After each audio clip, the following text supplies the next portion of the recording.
Test 1, 2, 3, 4.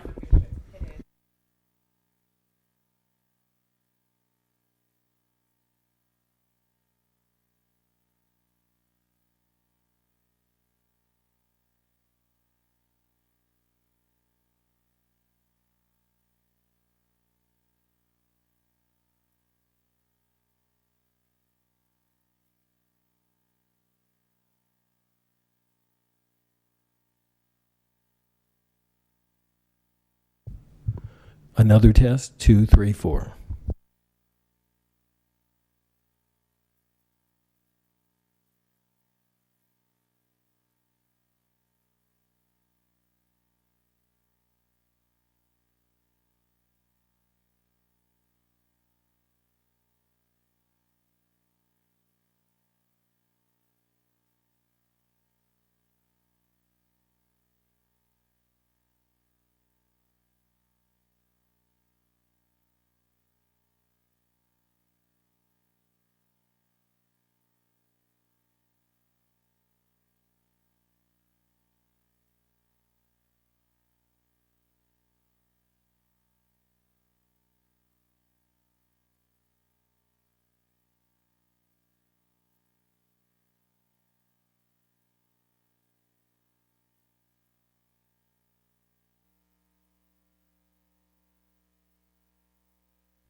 screen is on.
Good afternoon, audience. We will begin the Planning Commission meeting in a few minutes. Thank you.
Yeah.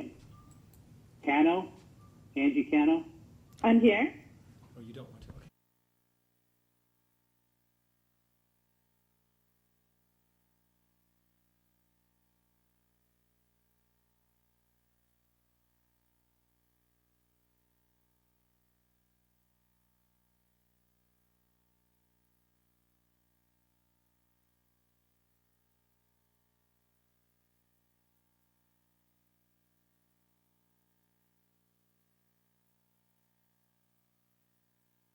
Okay.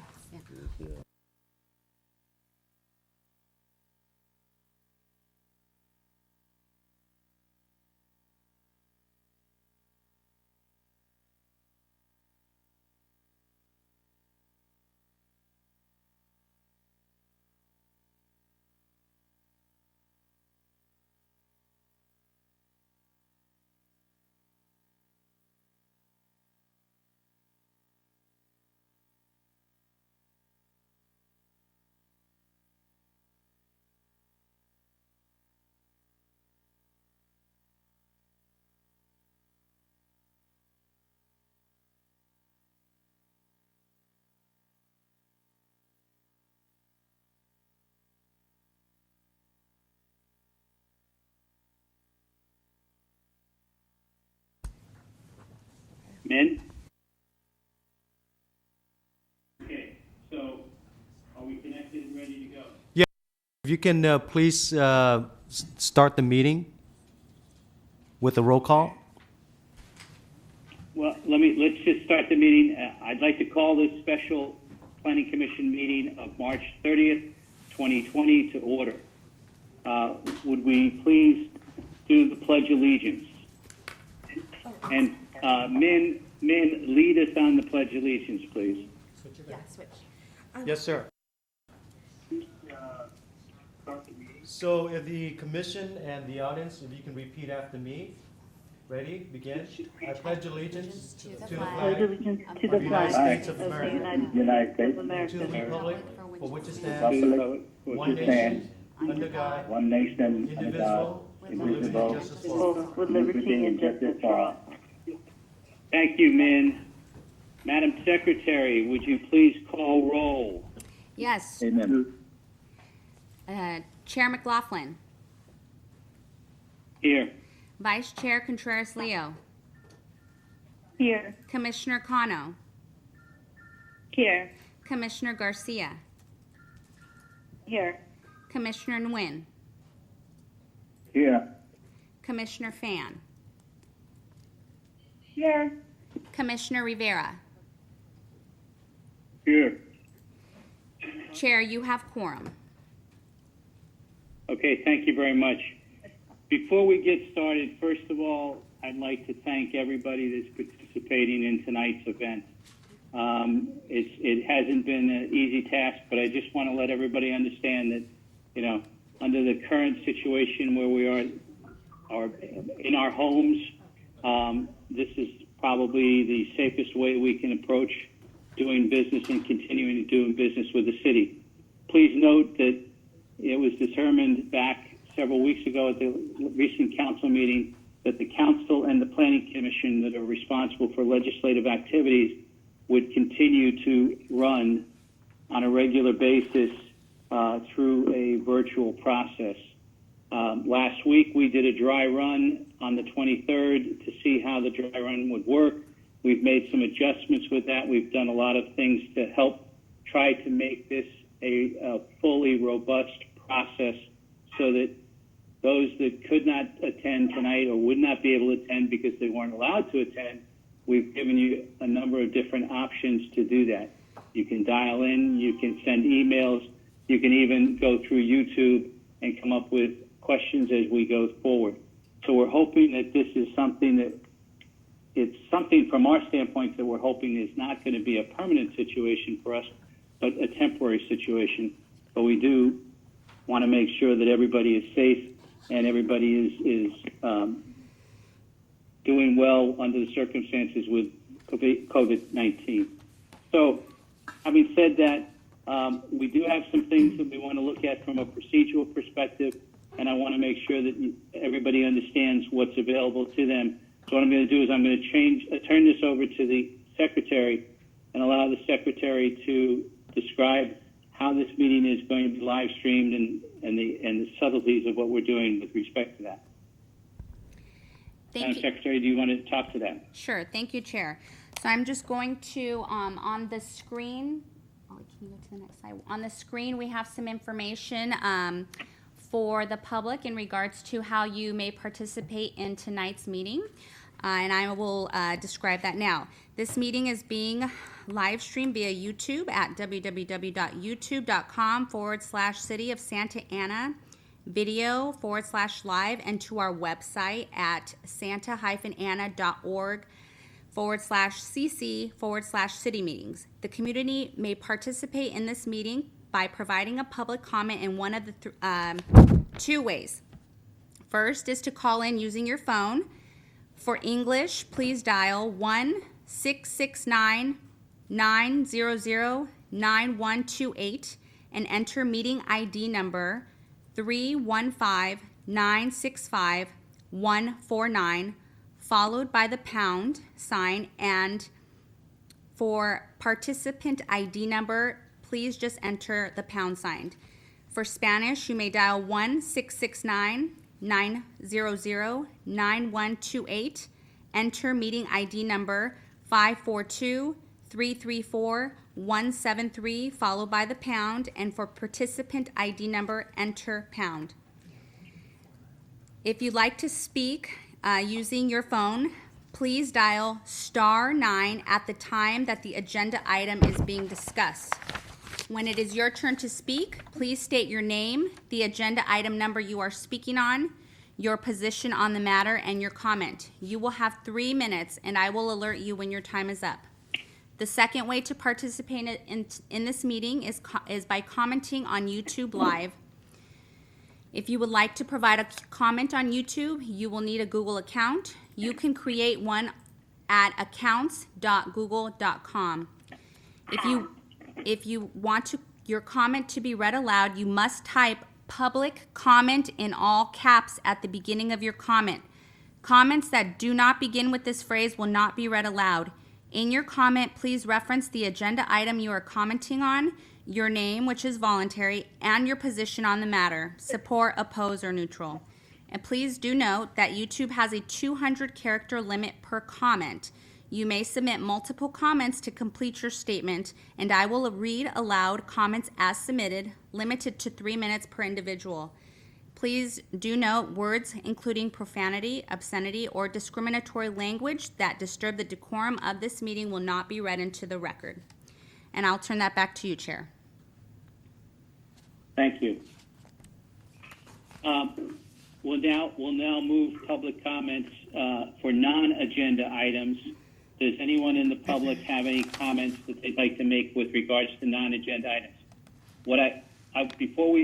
Before we have people dial in on that, what I would like to make sure is people understand that one public comment that I received today was regarding why we're doing these kinds of video conferencing and what jurisdiction and what authority do we have to do that. I just want to reiterate that the council agreed and voted that the Planning Commission and the council would have the authority to hold these meetings during this time. We have also taken into consideration changes that have been amended to the Brown Act and also emergency conferencing. We're doing those in line with what the state and the county have dictated. Basically, we're doing things the same way the other cities throughout California are responding to this situation. So I just wanted to make sure everybody understood that we were trying to do our best to move through our business, but also make sure we keep everything as robust as possible for everybody to be able to participate. If you're I'll turn that over to the clerk at this point in time for further comments for non-agenda items. Chair, I do have one caller with their hand raised, so I will allow that person to talk if you're ready. I'm ready. Caller, please state your name and your comment. I was going to speak on item number 5. I actually dialed in before you gave the instructions. Okay, I will go ahead and mute you, and when you're ready to speak, please raise your hand again. Thank you. Thank you, ma'am. Okay, Chair, Okay. I do not see any other hands raised, nor do we see any comments on YouTube Live. So if you'd like to proceed, we're ready to do so now. Okay, so we'll close public comments at this point in time for non-agenda items, and we'll move on to the consent calendar. I would like to have a motion to accept the minutes from the meeting of the 23rd, as well as, to accept the minutes of the meeting for the 23rd. Chair, I'm sorry, there are no minutes being presented at this meeting. It's just excused absences on the consent calendar, which we have everyone in Okay. attendance, so We we have- can move on. Everybody, okay, then we're fine. We'll end the consent calendar and we'll move on. Yes. Moving on to the business calendar. The formal action of the Planning Commission shall become effective after a 10-day appeal period unless the City Council holds a public hearing on the matter. Then the formal action will become effective on the day following the hearing and decision by the City Council. An appeal from the decision or requirement of the Planning Commission must be filed with the Clerk of the Council and a copy sent to the Planning Department within 10 days of the date of the Commission's actions. The appeal may be made by any interested party, individual, or group. With regards to public hearing protocols, I'd like to review that process of public hearing so that everyone knows what to expect. Staff will provide a presentation and answer questions from the commission. Public hearing will be open. The applicant will be given the opportunity to speak. Members of the public will be given the opportunity to comment. There will be a 3-minute limit, or you can also go through YouTube. The applicant will be given the opportunity to respond to any of the public comments, limited to 5 minutes. The public hearing will then be closed. Discussion will be returned to the commission for formal action taken to approve, conditionally approve, deny, or continue review of the application. Please consider the following suggestions when organizing your thoughts. Again, please state your name and address, state whether or not you support or oppose or are neutral on the proposal. Your statement shall include all pertinent facts within your knowledge. Avoid gossip, emotion, repetition. A clear, concise, non-repetitive argument is most effective. With that, we'll move on to the public hearing. This is the time and place to consider item number 1, conditional use permit number 2020-40 for project located at 1720 East 17th Street. Before we begin, please note that the decision of this matter is final unless appealed within 10 days. Before we begin, do I have any commissioners that need to comment on anything that they wish to disclose at this time? No. Okay, Commissioner Leo? Commissioner Leo, any comments? No, I said no. Okay, Cano, Commissioner Cano. No comment. Commissioner Garcia. No. Commissioner Nguyen. No. Commissioner Fan. No. Commissioner Rivera. No. Myself, no. We'll go ahead with the presentation at this point in time. Thank you, Chairman McLaughlin. Good evening, members of the Planning Commission. Up for review tonight is conditional use permit number 2019-40 for the project site located at 1720 East 17th Street. We are on slide number 3, and this is agenda item number 1. This project proposes to renew the entitlements of an existing 55-foot major wireless facility. The facility was originally approved in 2004 under conditional use permit number 2003-29 for the monopine and its equipment enclosure.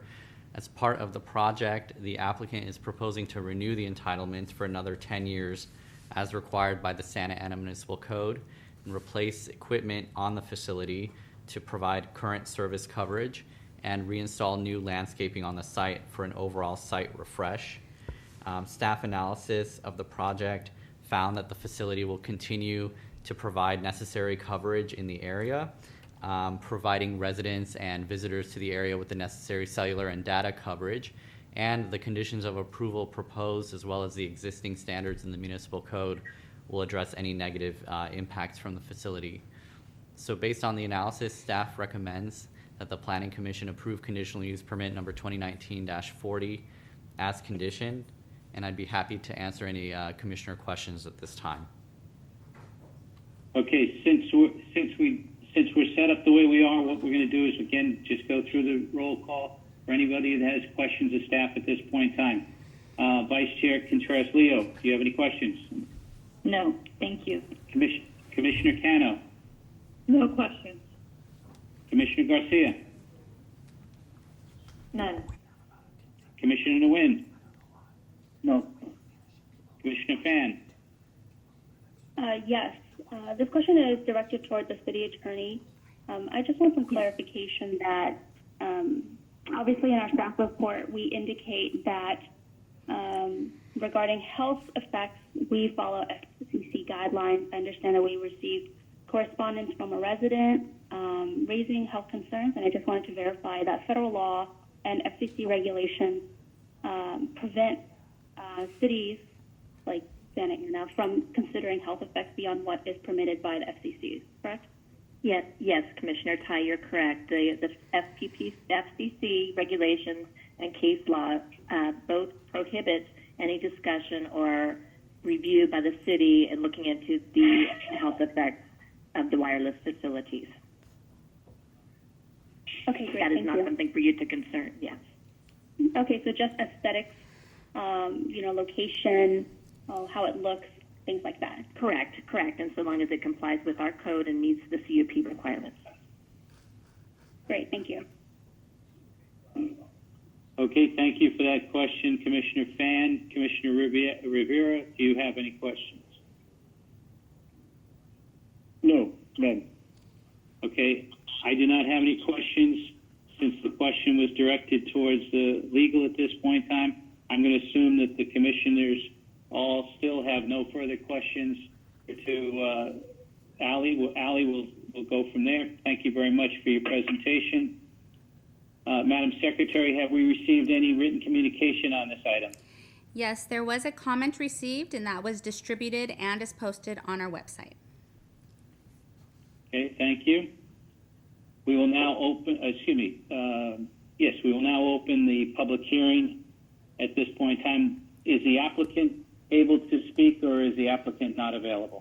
Yes, the applicant is online. I will go ahead and unmute now. Just one moment. Alexander Liu.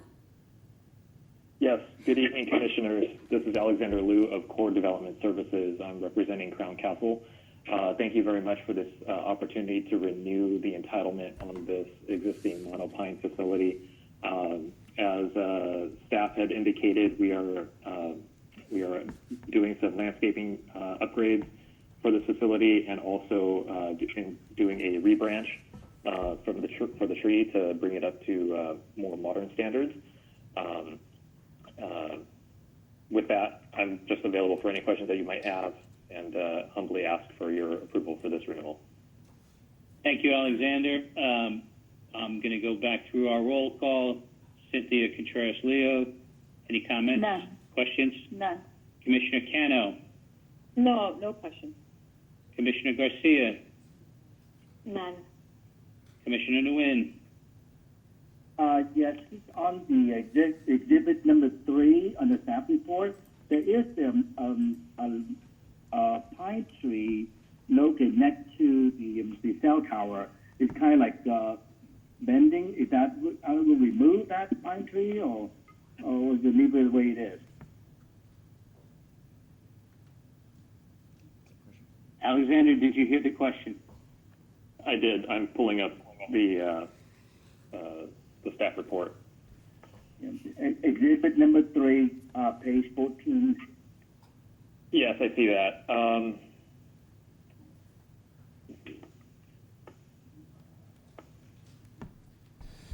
I'll have to confer with my client on how we are going to proceed with remedying that.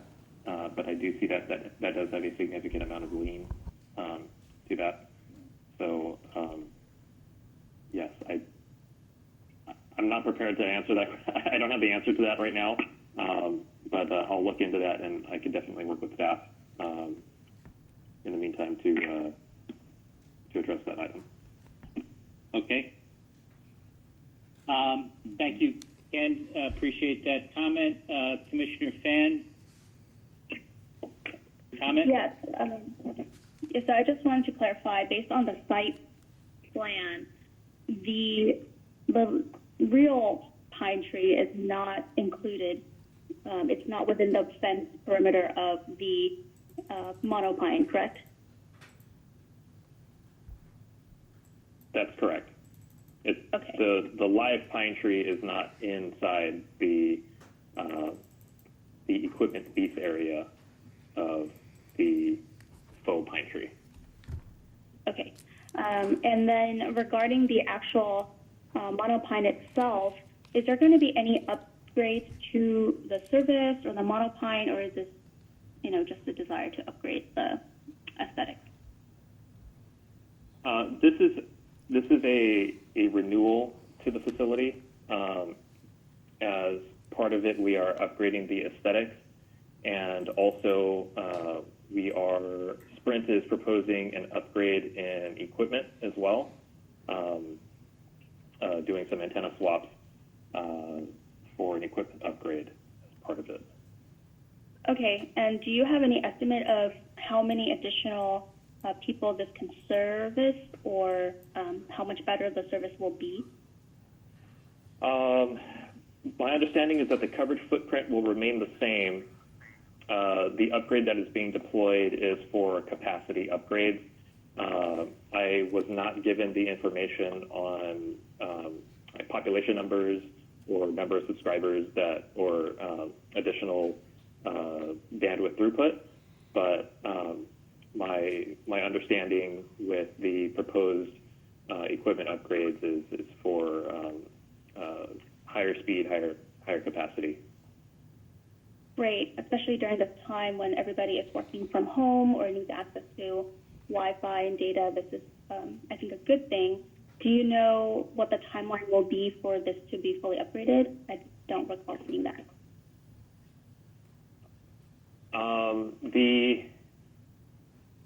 As soon as this approval is granted,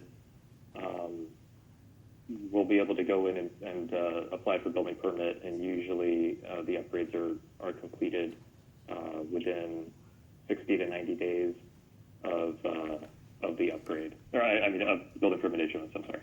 Yeah. Thanks. And last question, is this monopine being shared by any other carriers? I believe, let me double check. I believe Sprint is the only wireless carrier on the tower at this time. Oh, Okay, no, great, sorry. thank you. No, I take that back. There is another carrier on here, but I don't have that information with me right now on who is the Okay, other that's carrier. fine. Great, thank you so much. You're welcome. No more questions. Okay, Commissioner Rivera, any questions? No, no questions. Okay, I do not have any questions.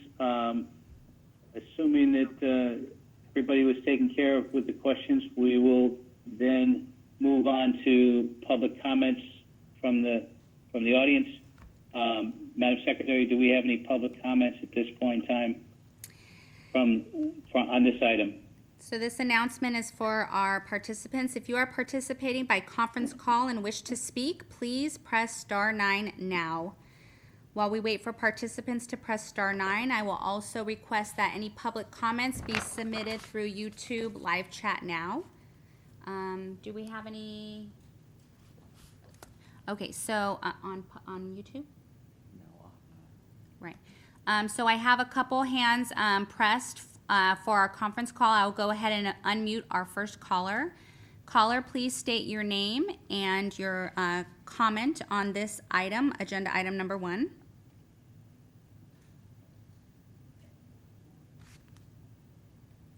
Caller? Okay, Commissioner, I'm moving on to the next caller. Caller, please state your name Hello. and your comment on this item, agenda item number 1. Hello, can you hear me? Yes, this we is can. the public Oh, hearing for agenda thank you. item number 1. Please state your name and your comment. Yes, my name is Connie Major. I live in Washington Square, and I'm calling in as a general comment. You didn't take comments earlier. I wasn't able to push the buttons fast enough. We cannot see you on YouTube, and it's frustrating to not be able to see what's going on. So I know this isn't about agenda item number 1, but in general, the public, there's a comment section we're running down the side on YouTube saying, where is the video? Is there something you can do about it there? So the video of the meeting is the screen that you see now that provides for the information regarding the how to access and participate in the meeting. During the presentation of the item is flashed through the screen, so that's what you see on the screen are instructions or the presentation relating to the items. The teleconferencing is live, and right now we're asking if the public have any comments on this first item. Your comment, Connie, is noted, and I want to share the response with you. Okay. Well, Connie, just to reiterate, I mean, the people that are in the room right now that are behind this screen, so to speak, is staff at this point in time. All of the commissioners and everybody else are essentially virtual. So there's no broadcasting of all the individuals and or the virtuals of anybody that's calling into this meeting. I don't know if that answers your question. That is helpful. We initially did have visuals, so expected it to You did. continue. Right, Yes. you did, but in order to do the presentations, we have to take the screen up with the presentation, and then, I guess we can, I don't know whether it's going to make any difference for you to see the people in the room. If it does make a difference, then maybe we can accommodate that to some extent. I don't know whether, Melody, is that something that can be done, or are we streaming it this way? Chair, this is a remote meeting. The staff here is working with the technical equipment and background. So this is part of the public meeting, but the meeting is being conducted remotely, telephonically, and then the feed through YouTube is for the public to see on how to participate and also to see the presentation of the items itself. Okay, so Let me- what we see is a text for agenda number 1, right. but there's been no Right, you see the presentation. slides. You saw the There's been no slides. They provided the slides. We have not seen any slides other than the agenda item 1 statement. That's all. And That's how all you. solid- That's all you're going to see at this point in time, Connie. We're each agenda item will have its own set of slides, and that's how all the agenda items are going to be shown. Are you saying you didn't see the slides, Connie? No, there haven't been any slides. You didn't see the brown, other than- brown and orange? Yes, the brown we've had and the orange brown and slides? orange. Yeah, Yes, those are the slides. That's the presentation. Those That's are all the that slides. they're going to be That's- providing. but the brown and orange was just an announcement like, wait, the meeting's coming. No, there was a On slide that agenda showed. item 1, have there been any slides on agenda item 1 that we are supposed to see? Yes, Yes. there has. We have not had them. So you're on YouTube. What we'll do for the sake of the meeting is that we will flash back the slides so that the commission can continue with their comments, but we'll flash the slides back. Yeah, let's go back to the slides if we Okay. can. Back to the. The staff here is working with the equipment and background. So this is part of the meeting that would be both telephonic. Oh, can someone, I'm sorry, if anyone has their computer turned on the YouTube, if you can please mute, because we're getting feedback.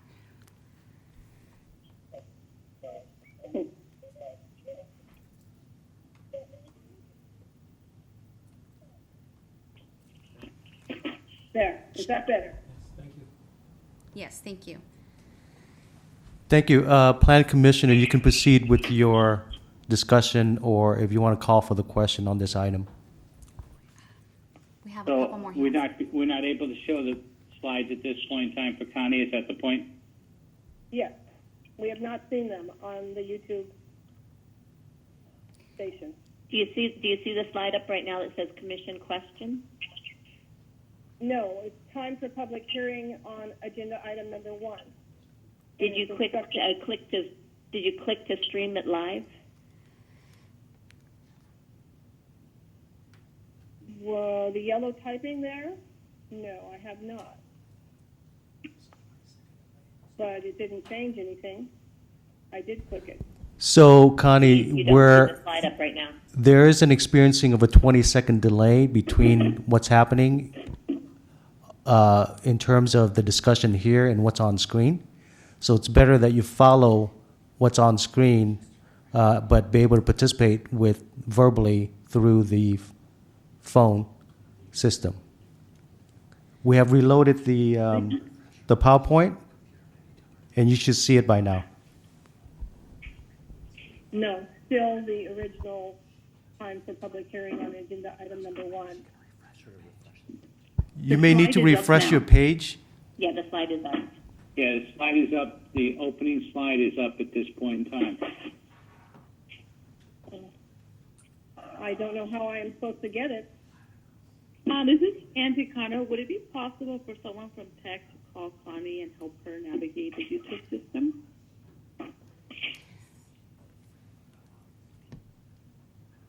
Is there anybody, did anybody hear Angie's question? We don't have that capability right now. Everyone on staff here is assisting with the format of the meeting. Okay. A slide just appeared that says commission questions. Yes. Maybe refresh your page, Connie. Yeah, if you can refresh, there's a 20-second delay from the presentation here to what you see out there on YouTube. Now I refreshed and it went back to the orange and brown wireless facility. That's the slide. That's it. That's what, that should be now. So, to all the other people that are listening, do a refresh because they're running questions down the side in the chat. Everybody's having trouble. Well, I'm looking at the YouTube- questions. Okay, just they need to know that YouTube is a great delay and to turn off their volume on YouTube and just listen on the phone if they want to be able to talk on. That's good. That's good points. So we can adjust as we go along here. That's fine. That's fine. Fine. A good find. Good, and I'm Thank also you. going to suggest that you give a longer period of time when you're asking if people are wanting to speak, because on YouTube, it's at least a 20-second delay before you can actually know it's time to do something. And you're already on the phone buzzing through. So Fair that's enough. another- Fair enough. We'll take that. We'll take that into consideration too. Thank you. Okay, I'll let somebody else get on. Thank you very much. Okay, Chair, I So have one more ahead. person with their hand raised, Chair. If you would like to take that caller now, just one moment. Caller, please state your name and your comment. Caller? Caller, please state your name and your comment. Ma'am, I'm in line for item number 5. Okay, I'm sorry, your hand was still raised. Just thank you and please stand by. Thank you. all right. Okay, so that's we the have end no of other our, callers? right, there are no other callers in, So we will now close the public hearing and we'll bring it back to the commission. At this Chairman, point in if I time, can I'd make like, if I can make a motion, go ahead. Is that Cynthia? I'd like to make a motion for the approval of CUP number 2019-40 as stated here. Okay. Do we have a second to that? Second. I'm second. Second. Who said second there first? Was that Felix? Rivera. Doesn't matter. Doesn't matter. Okay, Felix. Fine. Felix, we'll take Felix. We'll take Felix and Cynthia. Is Yes. there any other comments or questions on this measure, on this motion? Okay, with that, we'll call for the question. Madam Secretary, please do a roll call. yes, I have a motion by Vice Chair Contreras-Leo and a second by Commissioner Rivera, and I will conduct the roll call. Commissioner Cano, Aye. Commissioner Garcia, Aye. Commissioner Nguyen, Aye. Commissioner Pham, Aye. Commissioner Rivera, Aye. Vice Chair Contreras-Leo, Aye. Chair McLaughlin. Aye. The matter is approved by Voting. the matter is approved by unanimous consent. Thank you. 7-0. Thank you very much, everybody. We will now move on to the next item. Hold on one second.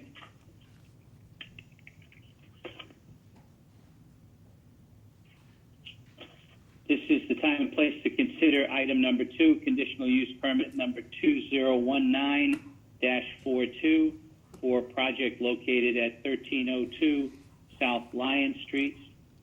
Please note that the decision on this matter is final unless appealed within 10 days. Before we begin, do any of the commissioners have anything they'd like to disclose or with regards to this item? Again, we'll go down the list. Vice Chair Contreras-Leo. None. Commissioner Cano. None. Commissioner Garcia. None. Commissioner Nguyen. No. Commissioner Fan.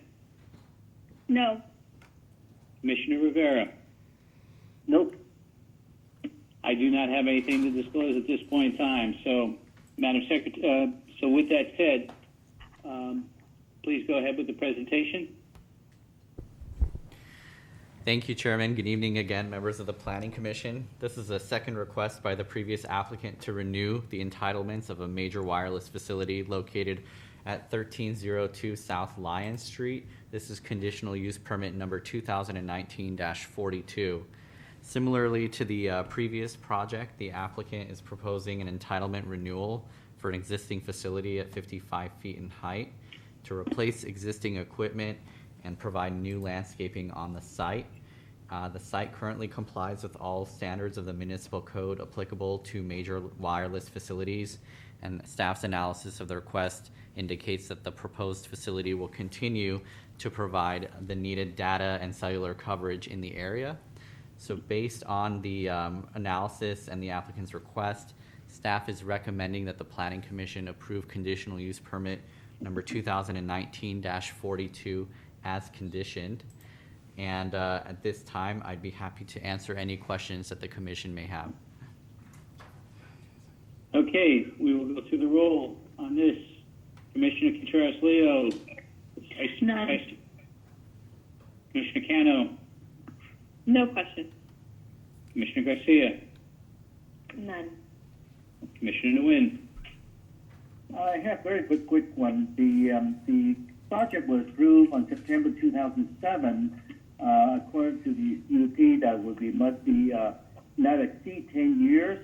Now, I believe if my mathematics correctly, it will be 13 years. Why the applicant wait so long to renew the permit? Commissioner, I can provide some background, and then we can allow the applicant to also provide feedback when he speaks again. But right now, what happens is oftentimes applicants will come to the city with requests for facility upgrades or equipment changeouts, and that's when staff does research to see when the entitlements were last approved, and at that point, it's a trigger. So in this case, because the applicant came to the city relatively recently, that's when before issuing permits over the counter, staff went and checked out the entitlement history for the project, found that it was approved in 2007, and shared with the applicant that a new CUP would be required before anything else could proceed. Thank you. Chairman, Okay, this is Contreras. Do you have a question? Go ahead. Do you think we can, staff can leave the slides for the item that we're on, to leave the slide of the item on there instead of commission questions? Okay. I think that's the confusion, is they're looking and they don't know what we're talking about. Fair question, fair point. So is there something that can be done with regards to leaving the presentation slide up and not move on to commission questions? We rolled back the slide, so you should be seeing it in about 10 seconds. All right, great, thank you very much. And Commissioner, Okay, Commissioner sorry to just provide some feedback as well. On the bottom left of every slide, it's the agenda number, and on the bottom right is the slide number. So if anyone at home would like to keep up or know what agenda item we're on, they can check out the bottom left. Okay, great, good point, thank you. Commissioner Fan, any questions? No, thank you. Commissioner Rivera? None. Okay, I don't have any questions at this point in time, so we'll move on from there. Madam Secretary, do we have any written questions on this item? No comments have been received for this item. Okay. Then at this point in time, we'll open up the public hearing. Please note that you have 3 minutes to speak, but first of all, would the applicant like to speak on this item? Alexander Liu, you may speak now. Thank you. Yes, good evening again. This is another renewal request for Crown Castle. This is a T-Mobile facility here to answer Commissioner Nguyen's question about why it took so long. It's pretty much as Ali had described. Crown Castle received an application from T-Mobile to modify the facility, and T-Mobile, we went forward to apply for the modification, and we were informed that the entitlement needed to be renewed at this time. So that's kind of why we're in here. I would also like to add that the original entitlement was prior to the recent. I have recent in quotes, but the code change that established a 10-year renewal time frame. So that's kind of why it was handled in that time frame. Thank you. Thank you, Alexander. Okay, do any of the commissioners have any comments or questions of the applicant at this point in time? Commissioner Contreras-Leo? None. Commissioner Cano? None. Commissioner Garcia? None. Commissioner Nguyen? None. Commissioner Fan? Yes, just 2 brief questions. One is this monopine being shared with other carriers other than T-Mobile? And 2, I see it's a upgrade of the equipment. Is that going to expand service, or is it going to stay the same, I guess, area, but increase speeds and things like that? Okay, so first question, is this being shared by other carriers? No, T-Mobile is the only carrier on this facility at this time. And then second question, to answer your second question, yes, the upgrade being proposed is to maintain the footprint and increase data speeds, bandwidth capacity, so forth. Great, thank you. You're welcome. Commissioner Rivera? No questions. Okay, I don't have any questions either at this point in time. So thank you very much, Alexander. We appreciate your input.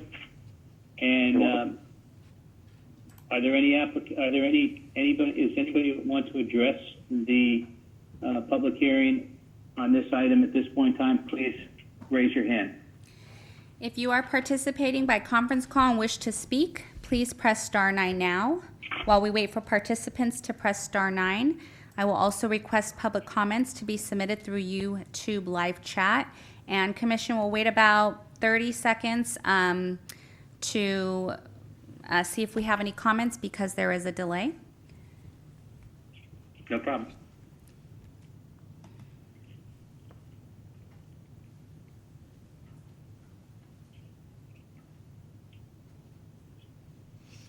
All right, we don't have any dial-in speakers that want to comment, and nor do we have any comments through YouTube, so no further comments.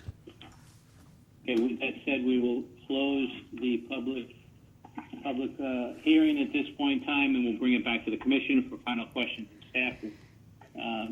Do I have a motion on this item at this point in time?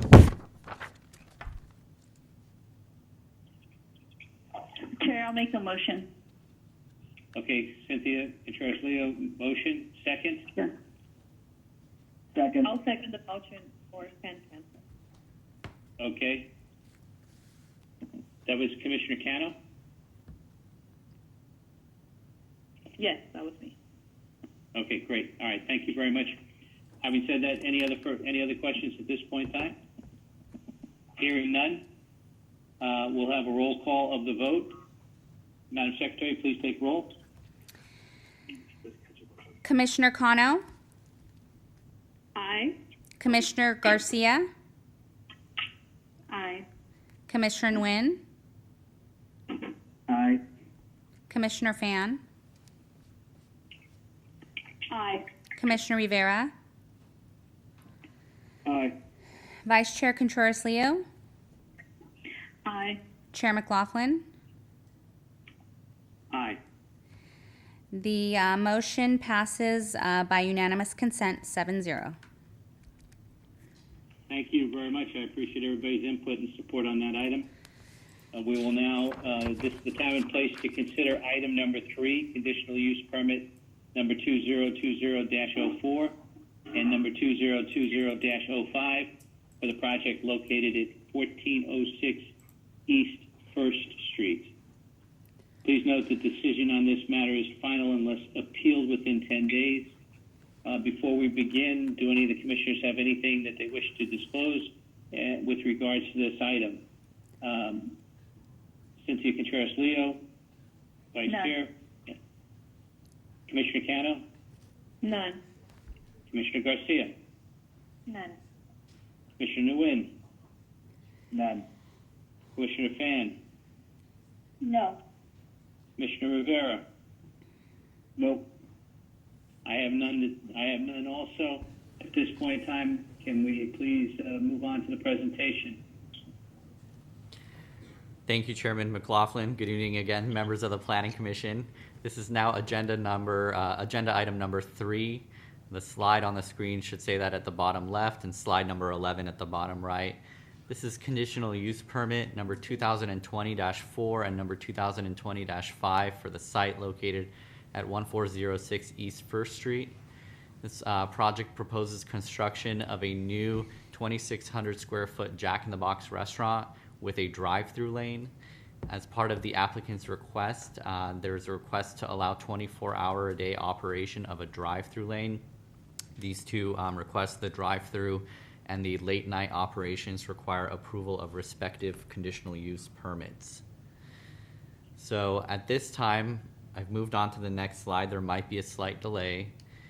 The site vicinity is the site is flanked to the west by the DMV building. It's located at the corner of Maclay and First Street. To the south is an auto repair business. To the east is a WSS retail store. And to the north are a mixture of commercial uses.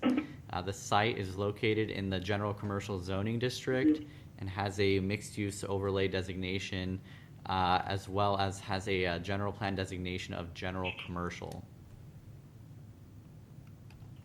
Andy? This site plan on slide 13 shows the proposed development. The building is oriented toward the corner of First and Maclay. The site plan has been designed to maximize the building's prominence at the corner in keeping with the goals of urban design elements and of the Metro East Mixed-Use Overlay District, encouraging developments closer to the streets that are more pedestrian engaging. The drive-through lane for the project is completely contained on the project site and is designed to keep at least the minimum of 8 cars in stacking, which complies with the Santa Ana Municipal Code. In the event that there's more stacking required, then the stacking would contain on-site and would not spill out onto any streets immediately. Behind that area are the parking areas for patrons, as well as an outdoor dining area toward the corner of First and Maclay. The project's elevations show a contemporary architectural style containing brick and metal elements as well as metal panels. The height of the building and the storefront glazing have also been enhanced to provide a more urban, contemporary feel for this Jack in the Box, in keeping with some of the recent projects that have either been constructed or approved along the First Street corridor.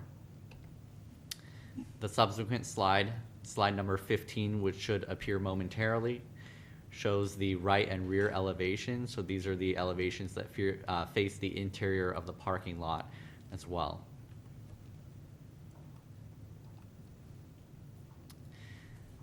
So moving on to staff analysis on slide 16.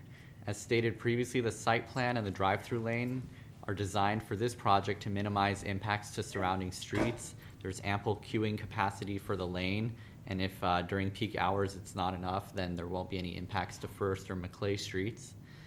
As stated earlier, the building and its contemporary architecture have been designed to complement the emerging mixed-use corridor along First Street, and the after-hours operations will not be detrimental to any surrounding uses due to the site's location away from sensitive land uses as well as conditions of approval. To highlight, there is a new residential community approximately 120 feet to the east of this site, but the sites are separated by the WSS shoe store as well as the proposed block walls that the applicant will build on the eastern property line. So based on the analysis in the staff report and the presentation this evening, staff recommends that the Planning Commission approve conditional use permits numbers 2020-4 and -5 as conditioned, and I'd be happy to answer any questions at this time. Okay, thank you, Ali. Does the commission have any questions of staff and Ali? Vice Chair Contreras-Leo. I do. You mentioned something about hours. Can you review that a little bit more? Sure. The applicant is proposing to operate the drive-through lane on a 24-hour-a-day basis. And then in terms of the restaurant dining room operations, the applicant is proposing to close those by midnight in accordance with the municipal code. I'll also allow the applicant to chime in if the hours will differ between what I just stated. Is that common with other Jack in the Boxes that we have in the city? To have a 24-hour drive-through? I can allow the applicant to respond to that when we open it up to him. Okay, thank you. Okay. We'll hold those questions until later. Commissioner Cano.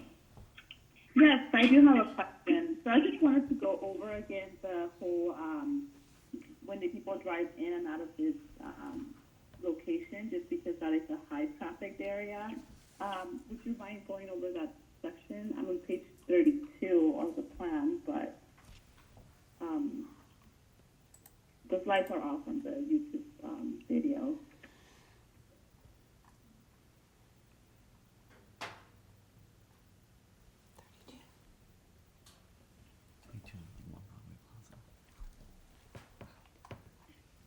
Just one moment. Thank you. Okay.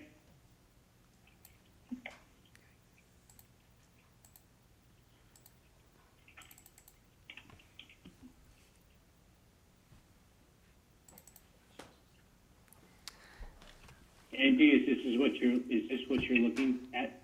Yes, that's the site I'm looking at. So I'm trying to Okay. locate First Street on this section.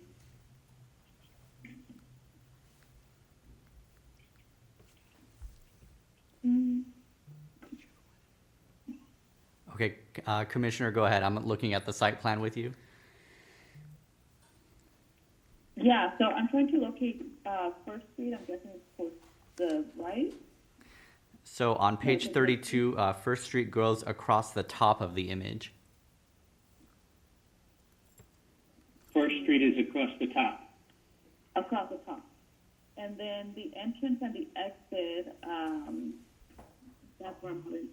It's at the corner right? Correct. So the entrance from First Street is toward the right-hand side of the site plan, and the entrance from McClay Street is toward the bottom left of the site plan. Bottom left, I see.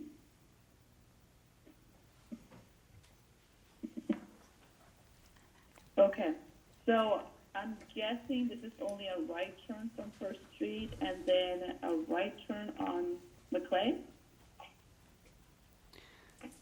So from First Street, you're correct. When entering the project site, it's a right in and right out only. From McClay Street, I believe both movements are permitted because it's a simple double stripe down the middle. Got it. So I'm just a little concerned about the First Street before 5 p.m. just because it's so close to DMV and have so many student drivers in that section. How would that work?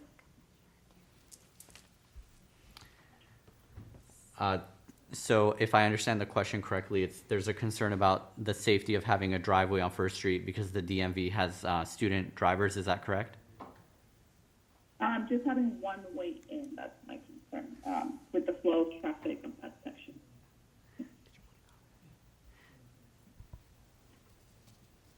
So what would be the plan if traffic gets up in that section?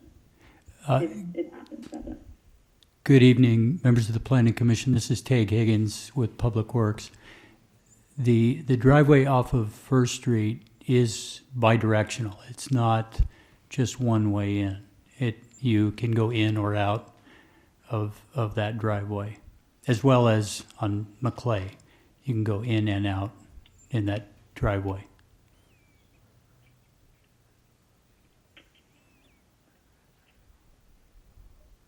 Okay. Does that answer your question, Angie? Yeah, I would still say to make this like an, I don't know, that First Street one is a little worrisome. But yeah, that answers my question. Thank you. Okay. Commissioner Garcia, any questions of staff? None, thank you. Commissioner Nguyen? No, I don't. Thank you. Commissioner Fan? Yes, I have a few questions. First, so just for clarification regarding the site plan and flow of cars into and out of the site from First Street. Currently, we can have 8 cars stacked in that drive-through, but if there are more than 8 cars waiting in line, which is unlikely, then the overflow would still be on the site itself. So we would probably need something closer to like 15 or 17 cars for it to even get onto First Street, correct? That's correct. Thanks. My second question is regarding the wall. So on the staff report, page 3-4, and resolution page 3-10, it mentions that the wall, the 6-foot wall, that the wall would be 7 feet. But then the site plan itself shows that the wall is only 6 feet. So I just wanted to clarify.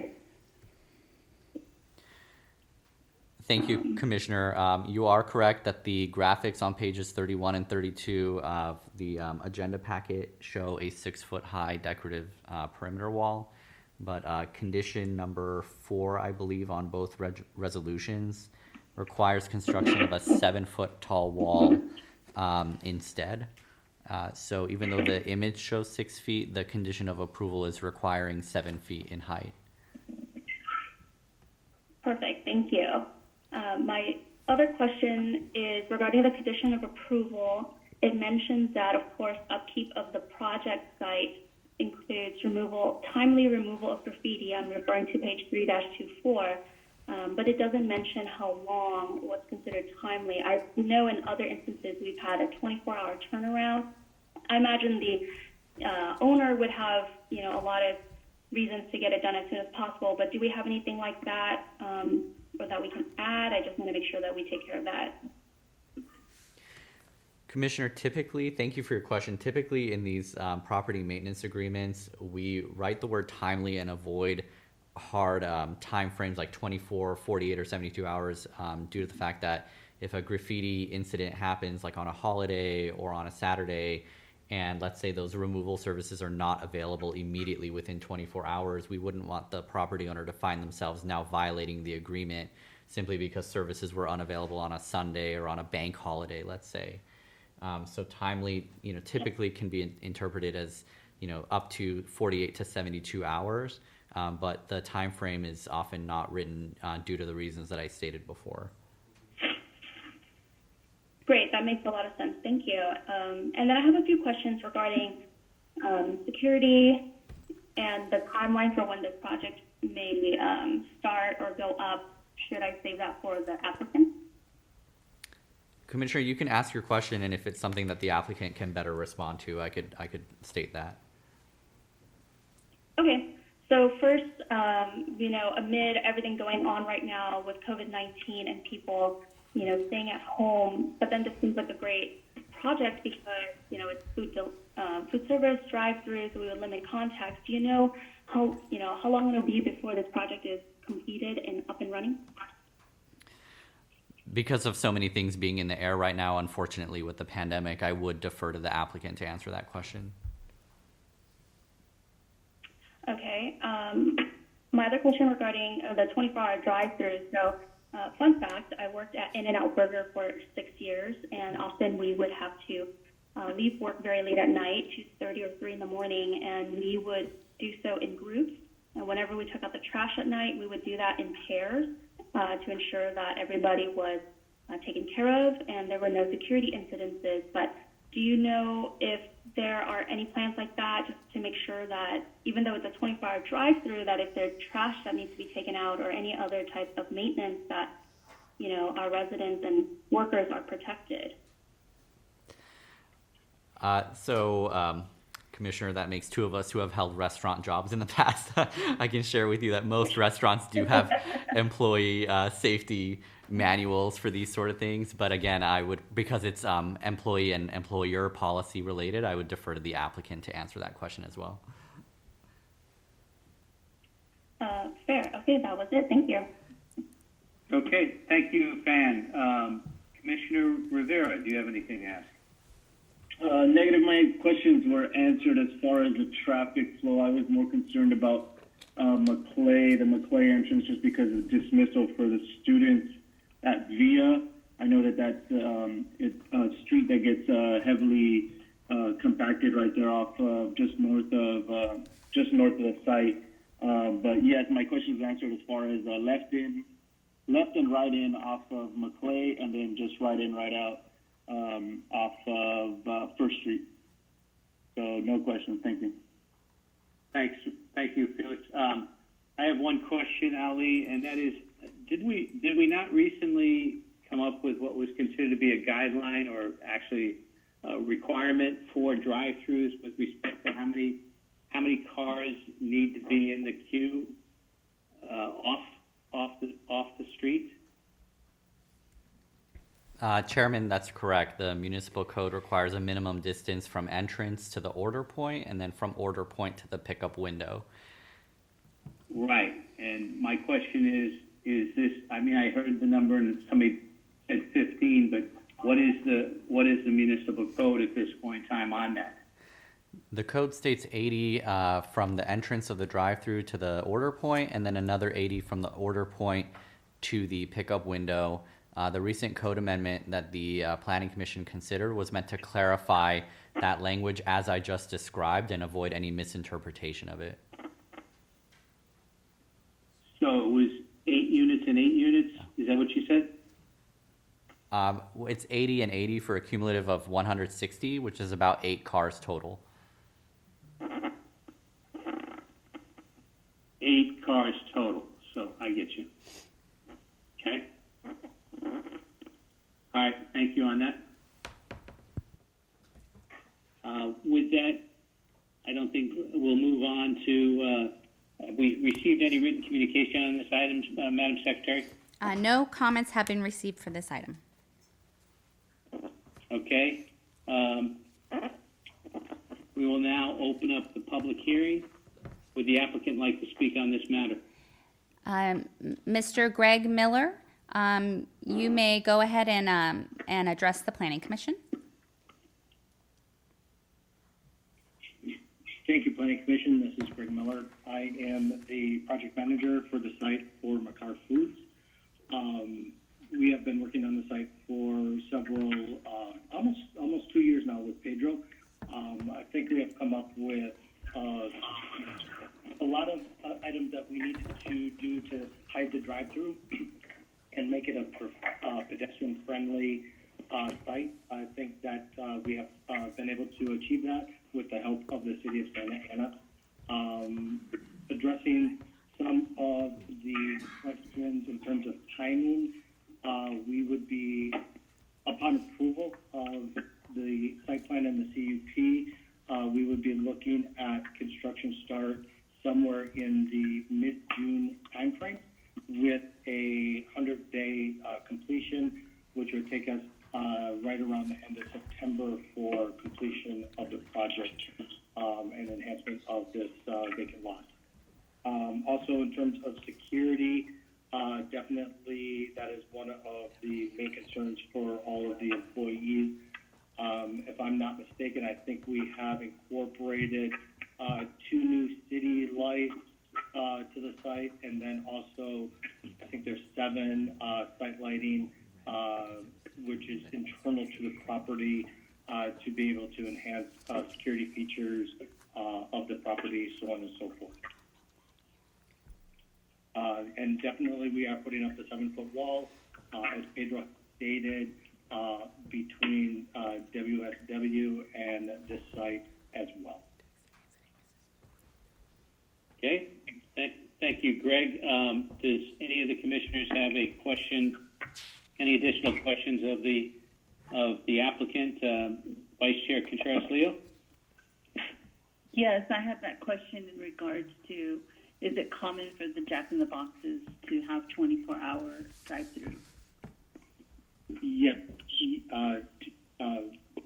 Commissioner, yes, it is pretty typical for the Jack in the Box to operate the drive-through lane 24 hours a day with a early closure or dining room open from 6 a.m. to around 11 p.m. or in this case with Santa Ana, I think the ordinance is 12 midnight. Thank you. Apparently I need to get out more often, later, to get drive-throughs. Thank you. Okay, Commissioner Cano.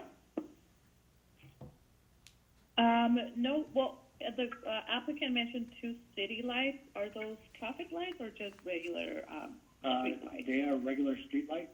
So there would be a new light fixture going in on the corner of McClay and First, and then another new city fixture going in closer to the drive on McClay Street. So if you're looking at the site plan, it would be the bottom left-hand corner of the site plan. Got it. Thank you. Okay, Commissioner Garcia. None. Thank you. Thank you. Commissioner Nguyen. No comment, thank you. Commissioner Fan.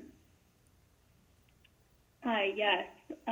Just because we had mentioned issues regarding car stacking in the drive-through, do you know what the average number of cars waiting in line in a Jack in the Box is? It is. Or from your experience? Yeah, it is approximately 5 on average. I wish we were in and out, but it is not. So. Okay, yeah. I've had experience with 15, 20 cars in line, but I just wanted to make sure that we address that concern here. Yeah, yeah. And the way that the drive-through lane is designed, the entrance of the drive-through lane is in the far right-hand corner of the property. So any additional stacking outside of the drive-through lane would be on property itself. Right. You get that really great, lettering, that really good turnaround. So that's, I appreciate that. And then I just had a couple questions that I proposed to staff earlier regarding security for workers because, it is an industrial area at night and, where they can address that now or when the project goes up. I just want to make sure that we have systems in place to protect workers, especially if they're working late at night. Yes. In terms of the late night portion, the dining rooms are closed and locked. So the only access, for no better terminology, is through the drive-through window. I am not aware, but I'm almost positive that there is no trash takeout during the hours that the dining room area is closed. So the trash for the late night would be stored inside the building and then taken out in the morning. But I can also verify that with operations. But in most situations, that is the way that it is done. And then again, we have 7 satellites on site to light the property, and that was one of the concerns from the police department to make sure that it was well lit so that there was an attraction to people hanging out at the property, so on and so forth. And then again, the additional site lighting requirements from the city of Santa Ana. Great. And do you know approximately how many workers will be working over a night shift? Just from my experience, it would be approximately 5, but I would have to validate that with the operational franchisee for this, because each store varies depending on volume. Okay. All right. Thank you. Appreciate that. That was it. All right, thank you, Commissioner Fan. Commissioner Rivera? No comment. Okay, and I have no comments myself. Greg, thank you for your time. We appreciate you helping us out in this discussion. Thank you. Madam Secretary, do we have any other applicants at this point in time that would like to speak at the public hearing? If you are participating by conference call and wish to speak, please press *9 now.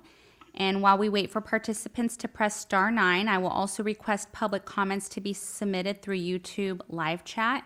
And Commission will wait about 30 seconds due to the delay. That's fine. Okay, I don't have anyone with their hands up in the conference call, and we will go over to YouTube, and we do have a few comments here. Okay. Okay, so we will start with public comment on agenda item number 3. This will negatively affect Charlie's Best business, but if that is not a factor, better to see a business than an empty lot. There was no name attached with that. And a reminder to everyone, we will not be reading out usernames. Public comment, item number 3, is 15 cars enough for holding cars? If overflow, there will be a line on the street. We experience at In-N-Out and Civic Center, the backup of cars is dangerous. Public comment, item number 3. I'm going to go ahead and read this username since it's clear. It says Dale Helvig. Timely removal of graffiti can be within 2 business days, excluding Saturday, Sunday, and holidays. Not defining a limit is open to interpretation. Next public comment, item number 3, Bill Bonnet, Park Santiago. I oppose the 24-hour drive-through service request. The 24-hour service is not appropriate and could lead to unreasonable noise and public loitering issues. There are other public comments in here. No username, and they also did not identify the agenda item number. And there was one other public comment, but we have determined that it will disrupt decorum, so we are not going to read that public comment. If there is anyone else that would like to comment via YouTube live chat, please do so now, or raise your hand in the conference call by pressing *9. And we'll wait about 30 seconds or so to see if we receive any more comments. Okay.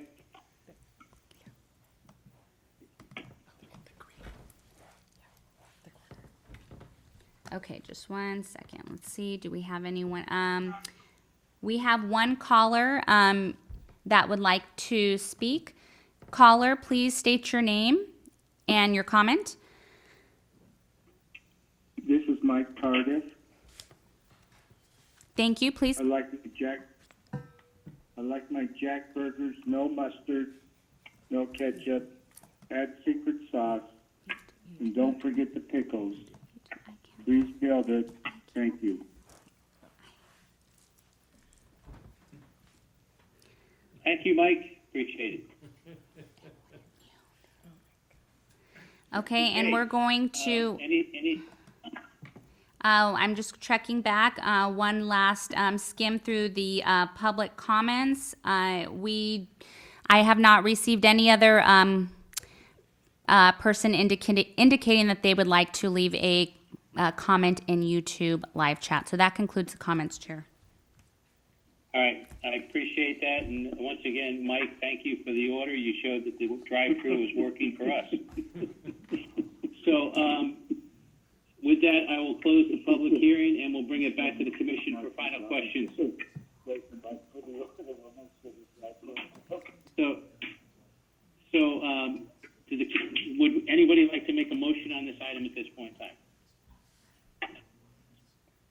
make a motion Felix? for conditional use permit number 2020-04 and 2020-05 for the Jack in the Box off of 1406 East First Street. Second. Okay, do we have a second? Second is from Leah. Cynthia Contreras-Leo. Okay. Any further discussion on the item? Hearing none. Madam Secretary, would you take a roll call? Roll call, please. Yes, Commissioner Kano. I'm going to have to say nay for this just because there is a DMV and a school right next to this location, and there is a likelihood of impacting that street. I just know it. So I know it's going to be a great project. We just need that in case that happens. Thank you. Commissioner Garcia. Okay. Aye. Commissioner Nguyen. Aye. Commissioner Fan. Aye. Commissioner Rivera. Aye. Vice Chair Contreras-Leo. Aye. Chair McLaughlin. Aye. The motion is approved by majority vote with Commissioner Kano dissenting. Okay. Thank you very much for that, everybody. With that, this is the time and place to consider number 4, conditional use permit numbers 2020-09 and 2020-11 for the project located at 305 East 4th Street, Unit 100. Please note, decision on this matter is final unless appealed within 10 days. Before we move forward on this, do any of the commissioners have anything that they wish to disclose at this point in time? Vice Chair Contreras-Leo. No. Commissioner Cano. No. Commissioner Garcia. No. Commissioner Nguyen. No. Commissioner Fan. No. Commissioner Rivera. No. Chair, myself, I have nothing to disclose at this point in time. Okay, so having said that, would staff please go ahead with their presentation?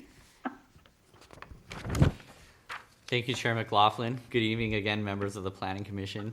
Up for discussion tonight is conditional use permits numbers 2020-9 and 2020-11 for the property located at 305 East 4th Street, Unit 100. This project proposes to sell beer, wine, and distilled spirits via a Type 64 ABC license at an existing cinema operating in downtown Santa Ana. As part of the applicant's request, there's a proposal to operate until 2 o'clock in the morning and to construct a new outdoor patio area. So the Frida Cinema is an existing cinema in downtown Santa Ana that offers an 8,000 square foot tenant suite, or occupies an 8,000 square foot tenant suite at the subject suite, Unit 100, and it's proposing to sell beer, wine, and distilled spirits. This requires approval of a Type 64 ABC license, which is a specialty license for nonprofit theaters, essentially, like the Frida Cinema. So as part of the applicant's request, they would continue to operate as a cinema, but offer beer, wine, and distilled spirits similar to other cinemas in Orange County that do the same. The project also entails construction of a 400 square foot outdoor patio with a 42-inch high metal railing. That railing would exceed the state's minimum requirement for separation, which is typically 36 inches in height. The project would operate until 2 o'clock in the morning if the after hours request is approved, and would open at 10 o'clock in the morning. Lastly, just for some background, the facility offers an average of 28 films per month and has been operating for about 6 years, since early 2014, contain about 211 persons in one auditorium and 231 individuals in another. So based on staff's analysis, the facility does comply with code requirements for this type of facility, and its location within a commercial area completely surrounded by commercial developments and a city parking structure will not be negatively impactful to any nearby land uses. Selling alcoholic beverages with the cinema operations enables the facility to remain competitive in the area against other businesses that also sell alcohol, and its late night operations will not negatively impact the surrounding vicinity, as it is a downtown area surrounded by commercial uses and there are no residential land uses in the immediate vicinity. So based on this analysis and based on the information in tonight's presentation, staff recommends approval of the respective conditional use permits as conditioned, and I'd be happy to answer any questions at this time. Thank you, Ali. Vice Chair Contreras-Leo, do you have any questions of staff? None. Commissioner Cano? None. Commissioner Garcia? Yes, one question.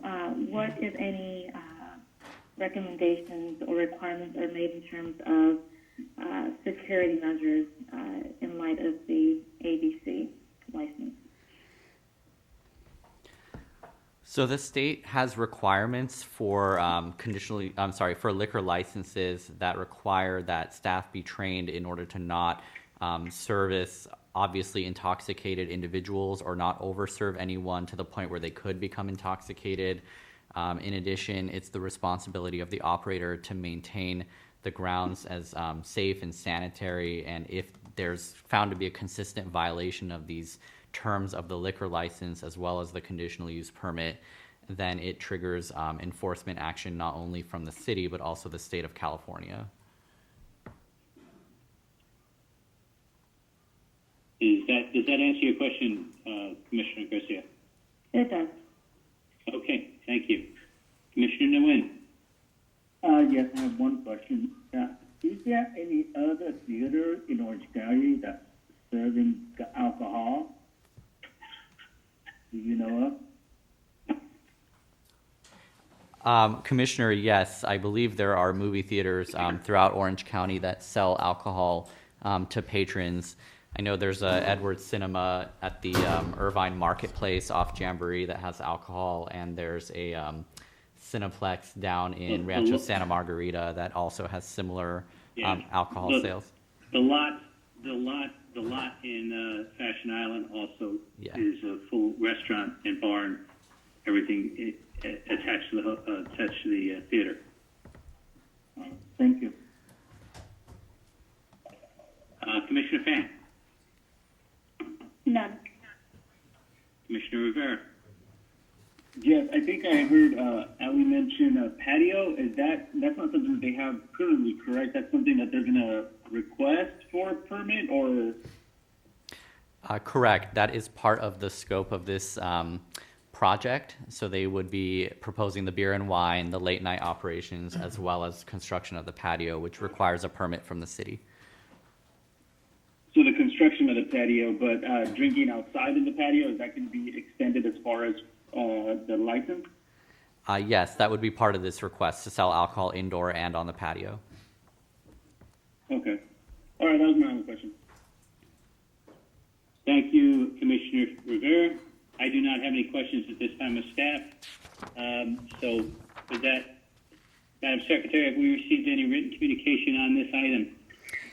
Yes, we did receive one e-comment, and that was distributed and is posted to our website. Okay, thank you. Having said that, we will now open the public hearing. Would the applicant like to speak on this matter at this point in time? The applicant for this item, please address the commission and identify yourself at this time. Can I be heard? Yes, please. Yes, you can. Proceed. Oh.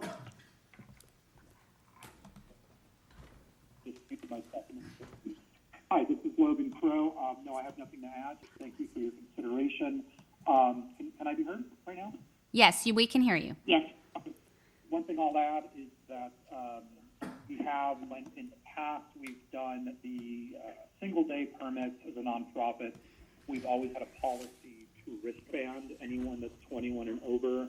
We had decided internally to continue that policy in answer to the question by the commissioner about safety. voluntarily told ABC and the city as well that we'll continue to take that extra measure to, when we card individuals, wristband anyone that has been carded as over being 21 to ensure that only folks that are wristbanded have alcoholic beverages in their possession. That's all I have to add. Thank you. Do any of the commissioners have any questions? Vice Chair Contreras-Leto? None. Commissioner Cano? No questions, but I do want to make a comment that I do have to excuse myself at this time. Would that be okay with you? You're excusing yourself for the evening? For the evening, yes. Okay, I mean, we still have one item left on the agenda. So would that be something I could do at this point, or should I just wait for this? Well, I mean, It's up to you. right? It's up to you. I mean, Yeah, I'll have to leave at this point for the evening. okay. Thank you, Mark. All right, Commissioner Garcia.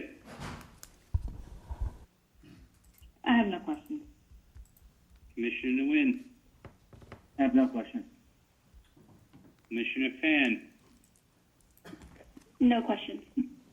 Commissioner Rivera. No questions. And I don't have any questions either at this point. Would anyone like to speak on this item at this point in time? If you are participating by conference call and wish to speak, please press star 9 now. While we wait for participants to press star 9, I will also request public comments to be submitted through YouTube live chat. And a reminder to those on YouTube, if you'd like your comment to be read aloud, you must indicate public comment before your comment in all caps. So let's go to our callers. And I have one caller with their hand up, and I will go ahead and put that caller on the line. Caller, please state your name and your comment. My name is Omar Dominguez, and I actually support the project. We already have bars out in the area, and this is actually a great way for a nonprofit to raise funds to continue some of the art that they have out here. And that's all. Thank you very much. Thank you. Okay, Commission, I will go to our YouTube live chat. And, okay, so I'm just scrolling through here. So public comment item number 4 looks like the username, and I'm only reading it because it's clear, but Connie Major. Where is the patio planned? Out front or in back? If out front, it would need to seem historically appropriate. Next comment, Jeffrey Dickman. I support the Frida Cinema's request to sell beer, wine, and distilled spirits at the existing cinema. And the next comment, Tish Leone. Many theaters now serve alcohol. I support the Frida. If there is anyone else that would like to leave a comment on YouTube live chat, please do so now. Or if you'd like to speak over the phone, please press star 9 now. Okay, we'll give you 30 seconds.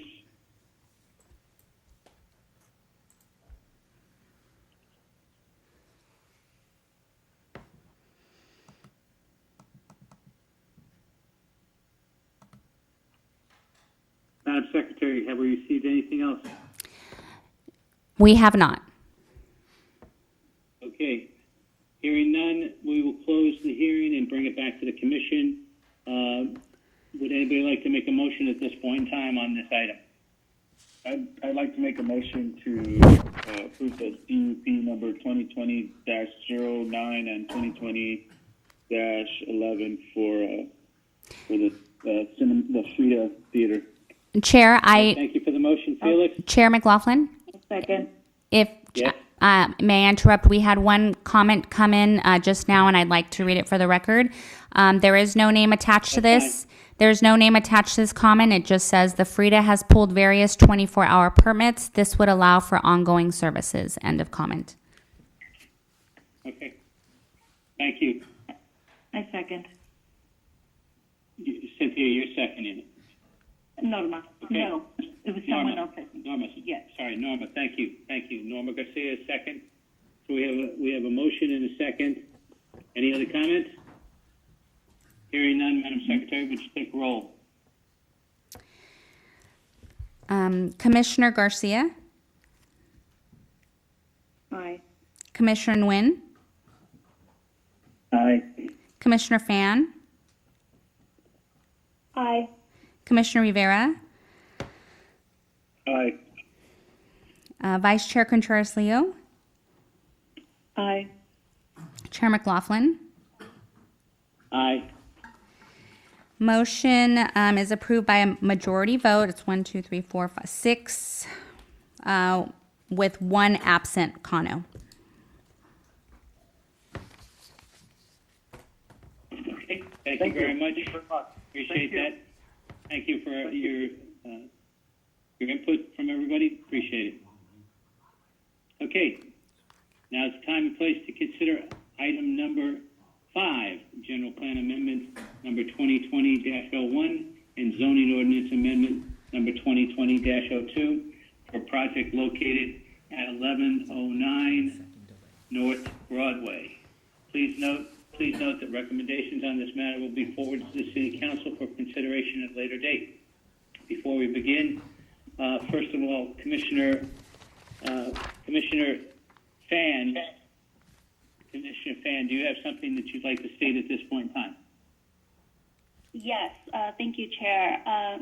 Rattan & Tucker is my employer, and they are legal counsel for Caribou Industries. As such, pursuant to Government Code 1090 and all other conflicts of interest codes, I must recuse myself and leave the room during this matter, so I will do so now. Thank you. Okay, thank you, Commissioner Fan. All right, so at this point in time, we have 5 commissioners at this moment. So we will begin. Do any of the commissioners have anything to disclose or they wish to disclose at this point in time? Vice Chair Contreras-Leo. Yes, Nathan Hiddle and the applicant Mike Hara called to discuss their project. Okay. Commissioner Garcia. Yes, Nathan Hiddle also called me to discuss their project. Commissioner Nguyen. Yes, I was contacted by applicant to offer any assistance, the information I may need. My answer was, I don't need anything. I have received everything from the staff. Okay, thank you. Commissioner Rivera. Yes, I was contacted also by Nathan, and I met with him and Mike as well. Okay. And from my perspective, I met with Mike and Nathan and was contacted by Nathan as a follow-up, and that's it. So, having said that, we'll move on to the presentation of 1 Broadway Plaza. Thank you, Chair. For the presentation of this item, we will have our planning manager, Mr. Vince Fregoso, going over the presentation. Thank you, Min. Good evening, Mr. Chairman, Planning Commissioners. This item before you is a couple of changes to the existing entitlements for the 1 Broadway Plaza project. It is proposed at 1109 North Broadway, and I'll give you a brief presentation on the history of the project as well as what the application is proposed for today. A quick update on the site here. The property has a unique zoning designation, specific development number 75, which was prepared and approved back in 2004, 2005 for this site. And right now it's currently zoned for office uses along with ancillary retail and service uses out there. It's just under 4.5 acres, and it takes up a whole city block that's bounded by Washington, 10th, Broadway, and Sycamore. And then on the site, there's currently several structures. A majority of those are designated as historic, And those structures are planned to remain and be ancillary to the One Broadway Plaza project soffit site. There's an aerial view of the project, as you can see there. You can see in the bottom part there, the little square there, One Broadway Plaza. They've done some preliminary trenching and basement work down there. And then you can see on the upper side there, on the left-hand side, of some existing structures. And as you can also see on the right, part of Sycamore Street is proposed to be abandoned as part of this project that will lead into the parking structure. Here's some quick history for the project. One Broadway Plaza was entitled in 2004 as an office tower, 37 stories, 518,000 square feet of net floor area. Several entitlements were approved back in 2004, including an EIR, a development agreement, a general plan amendment, a zone change, and a parcel map. The council approved it in 2004 due to concerns from the community. There was a referendum that was approved for the project. It was on the ballot in April 2005, and the referendum was voted down, which means the project was approved and is entitled, and it can be built today as a 37-story office tower at that site there. Again, I mentioned the office tower background, 37 stories. It's also an 8-level parking structure with almost 2,500 parking spaces that are part of the project. It has amenities down on the ground floor and within the plaza. Those existing buildings that are on Broadway are going to be reused and for different uses that support the tower. Most of them have office spaces now, and a couple may be converted to restaurant uses in the future. But all those buildings are going to remain, which most are historic. And as I mentioned in the entitlements there was a development agreement. Development agreement ran for 7 years, and with the approval of the project being in 2005, in 2012, the applicant elected not to extend the DA, and we had no ability to extend it either, so in 2012, the development agreement expired. So what the request is before you tonight is to amend the SD, that's the zoning ordinance amendment, is to amend that SD 75 document to basically add residential uses in there. As I mentioned earlier, it currently allows office and support uses. Now we're just adding residential uses, and in addition, we have a set of residential development standards in the SD as well that we apply to all residential projects. The tower is going to remain itself, same parking structure, same plaza, nothing's changing at all with the project, anything at all. The last 2 bullet points, we had to do a new environmental analysis based upon state law and based upon consulting with our city attorney's office. The addendum was the proper document for this project. So we had an addendum done by an outside consultant, and that's Exhibit 9, I believe, in your packet there. And all mitigation measures that were done from the project back in 2004 are still applicable today. We're not looking to remove any of them. We're going to, at the end, I'm going to propose to modify one slightly, but everything else is going to remain the same. So that's what the description is, essentially, to allow residential uses out there on the site. Here's a site plan, and you can see on the right-hand side is the tower. It's I guess, diamond shape if you're looking at it right here. And then to the left of the tower is the 8-level parking structure. You see the houses are going to remain, and then you can see the plaza with the amenities down there within the plaza.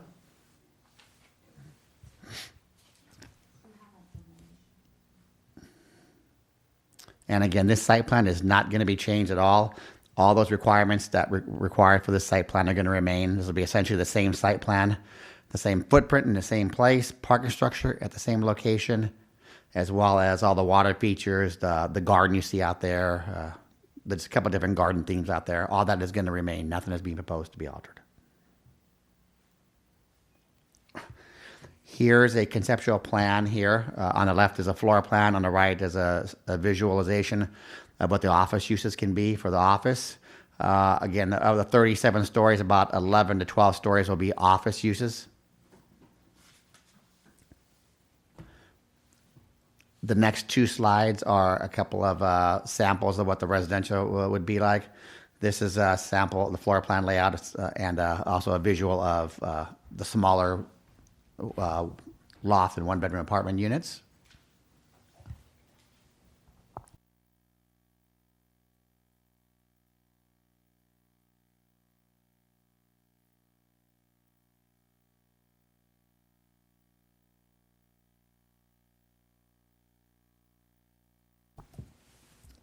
And this slide is a floor plan and a sampling of a 2 and 3 bedroom apartment units.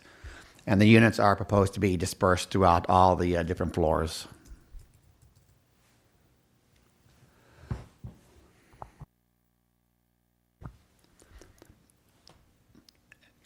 As with other residential projects, you have an amenity floor and amenity areas. And on the slide that will come up here momentarily is a slide of one of the levels. I believe this is the 3rd floor coming up, and this is the 3rd or 4th floor, and this is the wellness center and spa area, which will be the amenities for all the residences in the project site, as well as could be available for the office uses as well. Thank you.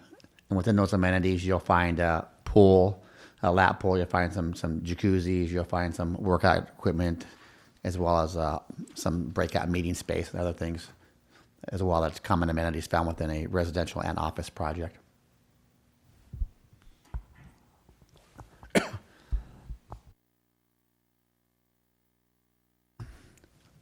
The next slide coming up is a rendering of the One Broadway Plaza tower. Essentially, it's a view looking from above. That'll come up momentarily.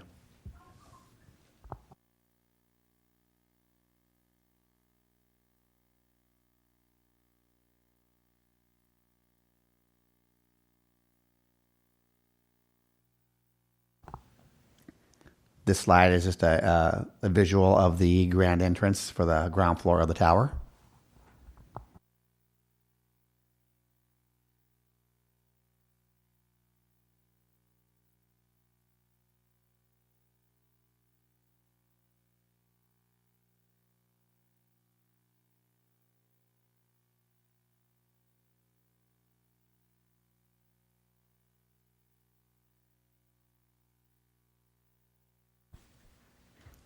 And the next slide is an outdoor view of the plaza area.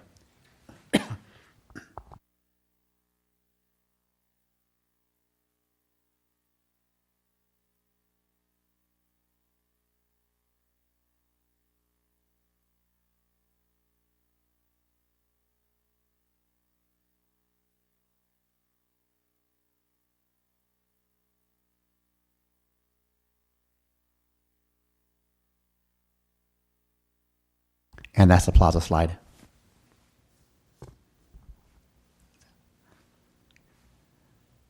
This slide shows a section of the building, kind of how it's intended to be parceled off by different types of uses out there, and you can see the different uses are by different color.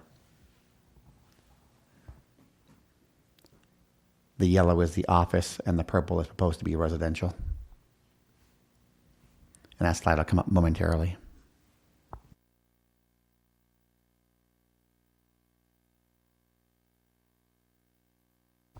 And there is a section of the building.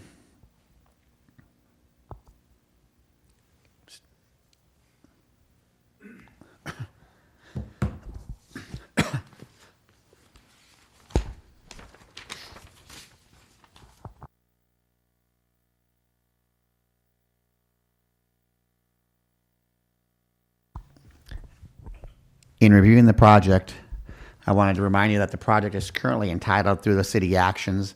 As I mentioned before, the city council approved the project in 2004, and then again, a citywide referendum in 2005. So this project is entitled and can be built at any time. And again, there's a 37-story office tower with the 8-level parking structure. All that is approved here. So what we're asking for today is just to take a look at the change in the uses for the site. Now, one of the items I mentioned earlier was we had to do another environmental analysis of the project, and we hired a consultant to prepare the addendum for the project. And the purpose of the addendum is to identify, are there any new or different impacts associated with the project?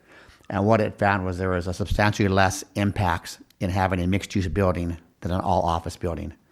For instance, traffic counts were cut by almost half for the site, which means parking will be lowered as well, and as well as water uses and sewer and storm drain. So all these different analysis were taken into consideration, and the addendum for the EIR identified lesser impacts associated with this proposed mixed-use project. So as a project, itself, it's going to reinforce the city's image as a center of Orange County. We are downtown Orange County, and this building, this unique, iconic structure will help maintain that image. And again, it's also going to result in a positive fiscal impact to the city through the initiation of various types of construction, the fees paid, and as well as eventual property taxes, sales tax, and other economic benefits tied to the project. So it will result in a positive impact to the city. And again, as I mentioned earlier, all the mitigation measures that we had for the more intensive 2004 project are going to remain in place. And again, that's a key point, is that the project back in 2004 was more intensive, and this is a less intense project, yet all those mitigation measures that are tied to all the different various impacts will still remain. There's 26 different traffic impacts, mitigation measures. Those will be remaining as part of the project. So although it's a lesser impacted project, all those mitigations, again, will remain. So with that, what staff is recommending that the Planning Commission recommend to the City Council, both these actions need council review, recommend that the City Council adopt a resolution certifying or adopting and approving the addendum to the certified EIR, recommend a resolution approving the general plan amendment for the project, and recommend that the City Council approve the ordinance modifying the SD 75 for the project. Mr. Chairman, Planning Commissioners, that concludes my presentation. I'm available to answer any questions that you may have, as well as Tig Higgins from Public Works. Both of us have been with this project since back in early 2000, so we're familiar with the project and can answer any questions that you may have. Thank you very much. Okay, thank you, Vince. Vice Chair Contreras-Leo, do you have any questions of staff? I do. Go ahead. I was informed by the applicant that it was our city staff that recommended they not do affordable housing with this project. Can I get some feedback on that, please? Absolutely. That was not brought up by city staff at all. That was a discussion. I think that maybe came out of a discussion from the Sunshine meeting. There was a lot of comments on affordable housing and how it was going to be segregated within the building. So I think the applicant made the decision that the best thing to do would be just pay the fee for the who. So again, no, we did not make that recommendation at all. If I may add, Thank you. Thank you. If I may add one more comment, which I neglected, there's a mitigation measure T17, which says that the applicant has to pay $1.2 million for mitigation, neighborhood mitigation. Our proposal is to increase that to $1.8 million. Due to the cost in installing different types of mitigation, traffic calming, diverters, we believe that the additional revenue or the additional funds are appropriate for this application. Vince, I do have one more question. Yes, ma'am. Actually, maybe two. Could you just state, just so that it gets stated, at what threshold, where are we meeting our affordable housing numbers within the city at this time? At this time, we exceed the affordable housing numbers by 1,500%, our RENA numbers. So we way exceed our numbers right now through 2021, through next year. And we are waiting to get our next allocation of RENA numbers from the state, probably the end of this year. And we're pretty confident we'll meet those as well, based upon the different projects we have in our pipeline. And one last question. Could you please, and I know you stated it, but maybe you can just reiterate and explain it in a little more thorough manner, why another EIR does not need to be redone at this time? Certainly. The state has these CEQA guidelines that guide us to identifies what the proper document you need to prepare for a project.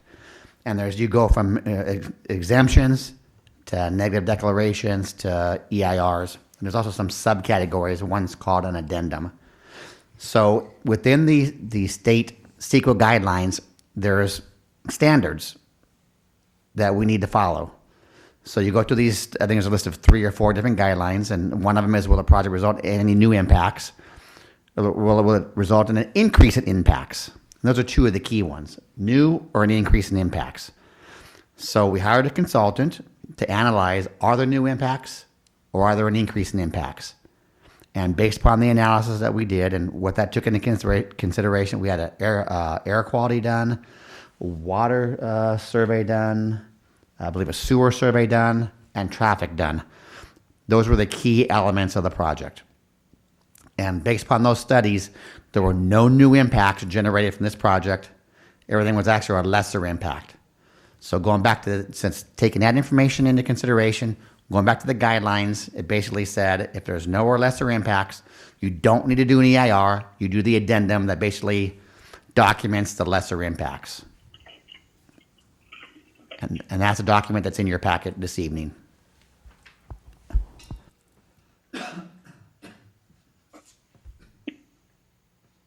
All right, any other questions, Cynthia? No, thank you. Commissioner Garcia? Yes, thank you.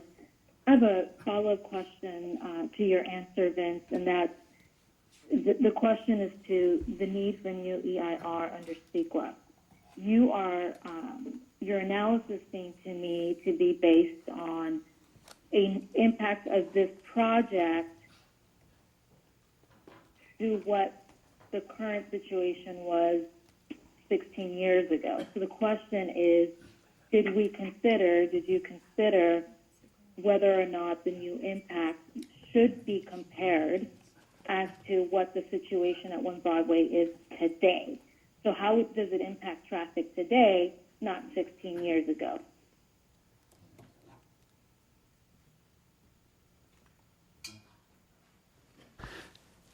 If you'd like, I can get our environmental consultant on the line real quick, and he can give more detailed analysis on that. And I think, I think maybe the city attorney can weigh in as well. So I think that's a very technical legal issue that we should have a good handle on. As I anticipate, those will be critical questions that we'll receive. Don't you hear that question? I have a question to that. Does it make a difference the type of project that was being presented before? If before the 37 floors were going to be all business office, there would be more traffic then. With residential, that would change the makeup of it. And I'm just asking, does that make a difference then? There was a traffic study that was performed currently to analyze the new project with the revision of having residential use there to replace part of the commercial. That was the study that was done. Correct. Did not show that there was any substantially more severe impact. That's correct. As disclosed in the previous EIR. That's correct. Bill Halligan. But this is Mark. I'm going to try to build on Norma's question, and that is that I think that the analysis that was done back in 2004, the question is, has that analysis changed over time from 2004 to now, just on the basis of if that building was going to be constructed as 100% offices, would the numbers be the same now as they would be in 2004 versus now comparing today with occupancy of mixed use versus offices? Yeah, and if I may add to that, Mark, I think the issue is, are we comparing apples to apples versus apples to oranges? Because I think admittedly, right, there's been a whole lot of development in the downtown area in the last 16 years. And so presumably there has been an increase in a lot of activity. And so we're looking at simply what was then versus what is today. I think, that's really a critical distinction. Got it. I've got our consultant, Bill Halligan, here. I'm sorry, Mark, Chairman. I've got Mr. Halligan. Go ahead. What did you? Yes. Good evening, members of the commission. Yeah, my name is Bill Halligan with PlaceWorks. We were selected by the They can't hear. Hold on, Bill. Big feedback. I apologize. Sorry, they're getting feedback. Should he Too call much in? feedback. Should he call in? I don't know where IT's at. So Bill, why don't you? So I'm going to have Bill explain to me what the change in circumstances question, and then I'll relay it back to you because I had him on speaker and I was getting too much feedback. Okay, Bill, go ahead.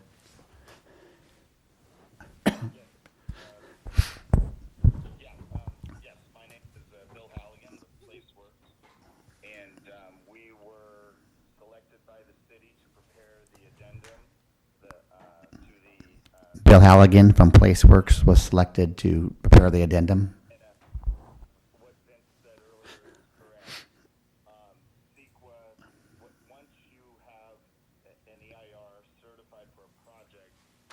Does not require that you keep redoing the EIR except in very limited circumstances. Hold on, Bill. So what Bill was explaining is that once you certify an EIR, you're not required to go back and redo everything in EIR again, only certain portions of it.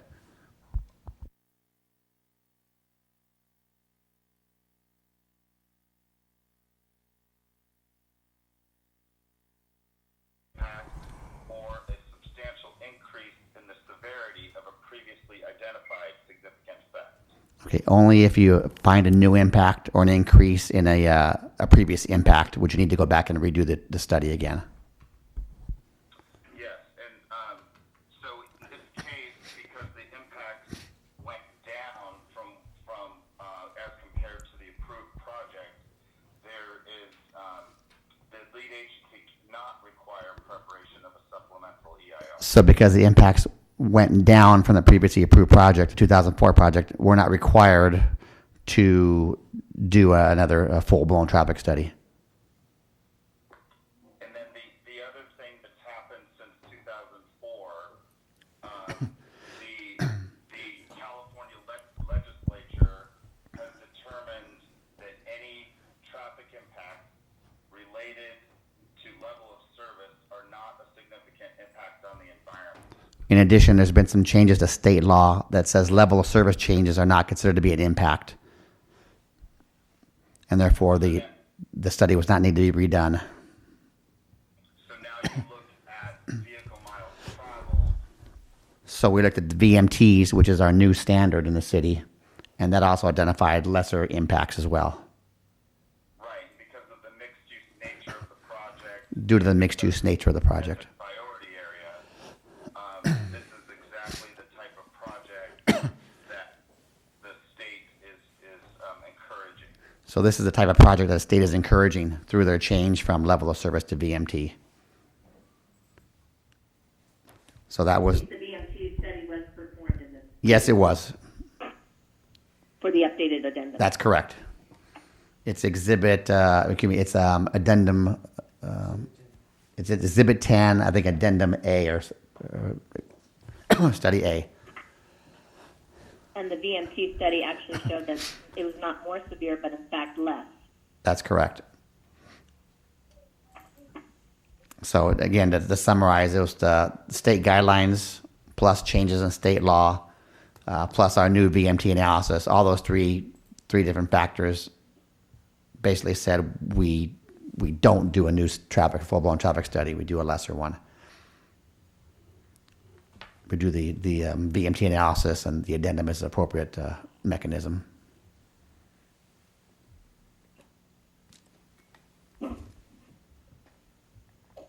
Okay, Norma, do you have any other questions? I do. Go ahead. Continue on. Please do. Thank you. This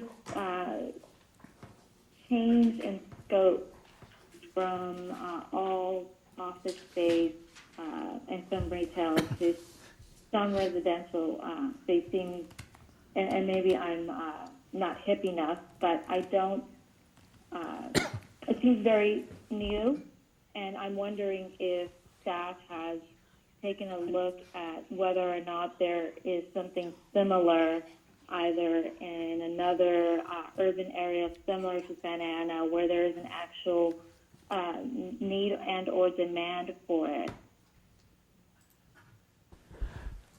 We did not do a demand. And I guess the purpose of that question is really, my concern is that you're going to have a 37-foot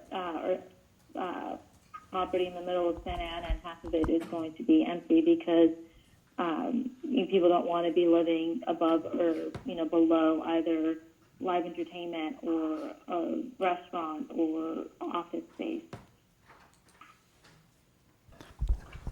Commissioner, staff did not prepare a demand analysis at all. We are familiar with a couple of other mixed-use projects in more urbanized settings like New York, for instance, where they have these mixed-use buildings. This is the first one that I'm aware of in Orange County, possibly even San Diego or LA County that I can think of.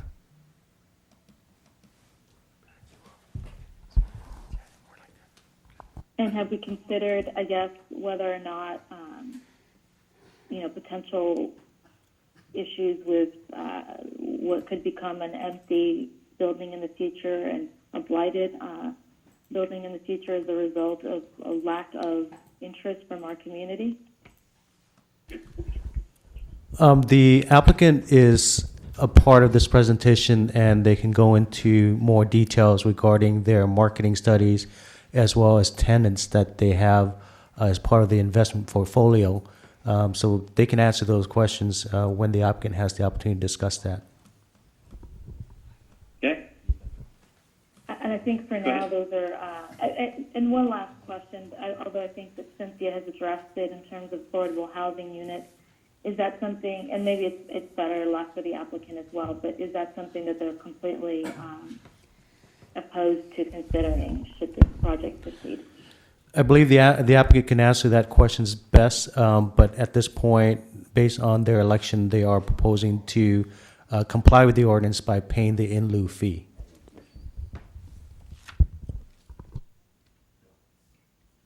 Thank you. Okay, anything else, Norma? Okay, That is thank all you, for now. Norma. Thanks, Mark. Commissioner Nguyen. I have two questions. My first question regarding to the affordable housing. According to the project, there will be a 332 studio, or one bedroom, and 83 unit will be 2 and 3 bedrooms, to bring a total of 415 units total on the project. Is there any affordable housing ever been considered or required? And if not, why it's not? My second question is there any financial or tax revenue calculation for benefit to the city on this project? Commissioner, two things. One is the applicant has options for meeting our housing opportunity ordinance. One is providing units on site. Another one is paying a fee. And they at first were looking at putting units in, but they have changed their mind and they're proposing to pay a fee, which is somewhere in the $4 million+ category, which will be used to provide affordable housing elsewhere in the city. So that is, they have the option. They chose the option of paying the fee. That's number one. And then the second question had to do with, I'm sorry. Potential financial benefit Oh, to the city. Yes, I asked them for a financial study. One was being prepared, and it was going to be done sometime probably the next week or two. So that's something the applicant can provide you information on. But I can tell you from the previous project, you're looking at about a $400 million project for this that be built out here. $430 million, I believe, what the number is. So just the property tax alone, from half of it being vacant and the other half being smaller single-family structures that are used as office, the increase in revenue will be substantial from a property tax perspective. Thank you. Okay, Commissioner Rivera, do you have any questions at this point in time of staff? No questions for staff at this time. Okay. Mark, I actually have a question. Go ahead, Cynthia, please. So, if I recall correctly, because this was a long time ago, this project originally was placed on the ballot for a vote, correct? Correct. 2005, April 2005. It was approved, right. So, It was if it approved was by placed on the council. ballot for office buildings, and that's what the people voted on, we're now trying, now the developer has come to us for mixed use. How does that work hand in hand? If something was voted in, the will of the people was for office, not for it to be able to change later. How is there anything we need to be conscientious of in doing this? Yes, this is Lisa. So in 2004, the City Council approved the entitlements for the One Broadway Tower, which included the certification of the EIR and the specific development 75. And so concerned citizens qualified a referendum in an effort to overturn the decision of the city pertaining to that ordinance, which created SB 75. When the referendum vote went to the people, the vote failed, And that means that the approvals of the city were ratified and remained in effect. And so the developers now applied for an amendment to SD 75, and SD 75 is the ordinance that was approved by the council. So it is up to the council to see if they want to approve an amendment to allow residential. Thank you. Thank you, Lisa. That's helpful. You're welcome. Okay, any other questions, comments to staff? I have one more question, Mark. This is Norma. Yeah, go ahead, The Norma. way that I read the staff report, and correct me if I'm wrong, Lisa, but our job on the commission is to review both the EIR issued in 2004 and then the one issued recently for the amendment together. The addendum, yes. The addendum, sorry, thank you, issued together. And so that we're to consider the environmental impact together, not just the addendum, correct? That's correct. Because And the so, addendum is building upon that certified EIR. Right, and just to be clear then, what we're looking at is whether or not we're voting in favor of whether or not we agree with the mitigating factors under the original CUP that was later approved in 2005. The city would suffice today, 15 years later, correct? Well, that was certified by the legislative body at that time. So we wouldn't really be changing any of the mitigation monitoring reporting program aspects. Correct.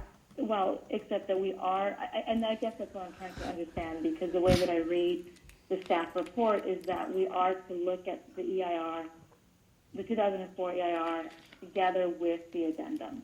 And if we're looking at them together, then, I'm looking at all of the factors that were, all the negative impacts of the original EIR together with the addendum.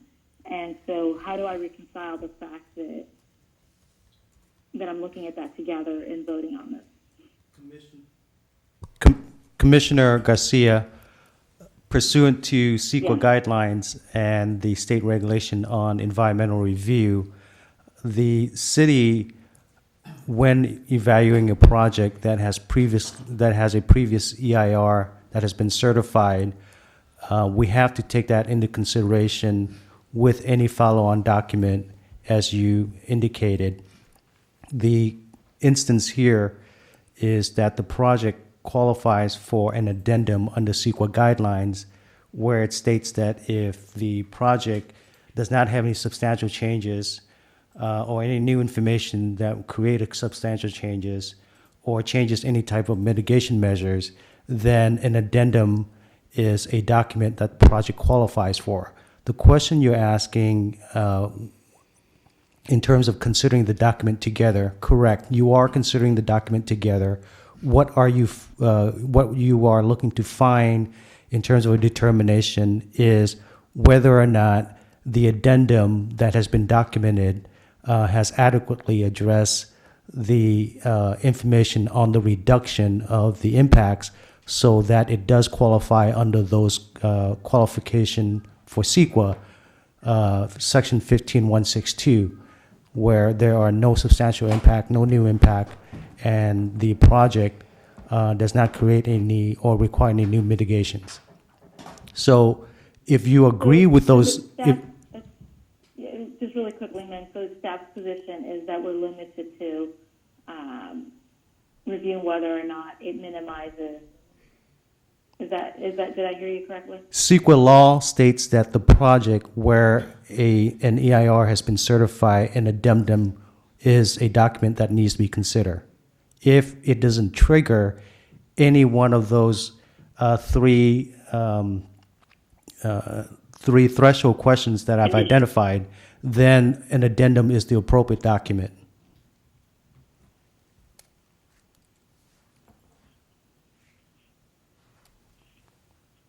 I don't know how Norma's reacting to that one, but I'm a little bit confused on that statement. Sorry, but it doesn't play out as far as I can hear. So maybe I can explain it another way.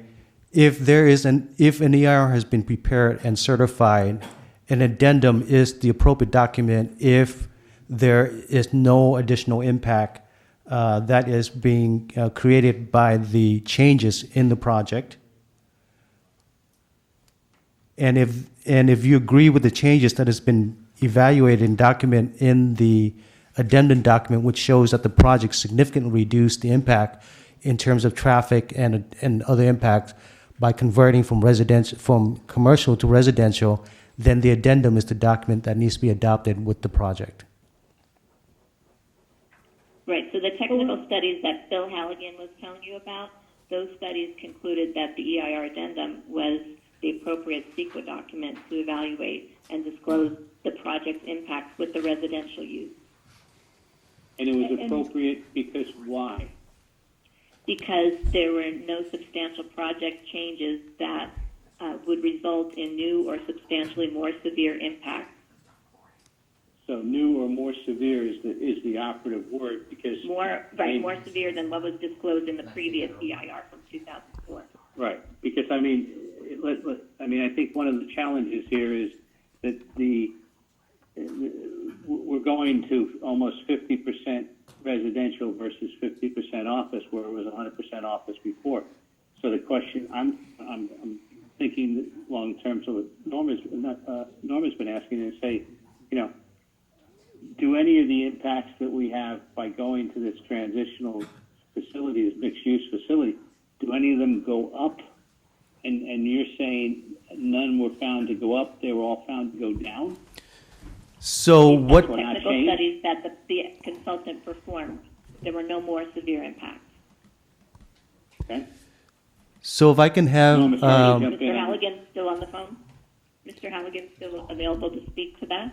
Mr. Chair, if I can just provide an opportunity for our traffic engineer to give one example relating to traffic and how traffic was reduced, traffic generation was reduced through the conversion of a portion of the building for residential use. Teg? Sure, thank you, Min. This is Teg Higgins again with Public Works Agency. Good afternoon, members of the commission. With the changes that are contemplated with the new project, the daily trips of the project are effectively cut in half. With the approved project, the daily trips generated by that project were 6,686 trips. With the new proposed project, the daily trips is 3,026. So it's roughly a 55 to 60% reduction.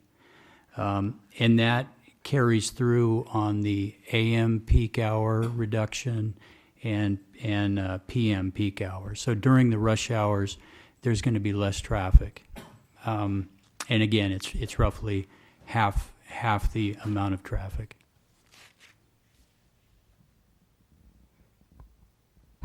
So in that example, as you can see, the traffic was reduced by 50%.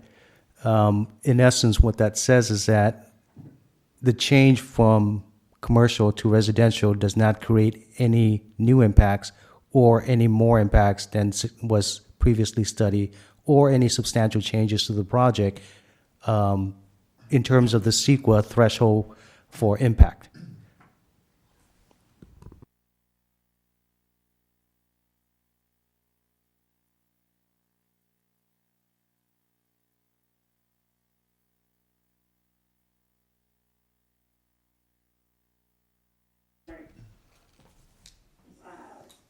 Would not be reduced, or rather that they were brought to an acceptable level.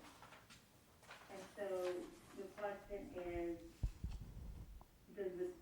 how does that measure the nearly 50% reduction, or did you say a 55 to 50% reduction of that?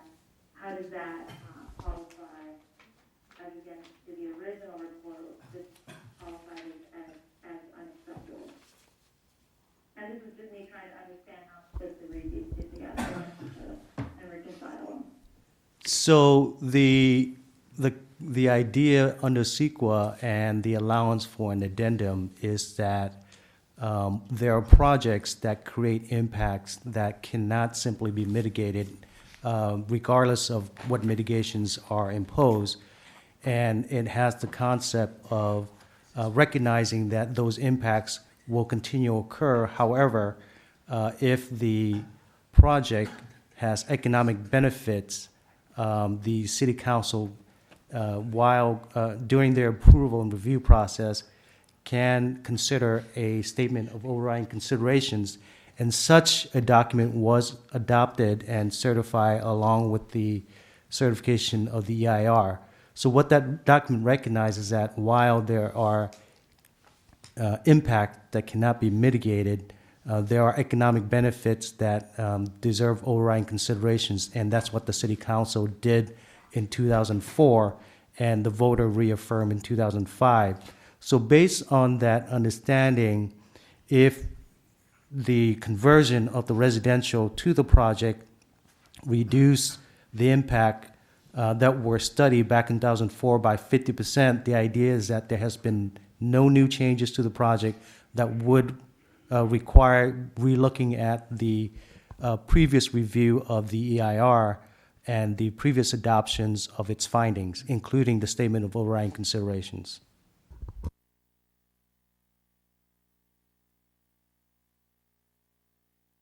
And yeah, I mean, I understand what the council did subsequently with the statement of overriding considerations, but I guess my question really remains that if it was unacceptable levels at that point, I guess then what you're saying that while this reduces it by 55 to 60%, it would still qualify as unacceptable, but it was overridden by the statement. Is that correct? What you're saying? Okay, thank you. And now the impacts will be even less with the technical studies that were performed. Okay. They will be less, but do any of them still exceed any unacceptable levels?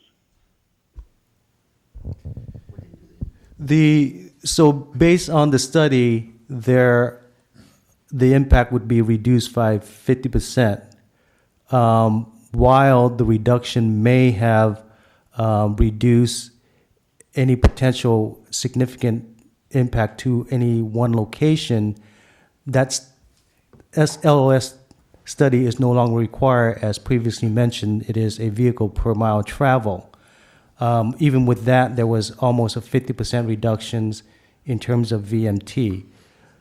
So the concept of the addendum and the reduction when adopted with the EIR is that the original impacts, the original mitigations that were approved are still applicable to the project. With the changes, there are no new mitigation required. There might have been reduction of mitigation, however, that is not taking place. All mitigation for traffic, for air quality, for cultural that applies to the project in 2004, even though there's a reduction in terms of the impact, remains applicable to the project, and the applicant is required to implement those mitigation as part of the update of the project.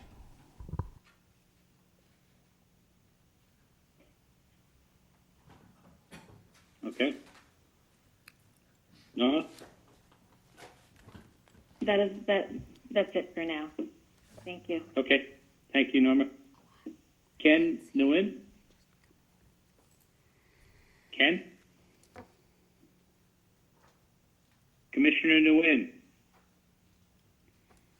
Can you hear me? I Can can you hear now. me? Yes, we No can. comment. Okay. Commissioner Rivera? No, none. Okay. At this point in time, I'll hold off for comments. I think I might have more with the applicant, but we'll go from here. Madam Secretary, have we received any written communication on this item? We have, and all of the written communication that was submitted to e-comments has been distributed to the commission and posted on our website. Two of those comments, the person did request specifically that the comment be read aloud, so I'll go ahead and do that at this point. This comment is from Ann Mower, and it reads, "Good evening. Neighborhoods around the One Broadway Plaza site will be negatively impacted by this project. Without neighborhood-specific traffic diversion and calming measures, the downtown, Logan, Lacey, French Court, Willard, and French Park neighborhoods will suffer additional traffic impacts unless these impacts are mitigated. The EIR for OBP was approved over 16 years ago and is outdated. Only minor changes were recently made to the old EIR, which only described replacing 19 floors of office with 19 floors of apartments. No new traffic studies were undertaken to account for the numerous other apartment projects under development in the area, leaving the development to negatively impact not only traffic, but also the health and safety of residents in the adjoining neighborhoods. Question 1, OBP will redesign over half the project from office to apartments. Why did this major change not require preparation of a new EIR? Question 2, what is the threshold and criteria to require a new EIR for OBP? Request 1, that the Planning Commission recommend to City Council that it work with the affected neighborhoods as stated above to identify and implement traffic mitigation and calming measures for the for the project. End of comment. And the second comment that requested to be read aloud is from Bobby Keenan and Susan Vanderoost, and it says, Susan and I are longtime homeowners and residents of Washington Square. We strongly oppose the approval of this project in its present form. The EIR and traffic mitigation plan that you want to reapprove is from 2004. We are mystified why the city attorney says new ones are not required. Things have changed significantly in this area in the past 16 years, so the plans are obsolete. We believe that a new EIR and traffic mitigation plan are absolutely needed for this plan to be approved. Now, with the addition of residential units, traffic going and coming at peak and off-peak hours will significantly be increased. You don't need a study to determine that. The present plans are completely inadequate to address this issue and represent a significant threat to the safety and quality of life of residents and businesses in surrounding neighborhoods. We urge you to vote against approval tonight and demand a new EIR and traffic mitigation analysis. End of comment. And that concludes the comments that were submitted via e-comment by 5 p.m. today. Okay, thank you for that, Madam Secretary. With that, we will open the public hearing. And will the applicant like to speak at this point in time? Applicant Mike Hara, you may begin to speak at this point. Yes, good evening. This is Mike Hara, Mr. Commissioner and Honorable Planning Commissioners. Good evening. Can you hear me okay? We can hear you. Can you hear me? Okay, good. Yeah, a couple things. I've listened to all the comments. They're very good. There's a few things that I'd like to say here. It makes it pretty easy. We did do the EIR reports. We had two different people working on that for the city.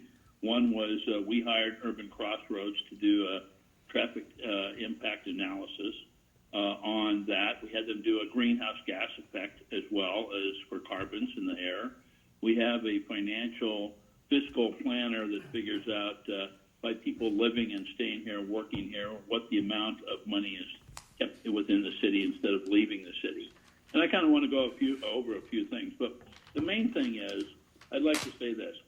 When you're building a commercial high-rise building for office space, you can allow up to 24 to 27 people per 1,000 square feet. Okay? So we have a 1,000 square foot apartment and we have 1,000 square feet of commercial office. So we have the permit and we have the authority to move forward and to build this building as it is right now. What we're adding to this is where it doesn't take a whole lot to figure this out with the amount of number of people that it takes. So in 1,000 square feet in an office building, you have 27 people.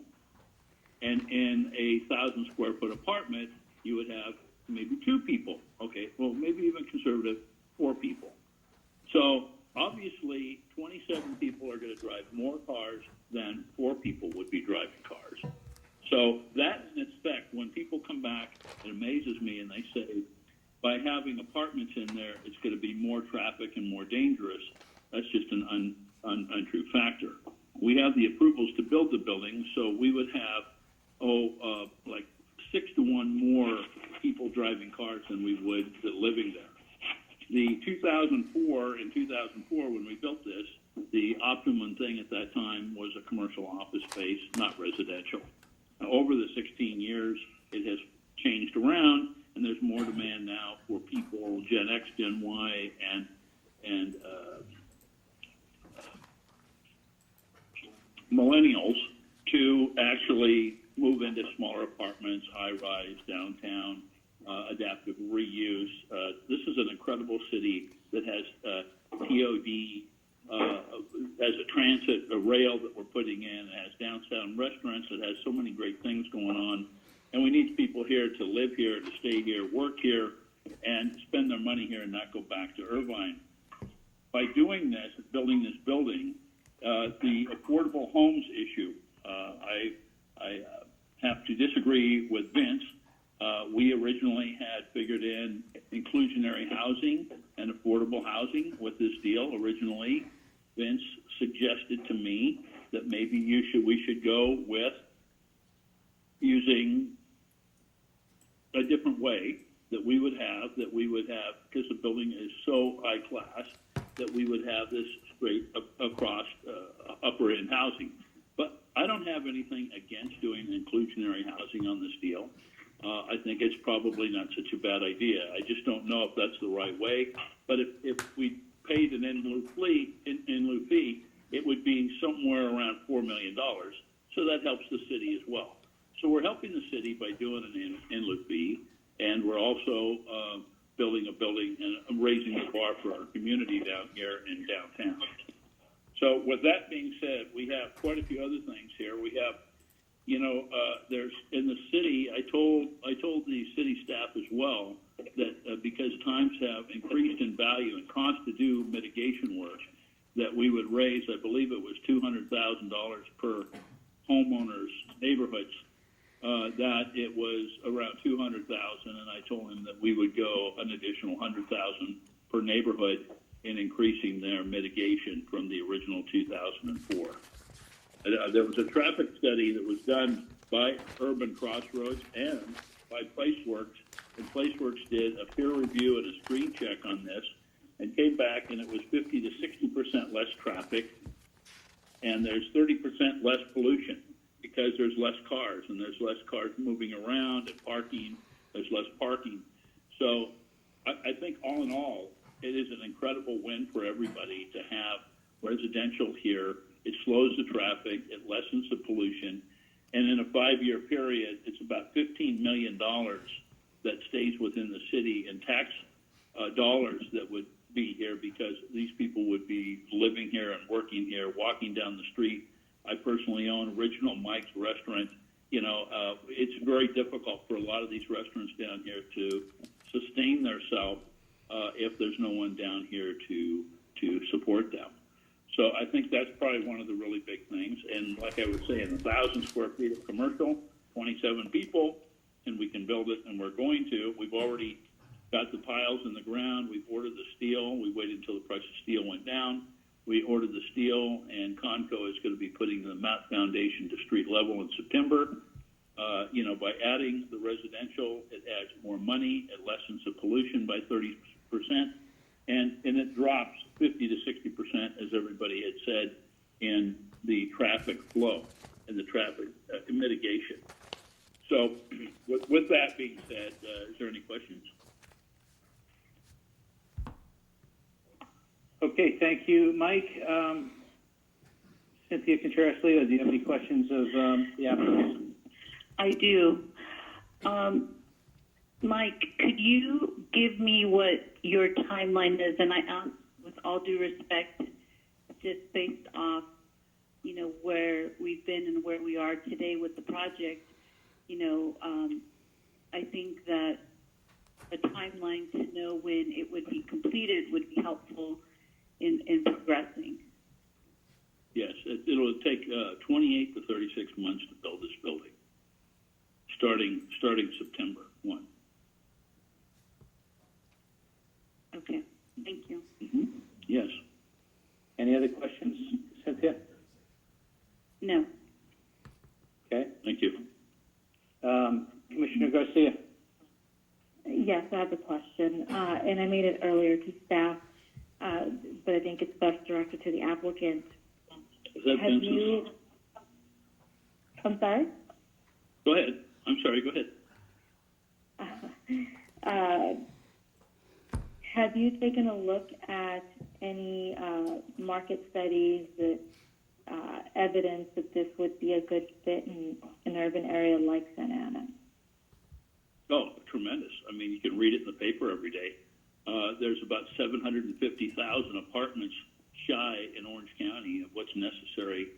The days of buying homes and going suburban and all that are pretty much over for millennials and Gen X, Gen Y. We're building 888 right now, adaptive reuse, 148 units of apartments across from this project.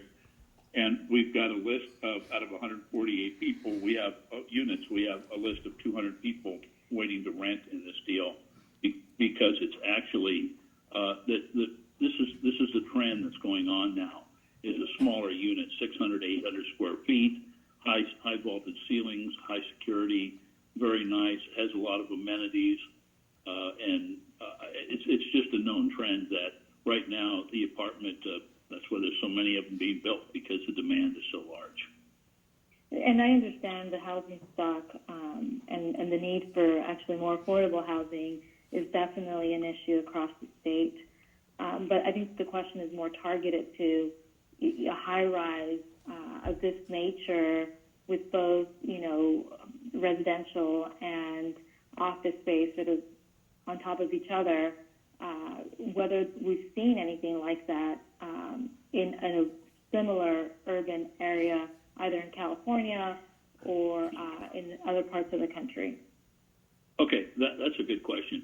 LA Live, downtown LA, there's a waiting list for people to buy apartments, and it's totally mixed use between commercial and apartments. It's over by the Staples Center.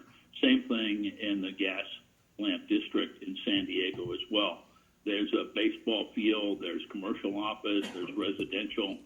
And in this building, we've separated the residential at the bottom and at the top, and the commercial is in the middle. So there isn't, somebody had brought up something about noise and everything going through. All of that is separated by having the commercial separated from the residential as well. So there's a tremendous amount. That's the big thing today, is like LA Live, and I would like to have you guys go down there and check it out. It's pretty incredible what they're doing down there. Football stadiums, a Staples Center, live work, artist lofts, commercial buildings. We should be doing that here. We have got a lot of things to do. There hasn't been anything built down here since the 60s.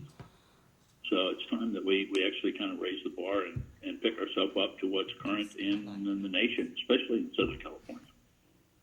So follow up to that, at LA Live, for instance, we don't have buildings where you have, high-rise like that with this kind of residential living and office space. I really want to understand, and my concern is obviously, and I said this earlier, is that you're going to end up with an empty residential space, and then what? So I really want to get a very good sense of where your statistics are coming from to support the residential switch.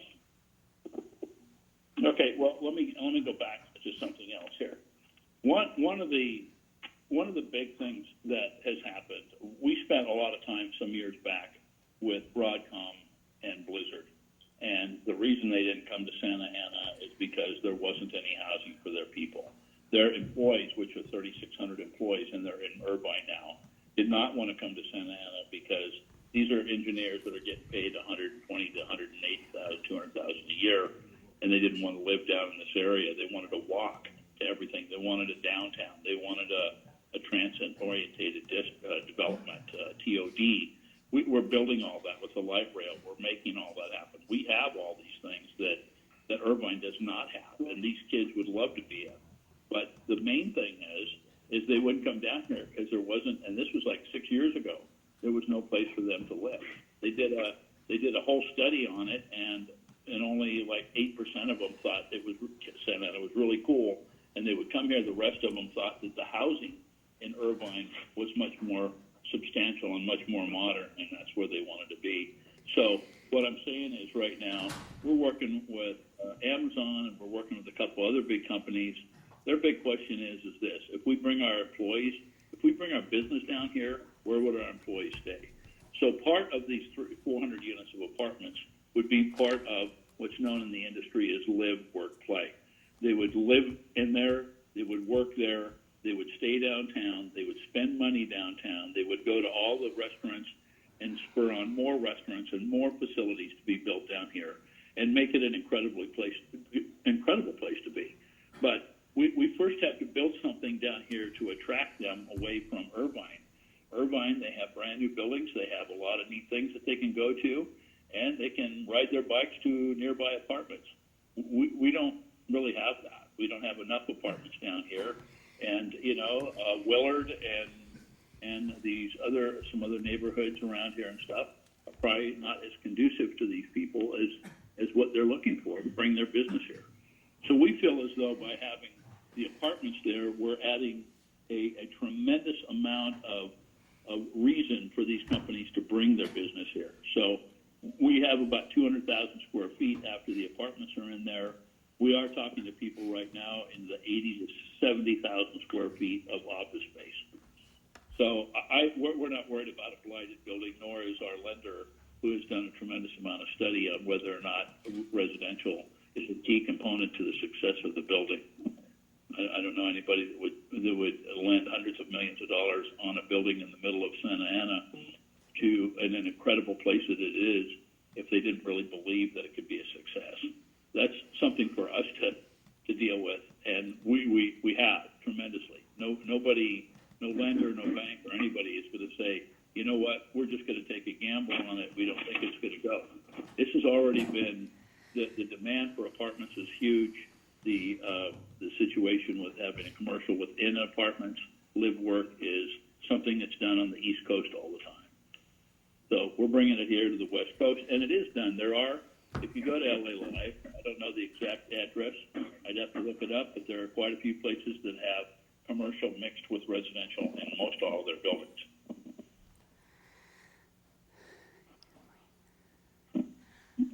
Norma, any other questions? I'll reserve for now. Thank you, Mark. Okay. Thank you. Commissioner Nguyen? No comment. Commissioner Rivera? None at this time. Okay. Thank you. I guess, Mike, I've got a couple of questions. Okay. One is that we're sitting here, and one of the largest, I say, issues that was brought up on this topic of we've been dormant. You've been dormant for 15, 16 years, and now all of a sudden we want to get things moving very quickly, and at the same time we're all sitting in our homes, not being able to go out because of COVID-19, and everybody's saying, well, let's just hold off on this. It's been 16, 17 years. Why not another 30, 40, 50, 60, 70 days? So I guess, just to set the level, set the field as to where we are and what we're doing, I mean, that's the biggest concern I think I've seen everybody have at this point in time. We're trying to move this process through, but I'm not sure that everybody understands all of the discussions that are going on with this. Okay, Mr. Chairman, it took about 11 years to go through CEQA and EIR and a referendum and get everything approved. And then it took about $11.3 million in plans and engineering to be able to pull permits at one time for this project, and now have a foundation permit and put piles in the ground. When you speak of that long a time, it's simply because it actually took that long to get this approved here, and the timing may have not been right.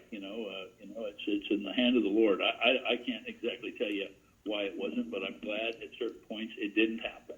At this point in time, the reason that that we need to move forward is this property happens to be in what's called the opportunity zone. I don't know if anybody's familiar with that, but the short story of it is if you keep the property for 10 years, at the end you don't pay any capital gains. So these major companies are wanting to come in and go in the building, and they want live work. They want a lot of these things that we're asking for now. I didn't just come up with these things. They came up and said, if we had housing for our people and you have this infrastructure, I'm the biggest advocate and seller of downtown Santa Ana with 5 million square feet, and being here next month will be 31 years. You know, I got to tell you, it's really in an incredibly perfect time. You know, and it is the Lord's timing, and that's the only timing. And I got to tell you, it is right now because of this opportunity zone. These people are willing to invest in this city, move it forward, and make it happen, even after all these years of going through with this project.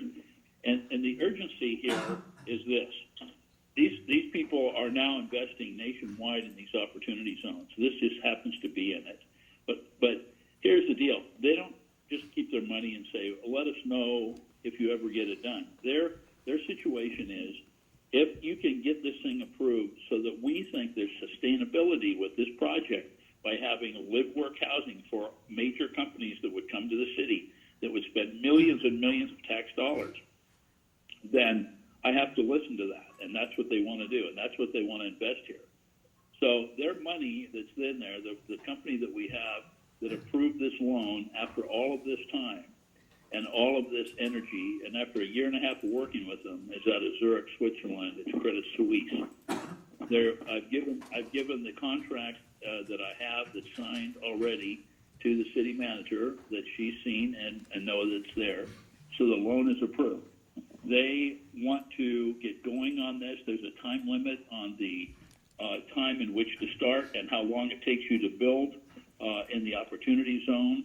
Those are timelines that are really, really close right at this time, because they just approved the final draft of the opportunity zone on December 19th. So up until December 19th, nobody knew exactly what the law was going to be, and at this point they do. So the constraint or the time to move forward, I've carried this thing for 17 years, and only just to make it the very best possible thing for the city. We need a beacon. We need an icon. We need a legacy. We need something that shows the difference other than just some 5-story apartment buildings around the outside of town and a couple other small projects and stuff. This project identifies the downtown. It brings back the life. It makes it the capital city of Orange County once again. And we need to take the people that are in suburban world, that are in Irvine, and bring those people down to our city and have them live here, work here, play here, spend their money here, have their families here, do all these great things. And the timing fits with a couple things. One, the light rail that connects to the train to make it perfect TOD. And the other thing is, I don't think anybody ever talks about it, but they tore down the entire Civic Center and they're building a new one. So now they got a new Civic Center, we got a new light rail, we got new projects, we got cranes in the air. We're going to build this building. You know, if we build the building, which we're going to do anyways, and it's all commercial, then we will have to take a longer time to fill the commercial. There's no question about it, because we will have to have a demand of residential to make that work. This way, it lowers, and I say it again, it lowers 60% less traffic by the same figures I just told you: 1,000 square feet, 27 units, or 1,000 square feet, 4 people in residential. So you don't really have to do a lot of studies to figure that out, although we spent about $40 grand in doing these studies that we just finished. So that what that does is it shows that there's less traffic, there's thus less pollution, and the other thing, which is really big, it keeps people here in the downtown area that would never be here, that are making some good money, that'll spend their money here and make the good things happen for good people. We need to change here. We need to change it up. We can always do these other projects on the periphery, or we can do different things. But this downtown is what everybody looks at. When I talk to people that are in Irvine or Newport Beach Garden Grove or anywhere, the bottom line is downtown Santa Ana is a bad place. There's homeless people. There's all kinds of bad. There's negative. You know, hey, my office is right here on Broadway. I own 5 million square feet in this downtown area. And I see these people, the homeless, every day, every morning. I was the guy that designed, built, and financed the Orange County High School of the Arts and the Orange County Elementary Arts Academy and put that together. And it's unfortunate for me to come to work and see homeless people laying in the street on the side in our city right across from the #1 rated arts high school in the nation, and nobody doing anything about it. Not the county, not the city, nobody. And this high-rise building, when you build something like that, all of that element goes away. They're all here because there's vacant buildings. The YMCA is still vacant 21 years later. Oh, my gosh. What more can we have possibly do? Let's be proud of the city. Let's put some things together. Let's make great things happen together. You know, I've been here. I've strung this thing out, hung out with everybody to make it happen right. Built the things, the original mics, the school, the Twist Basler building, the Masonic Temple, all of them added to the fabric to build the foundation to what we need to have down here. And we're just asking, simply just do what the market is asking, which is residential. Big deal for residential right now. So let's do that with residential. Let's not have it blighted. Let's fill it up. Let's make it happen. And I got to tell you, these banks and these people that want to come down here, they did their own study just before they funded this.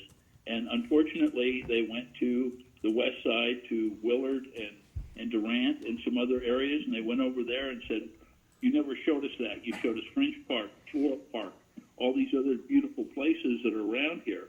And there's nothing wrong with Willard or Durant, but somebody making $100,000 a year or something like that works for the city or works for the county or works as an attorney or works as a judge where they can stay in an incredible place, go downstairs and walk across the street to the new Civic Center or take the light rail or take the train to a game at the Ducks game or the Big A, all of that without a car.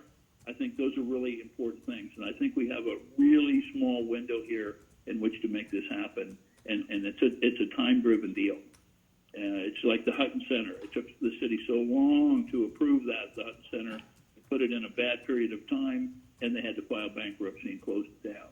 Now, look what's there. You talk about different places being successful. The Hutton Center is now all apartments, and it's completely full of people.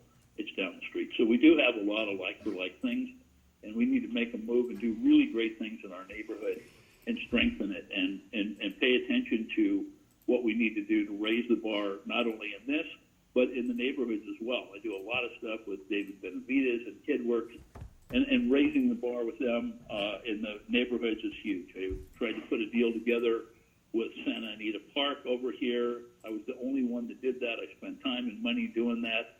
I am here to make it happen. I am here for education. I am here for the benefit of the people of the city. And, you know, timing is everything. Mark, it's one of those kind of things that you just can't say, okay, well, we'll just do it some other day, or 30 days or 60 days. The 30 days or 60 days took 17 years, and I'm still here, and we're going to still go forward. I think what we're asking for is we're just asking to lessen the traffic by 60%, lessen the pollution, and do live work and keep the people here and bring money into the city. Okay, thanks for that, Mike.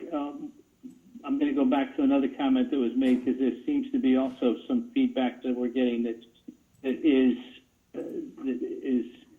not necessarily consistent. When we look at the original EIR, and you even mentioned it earlier, in the original EIR there was a couple $100,000 per neighborhood that was put aside for looking at traffic mitigation, studying the traffic mitigation, and putting together any kind of mitigation plan that needs to be done with regards to those 6 neighborhoods. Yes. And those neighborhoods were Washington Square, Willard, French Court, French Park, West Floral Park. Those are the neighborhoods. What's coming up at this point in time? What's coming up at this point in time is that there's discussion also being brought up put on the table for Logan, Lacey, and downtown. So, I guess the question is, those three areas, those three neighborhoods, they were not in the original EIR. So what does that mean to those neighborhoods with respect to any kind of traffic mitigation if it's required at all? Well, I want to help any of those, but and I agree with that, and I agree with the mitigation. But what I'm saying is just now we went through this entire traffic study on this traffic impact analysis, and it's 60% less with the apartments. Right. So if we build it, which we can, and we will anyway, and we put what we're going to put in there, is going to be 60% more traffic and no more mitigation. I'm willing to spend another $100,000 for those 6 neighborhoods in there to $300,000 because I think maybe the cost of fixing things and putting crosswalks in or stop signs or whatever they may think is necessary for those areas, and every one of those, that's why we came up with money instead of just fixing things, because each neighborhood had different things that they really needed to address to mitigate these issues. So, but we already have all of that approved. I want everybody to know we have it all approved. We got files in the ground. We're going to build the building. I'm just saying if we add this, it reduces it by 60% on the traffic. No matter what other people say out there, everybody can figure out 1,000 square feet, 27 people, 1,000 square feet, 4 people, there's going to be less cars, less traffic, less everything. It's as simple as that. I agree that everybody should have other people. I don't know why these other people were not included in the mitigation study. At the EIR at that time must have designated these neighborhoods because of the impact to the location of their neighborhoods more than neighborhoods that are further away. Yeah, I mean, the consideration that I understand in the original EIR was that it was a half mile to a mile radius of the facility, and that's why the neighborhoods were taken into consideration. Why Logan was not taken into consideration, or Lacey, the borderline on the east side of the spectrum, I don't know, but that's been the question. Everybody, we've received numerous correspondence that talk about nothing more than traffic mitigation, and it's consistent coming from the neighborhoods that I just mentioned: Logan, Lacey, French Park, and downtown. I think I can answer that. During the time of that, most of the traffic mitigation is where would the people leave when they leave this place? Where do they need to go to get to the freeway? What neighborhoods would they go to get to the freeway? I don't know if anybody would go to Logan to leave this building through Logan. I think everybody's going to go through Washington or 10th Street or 8th or 1st or Santa Ana Boulevard, that type of thing. But as it gets further south, people don't go south. They would go to the freeway, which is on Santa Ana Boulevard. They would go north to the 5. I think that's the main thing, because I had to do traffic mitigation on 17th and Main and 17th and Broadway with right-hand turn lanes at peak hours. So I think most of the traffic flow, and that was all done through staff, and it was all done through environmental impact engineers at the time. I mean, I didn't have anything to do with it. I just basically agreed with what they were saying with the deal. But I think most of the traffic is everybody's leaving. I don't know anybody that would go to the west to leave this building. They wouldn't drive through Civic Center to leave Civic Center. They would leave. Everybody's going to go to the east or to the north. I don't know too many people that would go to the south or to the west. Okay.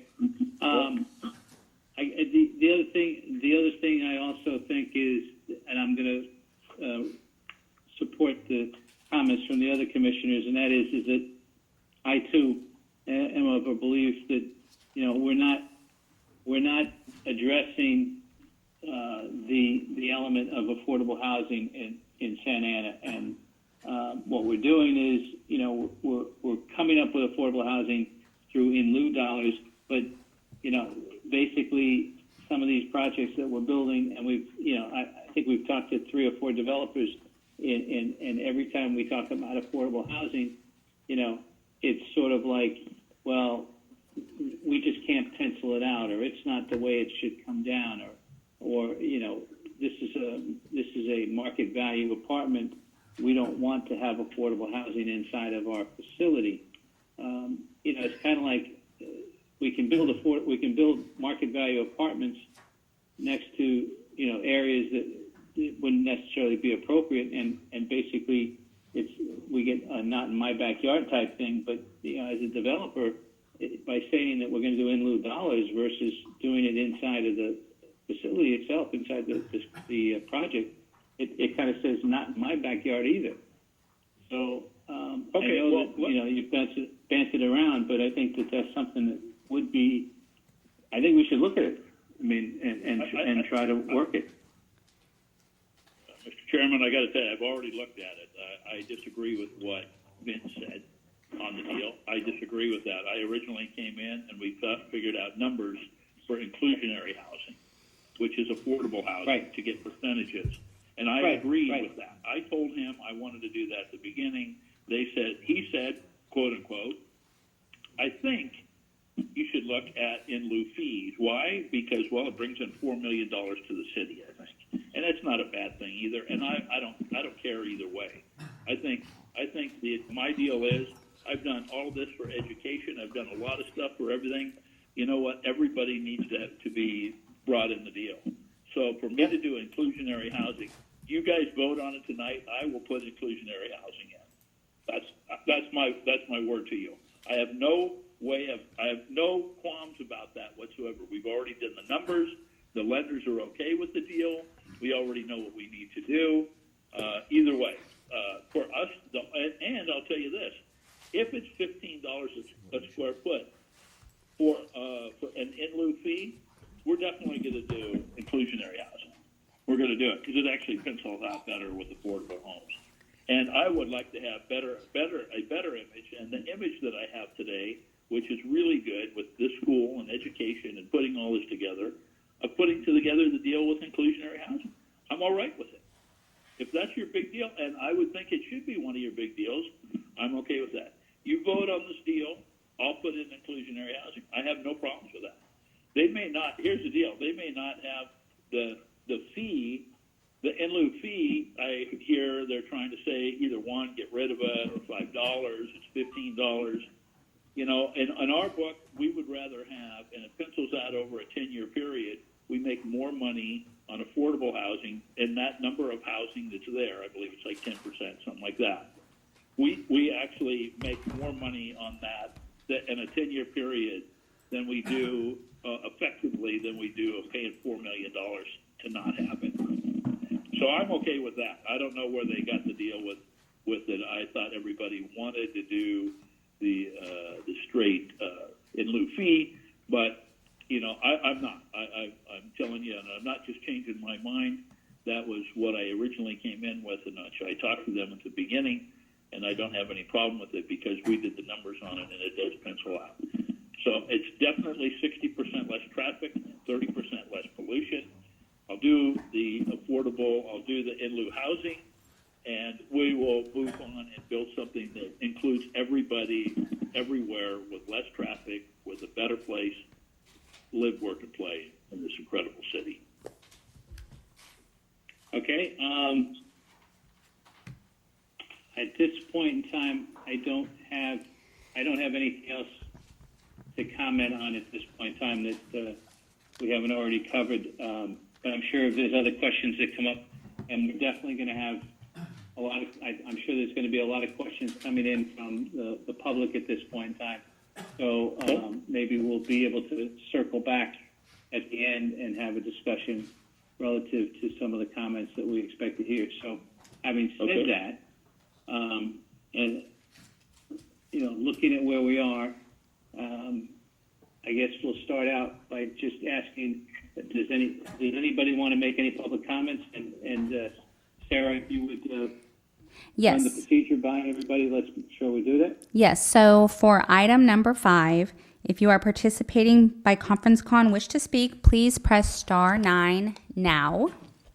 While we wait for participants to press star 9, we will also scroll through the public comments submitted through YouTube live chat.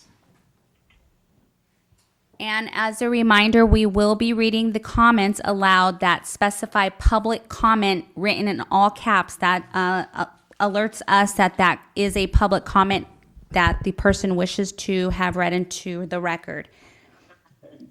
So we'll go ahead and start with the callers. And I have 3 so far that have raised their hands. Just one moment, let me find these. Okay, so I'm going to go ahead. Caller, please state your name, your position on the matter, and your comment. My name is Mike Tardif. Good evening, members of the Planning Commission. I'm opposed to the One Broadway Plaza development. My family goes back 100 years in Santa Ana. This is not what the residents of Santa Ana envision as compatible to our city. The 37-story monument is not what we want here. In no way does this monstrosity complement our neighborhoods. There are many technical problems with this development, which others will detail for you. Important technical problems with this development. But my plea here is, don't let this happen here. It doesn't fit. It will make the lives of Santa Ana residents miserable. I don't believe that any of you were on the commission when this development was approved many years ago.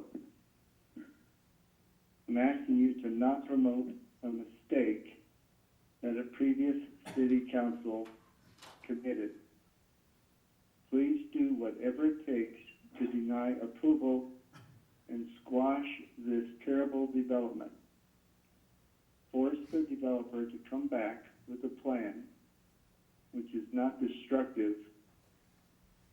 which will rather truly complement the golden city of Santa Ana. Thank you. That is my comment. Thank you, Mike. Okay, so the next caller, just one moment. Caller, please state your name, your position on the item, and your comment. Yeah, this is John Hanna, and I'm a resident of Orange, but I lived in Santa Ana for quite a long time. I lived there in the mid-'60s where downtown Santa Ana was vibrant, but I worked in Santa Ana for 20 years in downtown and saw that how it turned. This project is a real opportunity to not only put Santa Ana on the map, but kind of move to where people are living and working in the same location or wanting to walk. You know, Mike did a pretty good job of describing that, but that's where things are going. So we're going to be using less automobiles. It's going to create less traffic, not just because of the commercial residential mix, but because of what's going to happen alongside. I represent 1,000 union carpenters in Santa Ana, and this is the kind of project that they need. After coronavirus, where many private construction projects are shutting down, the public ones are still working, and many private ones too. But this is something that contractors and workers, building trades workers, will need. I just like to see the agreement that we had, or the building trades had with Mike in 2004, be either put back in or modified. And I'd like Mike's comment on that. And last thing I'd like to say is, you know, people didn't like this project when it was originally envisioned. They had the opportunity to oppose it. They actually got signatures, and the voters decided, hey, you know, we'd like that. This is actually a better product than what they had in 2004. So I would say, hey, let's get the agreement that will prioritize hiring of Santa Ana workers so we can give an additional economic boost to our community. Thank you, John. Thanks a lot. Thank you. Next. Okay, so let's see, we're gonna go. Caller, please state your name, your position on the item, and your comment. Yes, hi, good evening. My name is Erica Gonzalez. I'm a local activist and lifelong resident of Santana. My family's been here since the 70s, and I am definitely opposed to this project. The gentrification in downtown Santa Ana has been a plague for our city. The reason that nobody goes to downtown Santa Ana or the 4th Street area anymore is because the residents can't afford it. They displaced us, and they're trying to now spread that displacement Main Street all the way down to Warner. We don't need people from outside of Santa Ana coming into our city. We need to take care of our residents. We need to take care of the people who live here already. We're one of the most densest cities. We have the most dense population, and our average income is less than $40,000. We don't need more luxury apartments. We need affordable housing. We need parks. We need places that our kids can play. We need green spaces. They have done surveys, multiple surveys, asking residents, not stakeholders, not people who work in the downtown area, not the county employees or the city employees. They've asked actual residents what they want, and we want parks. We want more centers that our kids can go to. We want places that we can go to feel safe. You guys, people outside of Santa Ana, don't want to come here because they think it's not safe. How do you think the residents feel? You guys need to start listening to us and what we've been fighting the gentrification in downtown Santa Ana since it started a decade ago, and no one listened to us. And now that this plague is spreading throughout the remainder of the city, now all of a sudden everybody is taking notice, and it's not going to fly anymore. We are so tired of these companies, people like these developers that are just coming in here. And the city council and the city development, the commissioners, you guys give them the green light to do whatever they want. And that's exactly what they're doing. This pandemic is setting the stage for predatory behavior from developers just like this. This is why it's an emergency meeting. It was called last minute. There's less than 100 people on this meeting. Residents don't know about what's going on, and they do it on. You guys do it on purpose, and we are really, really, really tired of it. And that's all I have to say for right now. Thank you, Erica. Chair, there are no other individuals who have raised their hand in the conference call, so we will move on to the public comments in the YouTube live chat. Reminder, comments with public comment written in front of them will be read aloud. So the first one, Dale Helvig, item number 5, many more to follow. The EIR concluded that the following topic areas would result in a significant unavoidable adverse impact even after mitigation, air quality, utilities and service systems, aesthetics, cultural resources. I do not see in the 2020 addendum to the 2004 EIR how these are being mitigated. Santa Ana ranks as the second most dense city in the state and seventh most dense city in the nation. This alone should cause us to pause. With higher density comes increased risks. Just look at how COVID-19 is affecting New York City, the densest city in the nation. As for water service, the analysis performed assumed occupancy capacity was 1 person per bedroom, 440 capita for the 415 apartments. With this assumption, the revised entitled water demand would be 71,711 GPD. This represents an increase of 25,090 GPD over the total current entitled water flow of 46,000. I'm sorry, just 1 second. We lost that comment.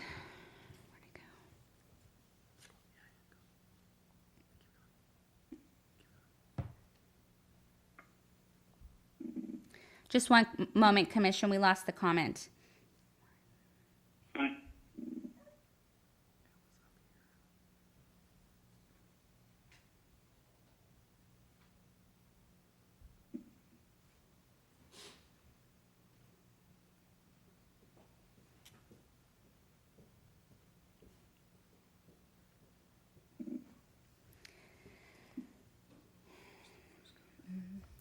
Okay, we're going to move on until we locate that comment again. The second comment is from Connie Major.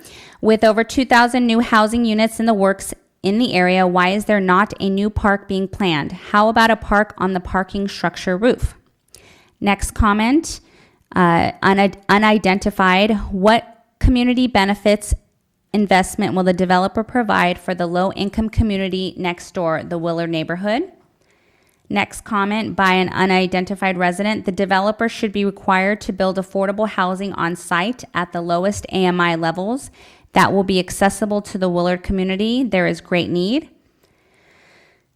Next comment is from Bill Bonnet. As Vince indicated, no other mixed-use building of this size and type exists in Orange County, San Diego County, or Los Angeles County. Santa Ana should oppose. Next comment, Jeffrey Dickman. Amendment number 1 to the EIR says that there are traffic impacts from I-5 on-ramp to 1st Street on Main Street and impacts from 17th Street South to 1st Street on Broadway. Next public comment from Jeffrey Dickman. What is the specific positive financial impact to the city in dollars? What are the costs to the city? Another comment, Dale Helvig. EIR section for utilities, total current entitled water flow increases by 25,090 GPD or over 9 million gallons annually. No addendum comments to say why this is okay. Public comment from Connie Major. Bad assumption that traffic will reduce because people will live there that work there. I would not want to live where I work unless it was my business. Most workers will drive home. Public comment, Jeffrey Dickman. OBP will still have 3,000 plus more vehicle trips bleeding into the adjoining neighborhoods than present. Public comment, Bill Bonnet, Park Santiago. While the new configuration may reduce traffic less than a business use, the density growth in the area since 2004 make this high rise inappropriate. Public comment, Bill Bonnet, Park Santiago. The current plan's approval requires 50% of the building to be pre-leased to non-government tenants before construction can begin. 50% not met yet. Public comment, Tucker Lee. Please approve this project. Housing is needed urgently. Santa Ana needs investment, needs income. Needs taxes. Listen to planning experts and not to the same tired stories holding Santa Ana back. Public comment, Tucker Lee. Do we want to go back to the Santa Ana of the 80s, 90s? We've come so far and want to continue on this track. A rising tide lifts all boats over. COVID-19, the city will need this. Public comments, Tucker Lee. We are on the verge of a recession. We need projects to create jobs, attract investments, attract employers, bring people to our city in the difficult years ahead. Public comment, Tucker Lee. I'm tired of the same old tale, no progress unless everyone is included at all stages. Why so? Everyone has ambition, goals. Irvine ranks high nationally in lots of studies for living. Public comment, Tucker Lee. Working, safety, why not us? We need to move or we will once again be left behind by all these other cities. Please approve this amendment for all of the citizens of Santa Ana. Everyone wins. Resident, public comment, please continue this item. Public comment from Erica Gonzalez. The trend he's referring to is gentrification. We need to attract more people to our city. We do not need to attract more people to our city. We need to take care of the current residents first and foremost. Public comment, Erica Gonzalez. No one goes to downtown Santa Ana because the residents can't afford it. We were the glue that was holding it together until they displaced us. Public comment from unidentified resident. Please continue this item. Opportunity zones can cause mass displacement. There are no development guidelines to ensure existing residents will remain. Require affordable housing on site. Public comment, Tucker Lee. Those of us that have been here all our lives know that Santa Ana is a better place to live now that it has been for decades. All this new development hasn't ruined our city. Public comment, Tucker Lee. It has improved it for most citizens. Carl Benninger, public comment. My son works for WeWork. This type of setup they and their clients look for around the world. So I do believe what Mike is saying. I do support this change. Let's get it done. Public comment, Jeffrey Dickman. Mike, where are the traffic mitigations for the neighborhoods? There are none. You have never met with anyone in the hoods. Public comment, Jeffrey Dickman. Washington Avenue leads east through Logan. They will be impacted by OBP traffic. Connie Major, public comment. The inclusion of Logan, Lacey, and downtown is mandatory regarding needing mitigation monies. Don't approve without inclusion. Logan is in direct line for freeway on-ramp along Washington. Jeffrey Dickman, public comment. Keep the affordable housing in one Broadway Plaza. No in lieu fees. Dale Helvig, public comment. Inclusionary housing has to be dispersed throughout the residential units. This means affordable housing at the penthouse level. Unidentified resident, public comment. Building on site. How many affordable housing units will the developer build on site and at what affordability levels? We need 2 to 4 bedroom units at 30 to 40% AMI. Connie Major, public comment. Email a comment to be read into the meeting. I received a thank you that it was received at 12:47 today. Where is it? And Chair, that concludes the public comments that we have on YouTube Live, received on YouTube Live so far. Okay, thank you, Madam Secretary. Do we have any other comments at this point in time? Be it phone or via YouTube? Let's check here. Okay, so Anybody? I see that there are Anybody some. waiting? I received that someone else raised their hand. If you can please give me a moment to navigate that. Okay, so. We need to close.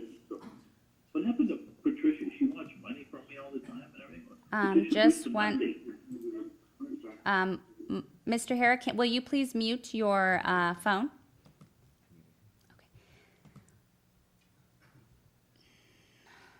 Okay. Mike? All right, caller, please state your name, your position on the matter, and your comment. Hi, this is Carl Benninger. I've been in Santa Ana since 41 years now, and I do support this project. It makes much more sense than 2525. And the Mike is going to include affordable housing. I think that even senses it better. It's a good location for this project. As I mentioned earlier in my email tweet, my son works for WeWork, and in the millennium, all projects like this where they can live and work together. We need to kind of get over our old-fashioned ideas and look to the future. And I think what Mike is saying is absolutely true, and I think this would be a real improvement for Santa Ana. And I know some of my friends out there are questioning me because when it was strictly going to be in office, I had trouble with it. Now, including residential, I think it's a good move. And God, 16 years, let's get something started there. Thank you. Thank you, Carl. Okay, just one moment as I mute that caller.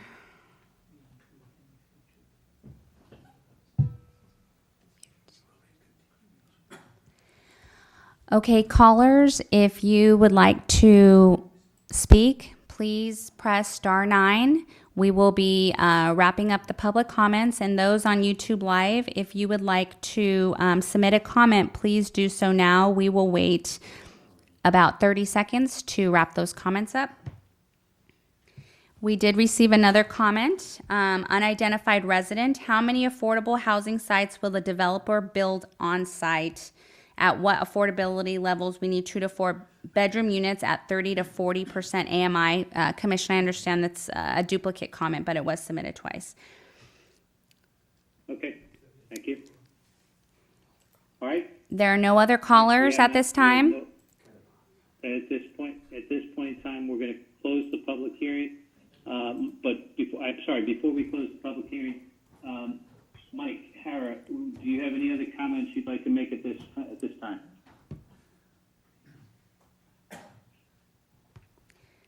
Oh, I'm sorry.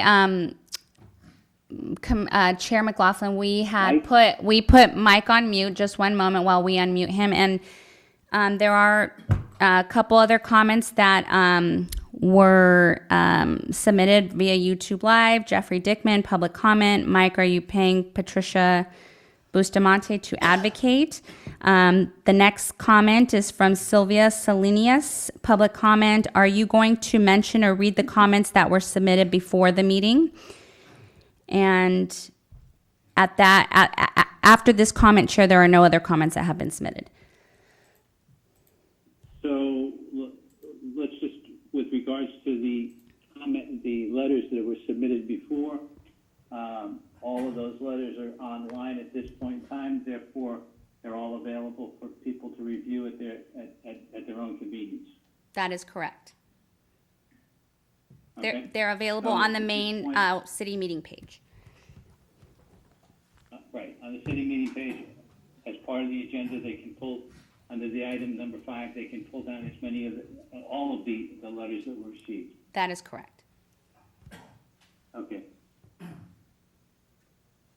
And again, Mike, Hara, do you have any comments you'd like to make as a follow-up to the comments that have been made in the public hearing? Yeah, I think they're really good comments. I think all those comments are really good. I think everybody being concerned is a good thing. I think it's time that we move forward and do something. Everybody keeps talking about the same thing. It's taken so long. How come you haven't built it? Come on. It's not because we didn't want to, and we've been here for a long time making this happen. Done a lot of stuff in the community, good things. And I think it's time that we, now that the funds are there, the opportunity zone is there, we have the light rail going in, great things are happening within our city. I think it's the right timing to move forward on this. And I think it's going to be, at the end of the day, a tremendous, tremendous plus by having live, work, play downtown and people staying here, spending dollars downtown, that they're not doing that now. So I think all in all, again, it's 60% less traffic using the theory of 1,000 square feet, 27 people, 1,000 square feet, 2 or 3 people, or 4 maybe, and then the less pollution because there's less traffic, and also the fiscal impact of people staying here, spending money, and making a more vibrant city. Building this community up and making it really vibrant, and especially in the very center of Santa Ana, the downtown area. That's the focal point that Irvine and all these people point to. It's unfortunate for us because it's an incredible city, but they all point to downtown Santa Ana. When you turn on the news and the TV at night, it's about the courthouses and it says Santa Ana, and it may have nothing to do with our city, but we need to paint a new, strong image of strength and show that we have a capital city and do great things here. I mean, people say, they've been in town for a long time. I've been here next month for 30 years building the city up. I've put more into the city than probably any other person around here. And, and I'm proud of what I did, and I'm proud of what I'm going to do and put it together. And also, in closing, we're going to build the building anyway. Everybody keeps saying we don't want it here, it's not going to be here, we don't like it here, and we're going to build it anyway. We got the piles in the ground, we got everything there. It's just a better mix, and it would build the building up faster, and it would keep money in downtown area to make it really a very vibrant downtown, much like LA Live and the Gas Lamp in San Diego. So that, in closing, I just want to say we're here. I have an incredible 30-year track record of building and doing a lot of things in education, building the foundation of the city. I'm not here to build some apartments and then run. I've been here for 30 years, and I plan on staying here the rest of my life, whatever it takes to make this place an incredible, vibrant, beautiful community that it is. That's it. Thank you, Mike. All right. Thank you. Having said that, with that, no other comments, nothing else that you've had at this point in time, Madam Secretary. With that, we will close. I'm sorry, Chair, the just public comment. one last comment that came in. Connie Major, public comment. I just checked city website, and my email letter to be read online does say public comment on top. Please read aloud. There are others with the PC request, and that is the end of those comments. So, Connie, Connie is asking you to read her letter. Is that what I'm hearing you say? Right. We typically, our practice is we don't read letters emailed via e-comments. However, the two that I did read aloud had specific language written in the comment that asked for the comments to be read aloud at tonight's meeting. I did not see that on that particular comment, but if you'd like, I could go into our system and read the comment aloud.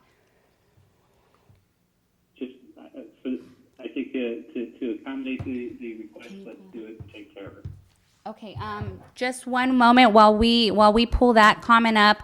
We did have another caller come in, and if you want to call Chair for final comments after this, that's at your discretion. So this is the next caller coming in. One moment. Caller, please state your name and your position on the item and your comment. Hi, good evening. My name is Jessie Lopez, and I'm not sure why my comment was skipped over twice, but given the fact that I had to sit in this meeting and hear how somebody likes their hamburger, I thought I'd call in and let you all know what my public comment was. And so gentrification is not the same as community development. This clearly is aimed at replacing our current community, especially low-income ones like the Willard community and surrounding ones. I think it's a complete lack of respect for our communities and a complete disregard for our needs, and I'm completely opposed to this project. Okay, thank you, Jesse. Okay, Chair, and we did pull up, just one second, we're pulling that up. We did pull up the two comments submitted by Miss Major. There were two comments, two letters that were submitted, and I will read the first one. It is long, so I will put the timer on for 3 minutes, and we will do a 3 minutes. I will read aloud for 3 minutes, and we will start that timer now. Dear Commissioners, my name is Connie Major, and I live in Washington Square neighborhood. I am not happy with staff wanting you to approve the construction of this 37-story tower as proposed today. Our city's general plan has several goals that are currently not going to be met by voting yes tonight. GP Goal 1, to promote a balance of land uses to address basic community needs. In two ways, this is not happening and requires a no vote tonight. First, the developer is opting out of building affordable housing units in the tower and is proposing to pay in lieu fees a buyout. At the Sunshine meeting, he pointed out proudly that he was including affordable housing units. With the city more and more built out, each housing construction needs to accept and include its minimum number of affordable units.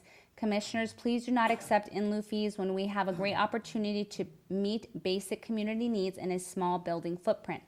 Second, with 415 proposed housing units and the other 1,731 housing units approved or in process in the Midtown area, there is no question that to meet Goal 1 of meeting the community needs, there needs to be parkland developed near this tower, not just the hardscape design at the tower's base. I propose land use as asphalt parking lots now be converted to a people play park and a dog park and give those who would park there access to the parking structure, or make the top floor of the parking structure a green park. The developer's staff mentioned it as an option.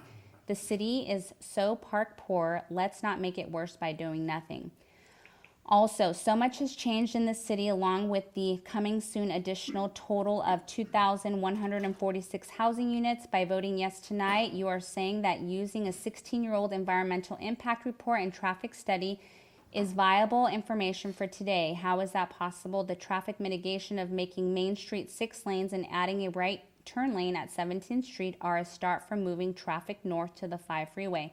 But there will be lots of drivers cutting through the east neighborhoods of French Court, French Park, and Logan to get to the 17th Street on-ramp. There will be those who drop south and head to the Grand Avenue on-ramp, and let's not forget the number of drivers who will want to head west and cut through Willard and Washington Square neighborhoods to reach Bristol. There need to be a plan for neighborhood protection. Residents need to feel safe. Please vote no tonight and get these issues properly resolved. Thank you. That was the first comment in under 3 minutes, so we'll go to the next one. This one is long as well, so we'll go ahead and start the timer. Dear City Council members, 1 Broadway Plaza, I do not agree with the staff recommending approval of the project without further study and protection for Santa Ana residents. 1, traffic. I am concerned about traffic and the lack of mitigation to lessen and divert car and truck traffic away from nearby neighborhoods. Many high-density housing projects are in the works. In this area of Santa Ana, parenthesis 2,146 housing units, and parenthesis, and it's going to be devastating to the way of life we enjoy now. Currently, the city is agreeing to use statistics from a 16-year-old study on what mitigation is needed. The project needs a new environmental impact report. The traffic mitigation of making Main Street 6 lanes and adding a right turn lane at 17th Street are a start for moving traffic north to the 5 freeway, but there will also be lots of drivers cutting through the east neighborhoods of French Court, French Park, and Logan to get to the 17th on-ramp. There will be those who drop south and head to the Grand Avenue on-ramp, and let's not forget the number of drivers who will want to head west and cut through the Willard and Washington Square neighborhoods to reach Bristol. There will need to be a plan for neighborhood protection. Item 2, affordable housing. I agree with the housing in the tower, but the developer is opting out of building affordable housing units in the tower and is proposing to pay in lieu fees.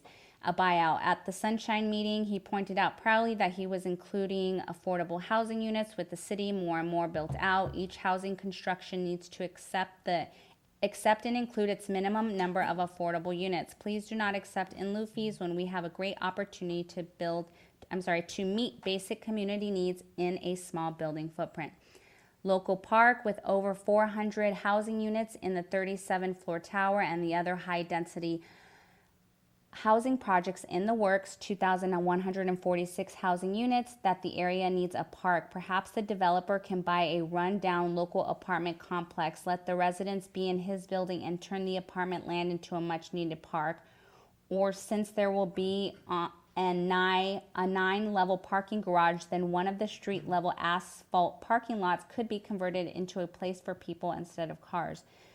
Perhaps the developer's staff ideal of a park of the parking structure should happen. At any rate, people need green parks, not just the concrete hardscape planned at the base of the tower. The timing is section 4. Why the rush to have such an important meeting that we have to try to participate virtually with only 2 days notice? OBP has been in the works for more than 10 years. Residents need to gather with the commissioners to truly communicate. This virtual meeting is confusing for me and I'm sure others. Is it truly a public hearing? Is this legal? Why the rush? And that concludes that comment. Okay, thank you, Madam Secretary. And at this point in time, we have no further comments, no further public hearing comments. So with that, we'll close and we'll bring it back to the commission for discussion. Yes? I'm sorry, Chair, please continue. Okay, so public hearing is now closed on item number 5. So we'll have comments from the commission and talk about this particular item. Vice Chair Contreras-Leo, do you have any comments or any statements you'd like to make at this point in time?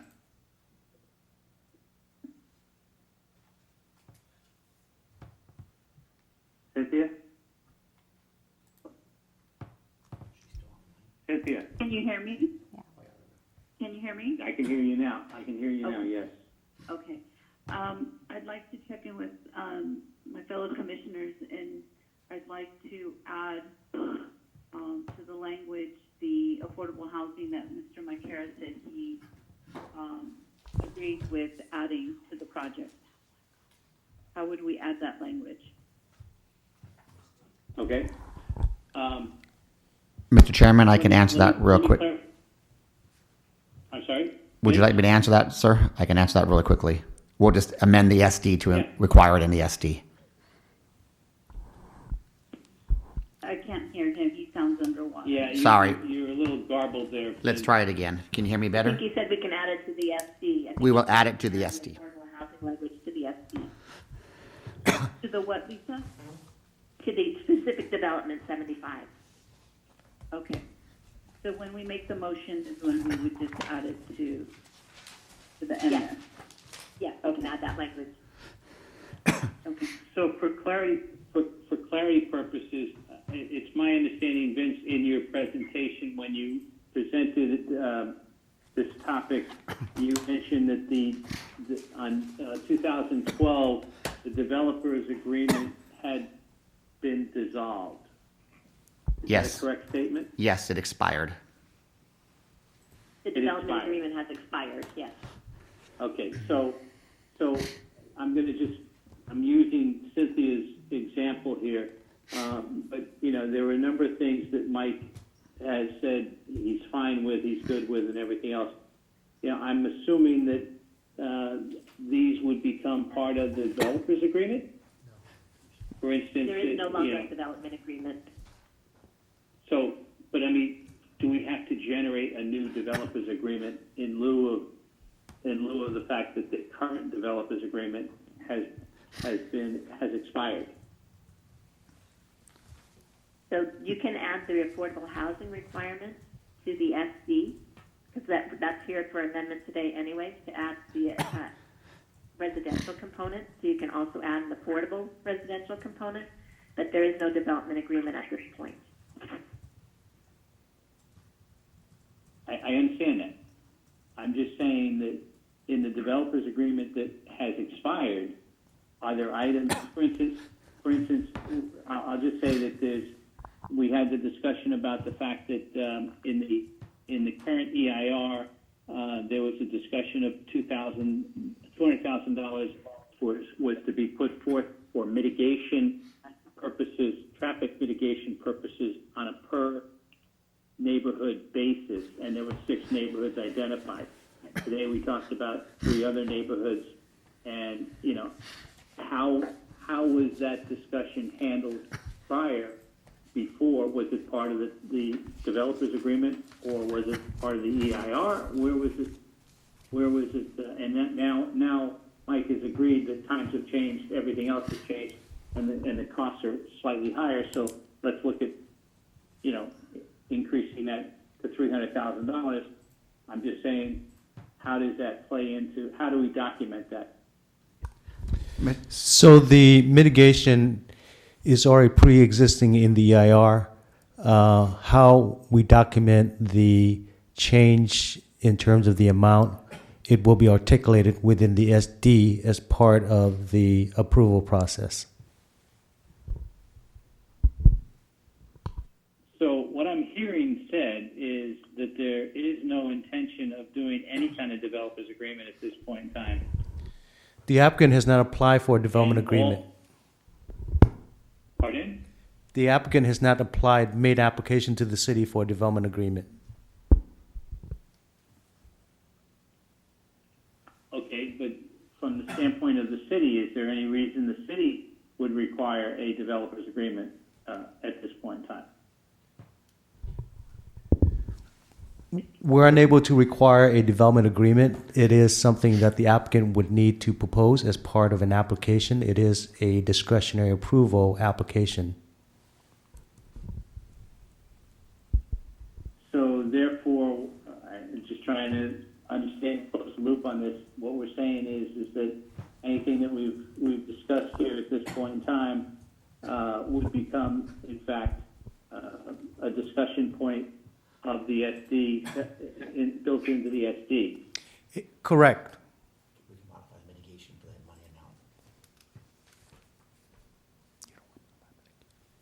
What was that?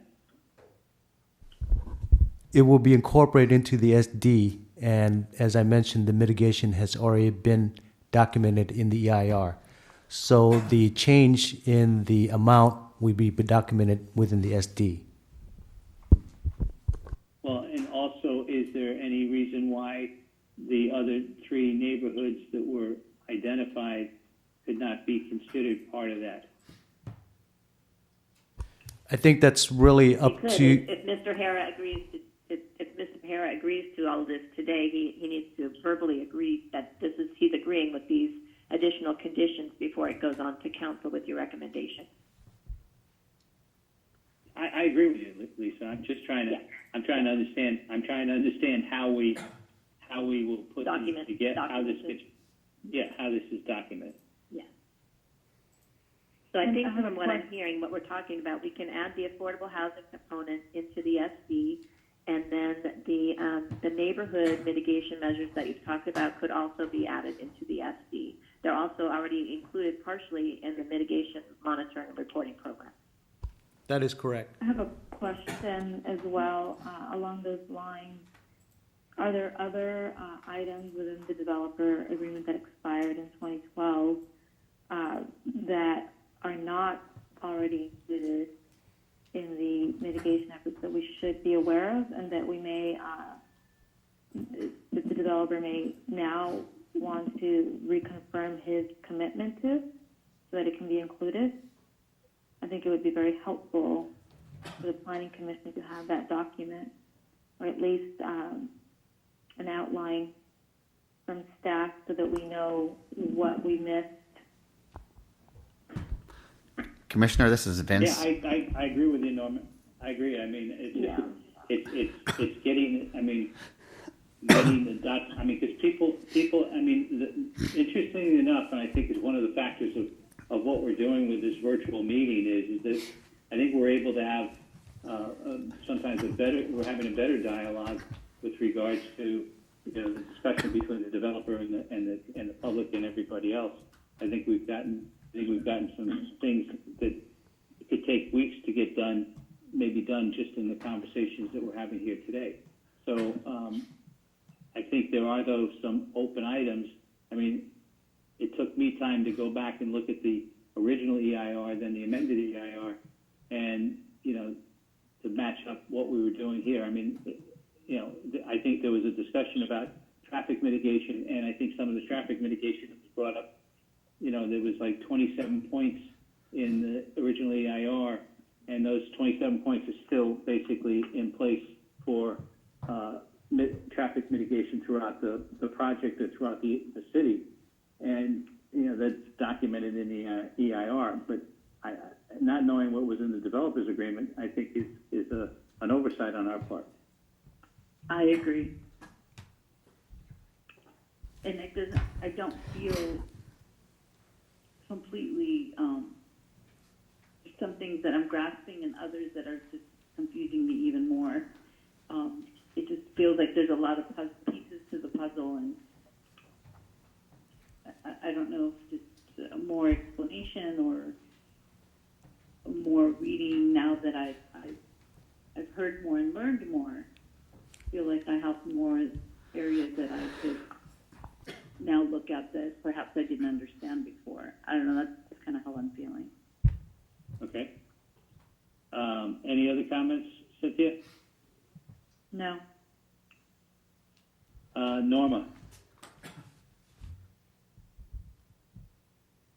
I think that that covers it. I also have taken time to review or reread some of these public comments that were posted later today, including the Rebecca Davis letter citing some authority, some legal authority that I haven't had an opportunity to delve in, deeply to understand, and I would like to better understand it. And it may be that, we are right where we are today, but I think that's important, and have an opportunity to speak to Lisa about this letter as well would be helpful to me. Okay. Any other comments, Norma? No. Commissioner Nguyen, any comments? No comment. Commissioner Rivera?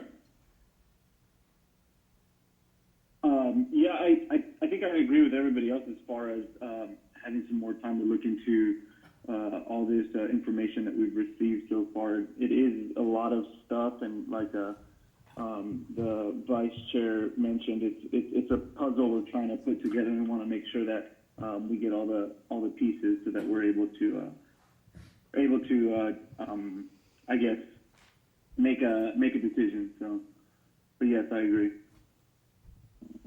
Okay. All right. So, I mean, I'm just going to make my comments and try to make them short and sweet. But yeah, I think one of the things that I think we need to make sure that we're clear on is that this project has been approved, and I think it needs to be understood that, you know, to say that the project should be killed and die, it just isn't that way, because right, wrong, or indifferent, it was approved, and everything else about it was approved back in 2004, 2005. Yes, I appreciate that clarification, Chair McLaughlin. Mm-hmm. The project is already entitled, correct? It's already entitled. So, I mean, from that standpoint, I mean, I think we have to look at how do we move forward on this, and what are the right things for us to be doing. I think that from a pure economic development prospect, I mean, most people have said that they see this happen because it's a real opportunity. I mean, and it is a real opportunity, and it is going to change a little bit of what we're all about from a city perspective. But the intent and the hope is that it does a good job of changing it for the positive side of it. I mean, I think I also go back to say, you know, Mike has got this one project, but when you look at what Mike has got as projects throughout the city, I mean, he is probably one of the most invested developers that we have in Santa Ana, if not the highest, the largest. And he's taken on some projects that other people might not take on. And some good things have come out of many good things have come out of what's been done. So I think from a pure economic development perspective, I think we need to move forward on this. And you know, John Hanna mentioned, you know, 1,000 carpenters. Well, you know, there's going to be a lot of people that will be employed in this whole thing. So I think we need to look at that particular aspect and say that moving forward, ultimately, we should all be trying to strive to make this a good project for everybody. My concern at the end of the day is, as everybody else has voiced, I still think there's some missing information, not missing information, but information that we're not clear on and we're not understanding to make a very clear-cut, conscious decision on this today. But I think that I feel we can do something in a very short period of time if we can put together what we need to understand with staff and the developer and try to move this forward after having reviewed the concerns and information that we all seem to feel we need to have more clarification on. I know I've spent a lot of time in the last 2 weeks working through the different details of the documentation with staff just to understand certain things that we're trying to do, and we've talked about many of those tonight. So I agree with you, Mark. Okay, I agree with so you 100%. where do we want to go at this point in time as a commission? What's the shortest amount of time that we need to understand some of the agreements or the things that need to be included to be able to make a decision on this? When is our next regularly scheduled meeting? April 13th. April 13th? Correct. Would that be sufficient time? Before you make a motion, there's been quite a few items that's been discussed and also brought up. Chair, I think it might be good if you, in light of this format that we have, is to allow the applicant to provide any input on some of the comments during discussion. It may help to clarify some information that were brought up.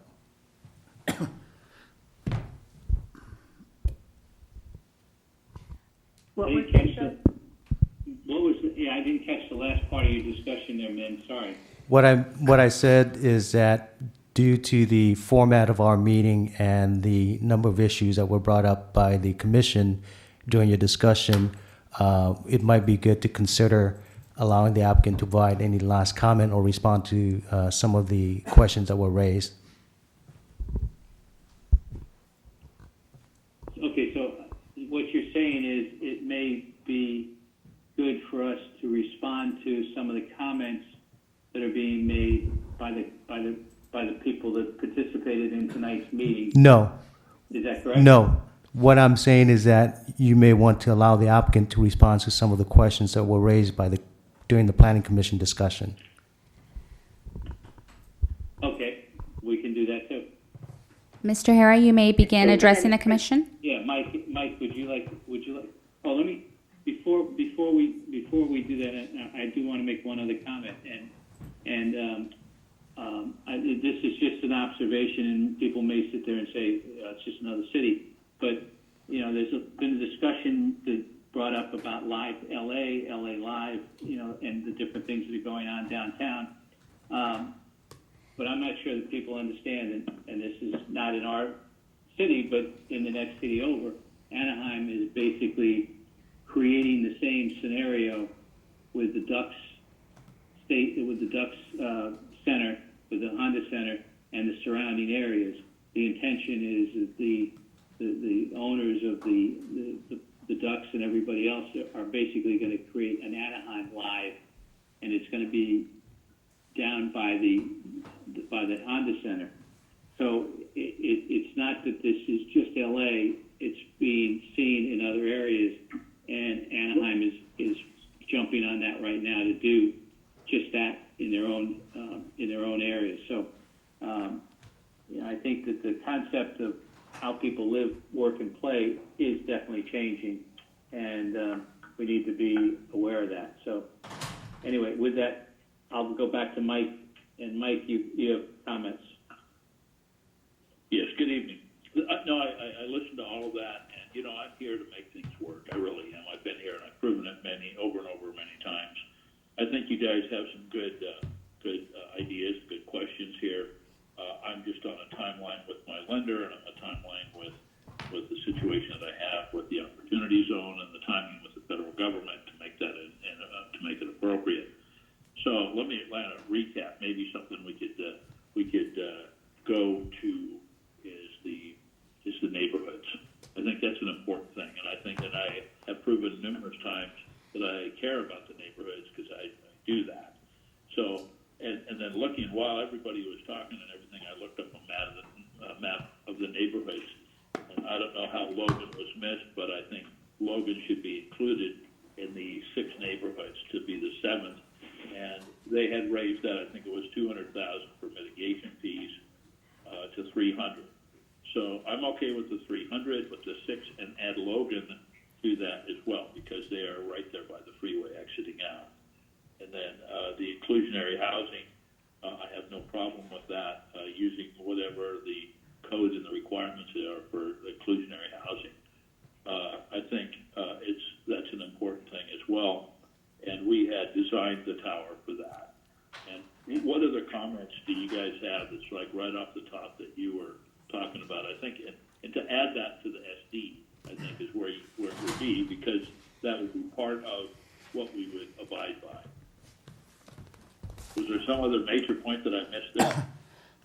Well, I think there were a number of points that were made, and Commissioner Garcia asked. She had some concerns with some of the information that had been submitted to the commission for review as public comment, and that was one thing. I think that there are things that we don't understand what the developers agreement looked like, and basically that expired. And so the question is, are there things that were part of the developers agreement that should be, if not put into another developers agreement, should be put into the SD just to document that particular comment or concern. And I think there were other questions and comments. For instance, I think I hate to throw things out like this because I know it costs you money and other people money, but I think one comment that somebody brought out was that,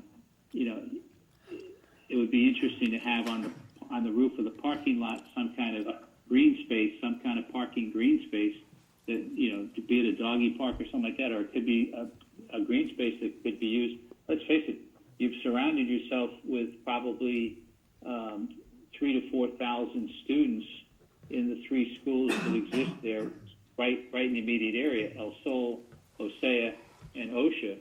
Those three schools probably have 3,000 to 4,000 people a day, and there's really no green space for those students to take advantage of in that particular area. Yeah, I understand this. I understand there's a cost to that. I understand that. There is, but there's a certain point where you can only go so far, and everything's done with numbers and with investors and different people. And moving the target at the end, they're going to say, "We're out. Go build your commercial building, and we'll call it a day. You can, so go do it." And we plan on doing that. I just thought it would be a great thing to lessen the traffic by 60%, less pollution, more money in town, make the whole thing work. And if everybody seems to think that they just don't want it to be there, or they don't think it's the right thing, or it's going to cost more money, then I have to go back to my investors and say, you need to spend another $4 or $5 million on this deal, and they'll say, just go build the office building. Right. This is a deal that's a win-win for everybody. And if people just don't see it, then you don't see it. I have the e-ticket to build it, and I've been here for 30 years, and I plan on building it. So one way or the other, we'll just build it. We will just take longer time to fill up that square footage of building rather than meet the needs of the community and everything that's going on here. Everything is all about rental and downtown and TOD and the light rail and all of this. And just like you said, Mark, the deal that they're building over there, the Samuelis are building over at the Ducks at the Honda Center, is exactly what we're doing. I mean, how many times do we have to be beat in our own city at our own game when we have the most transit-oriented development area in all of California? We have the light rail going in. We have all the surrounding. You have walk to. You take a bike. You get on a train. You go to the different places. You don't even need a car down here. Yet we're still stuck in 1966 with nothing going on 20 years later.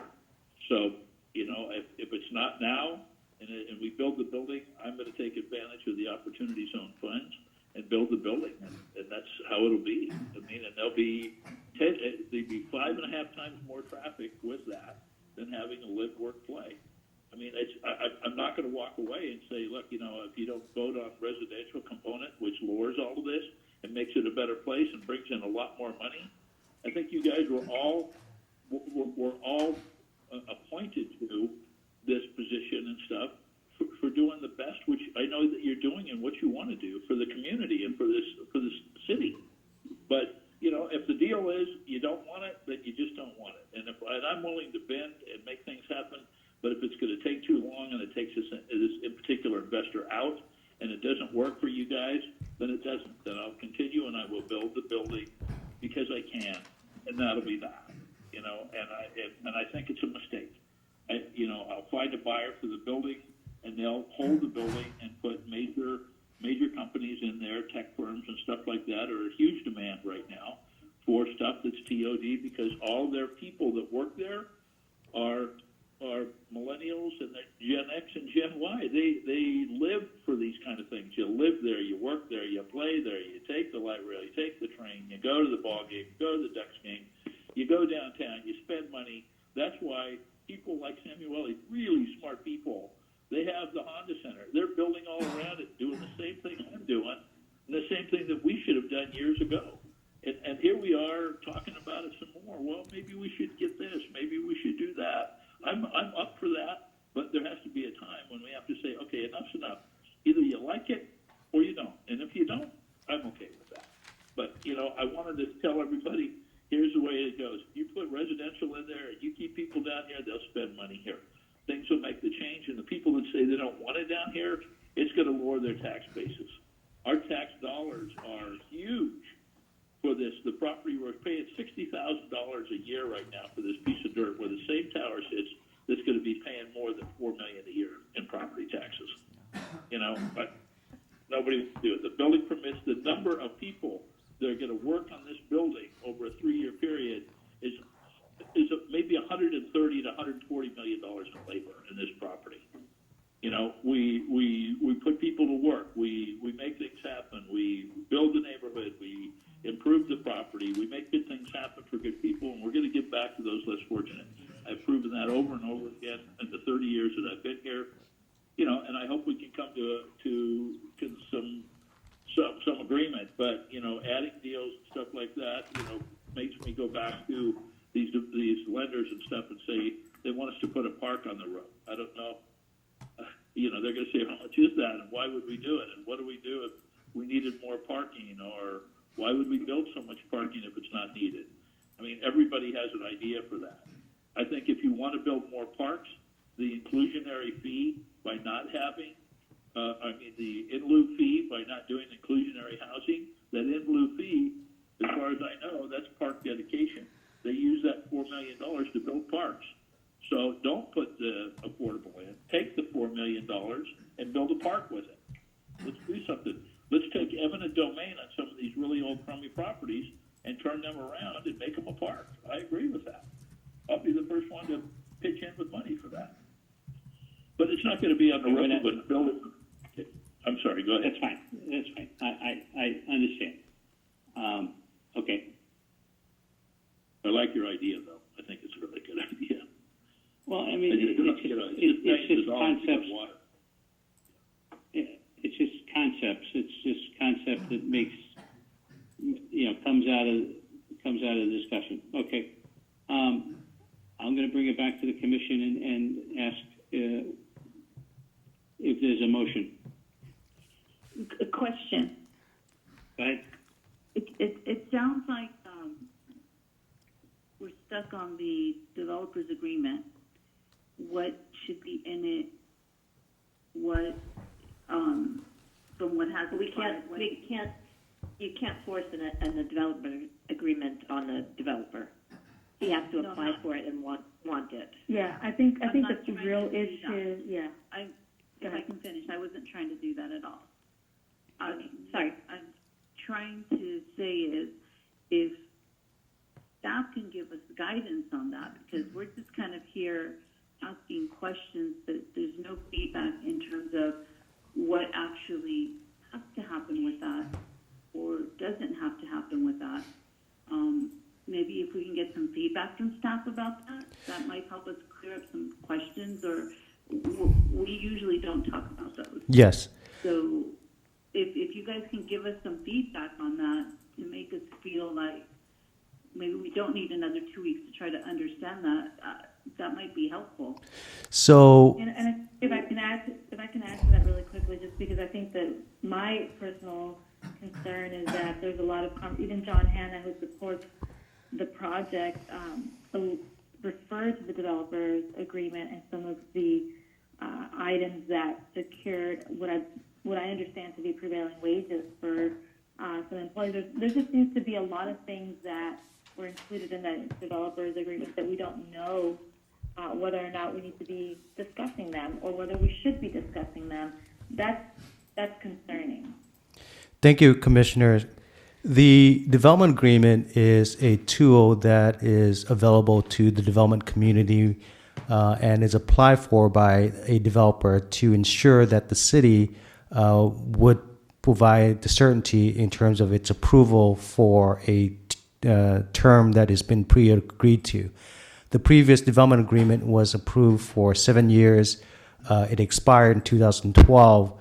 So the document is a developer tool used to make requests to the city. A city cannot force a development agreement upon the developer. In return for the certainty and assurance that the city provide through a development agreement on the approval, the city then has the nexus and the ability to ask for certain conditions and community benefits. And that's what they are.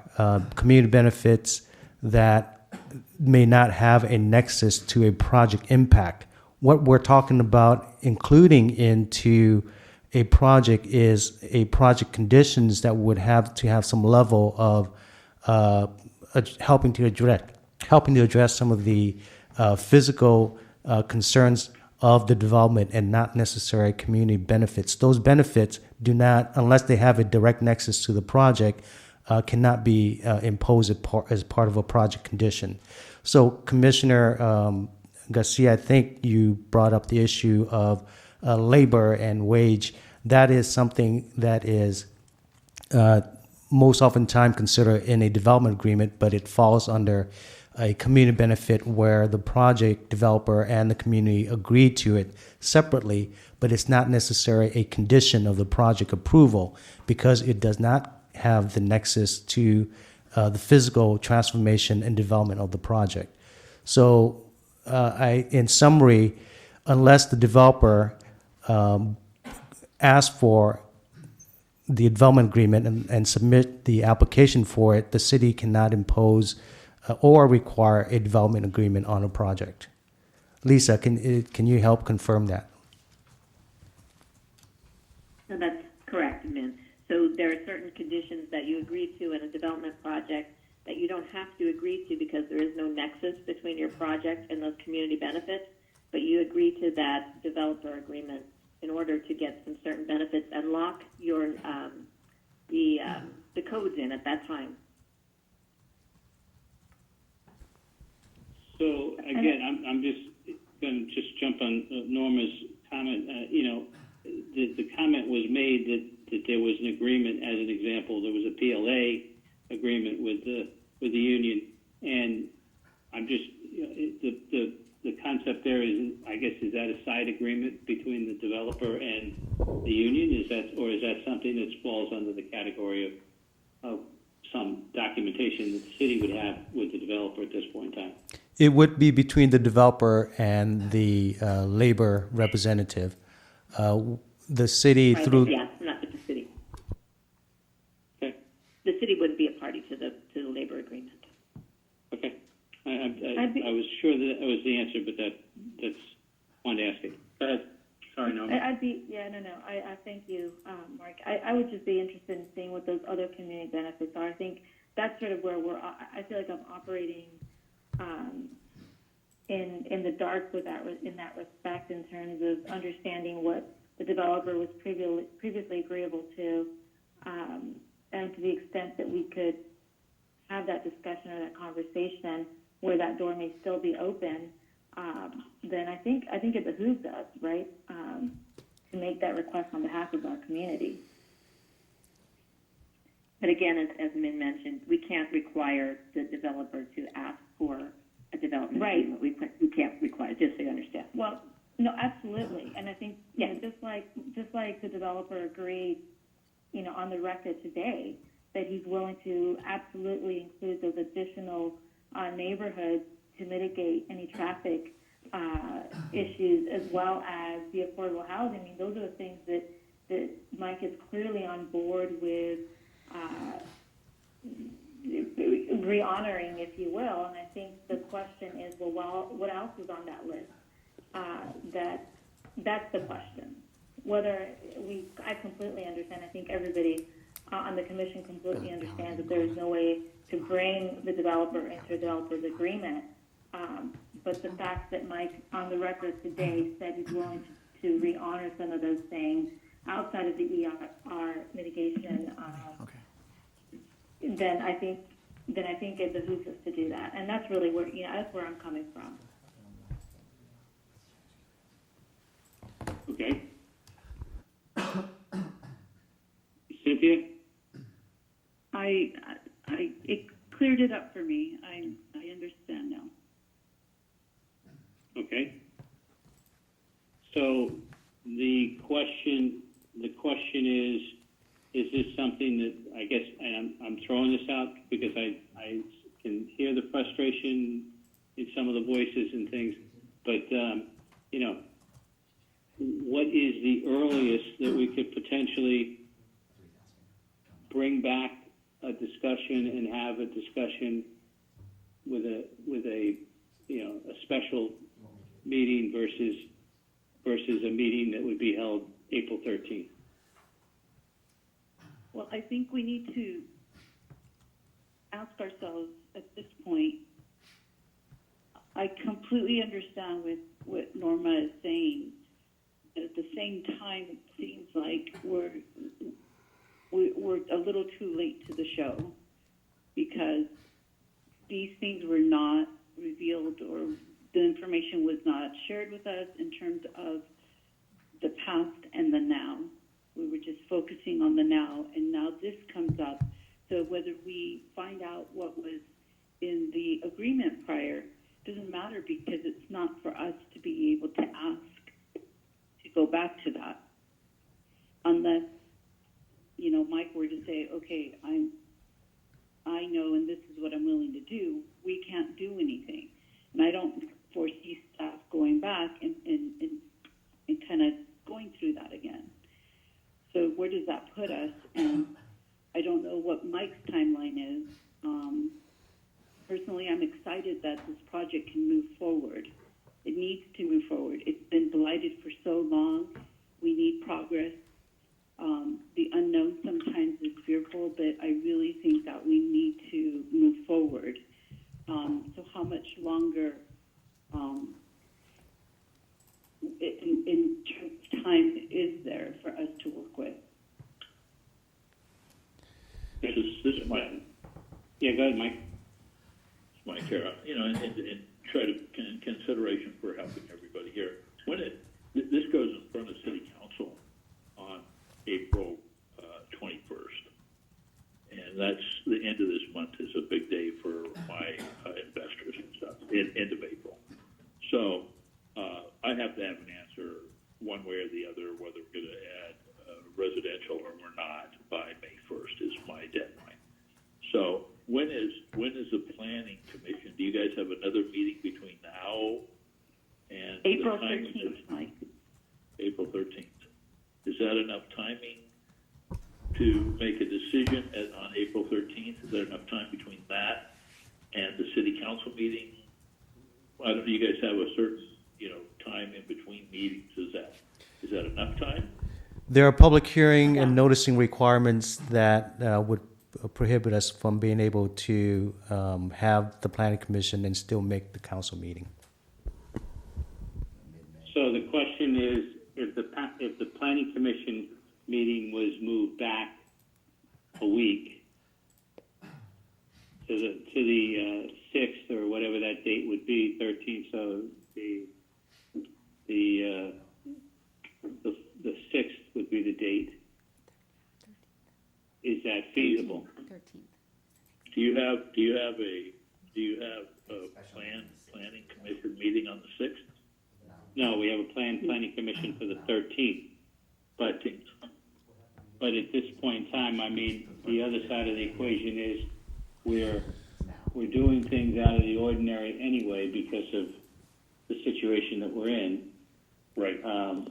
There's not a lot of, all the other commissions and committees in the city are dark. We're one of the two that are not dark. And so, that in itself is a positive thing. The thing is that if the commissioners have a series of questions that we can put in front of the planning department in the next 24 hours that would solve, that would provide better clarity for everybody, would everybody be willing to do something like that and try to move this forward to make sure it meets the ultimate guideline of getting in front of the council by the 21st. In the spirit of moving forward, and I am truly here, and everybody that knows me here, and all the years that I've been here, I am here probably the biggest proponent, the biggest advocator of the city anywhere, and I got to say, I want you guys to be really clear of what's there. I want you to know what you're voting for and how it would really, really improve what we're trying to do here. It's a godsend. It really is. And I think you really need to know all that. I've told people numerous times, and city staff as well, that city council and planning commission, they don't have this. This is an awful lot of stuff to absorb, and it's a lot of stuff that has a lot of questions. And I am really proud of you guys for asking these questions and seeing what's there, including the public asking questions. It's all part of what democracy, of what we're here. And I got to say, of all the years I've been here, the hundreds of city council meetings and planning commission meetings that I've been in, I got to tell you, this one here is the most coordinated, the best result I have heard, the most professional dialogue that I've heard in anything. You know, I think it's so successful. I think it ought to be done even after everybody's healthy again. I think it's a deal where everybody gets to say what they want to say, and it's a little more controlled. So with that, I think if you wanted to do that and you needed some more time to look at it, then I think what you need to do is look at the old developers agreement, take a look at that, because a lot of those things aren't relevant today. And some of the things you need to look at that, knowing and understanding that I already have the approval to go build this building, and we're going to build it anyway. So if you want if you want less traffic and you want less pollution and you want more money in the city, and the reason that you're there as really good planning commissioners is to take that in and not listen to people that are blurting out things. So maybe it's more, or 3,000 more, or numbers that we spent $40,000 or $50,000 with engineers and environmental impact people to come up with the number, because I had to go to them first. If it was more, if it didn't work, I wouldn't even have brought it forward. I would have just said, let's just go build the building. It's not going to work. We're not going to go in there and ask for 4,000 more traffic counts a day. I'll never get it approved. But it's not. It's 4,000 traffic counts a day less. So it's better. It makes more money. It makes more sense. And I am willing to, in the spirit of moving forward and doing great things in the city, as I've always believed in, is to give you some more time if you want to do that, knowing that on May 1st, I have a deadline with this one, Credit Suisse. I mean, they want either residential. They really believe, and in closing here, they really believe that if you put 200,000 people in there in an office building, just like Blizzard and Broadcom and Samueli and the rest of the people what did they do? Samueli and those guys, they packed up all their stuff and they moved, and now they're building their own deal over in Anaheim. They're not going to come here. They didn't feel there was any room for them here, and this deal just didn't work out as well as they thought. So let's build our own community. Let's make it happen. Let's answer as many questions as possible, keeping in mind that we can build it if we want to build it, and we won't start a construction, and that we want to make it feasible on both sides. It could be to the point where it's the straw that broke the camel's back, and the investors just go, we can't put more money into this deal. We just go build it, Mike, and we'll deal with the outcome. So I am forward, and I'm not going to be a guy that says, no, today's the day or no deal. I think it's a deal where we should really look at it, come back, huddle together, and make a good, informative decision on what's best for the city. Mr. Chair McLaughlin, if I can make a suggestion, if you were to consider having a adjourned special meeting this week for April 2nd, we can immediately provide you with information regarding the previous development agreement, and that could be the project then can be rediscussed on April 2nd, which is this Thursday. That would allow staff enough time to prepare any final recommendation by the Planning Commission regarding the project and forward it to the City Council for the April meeting.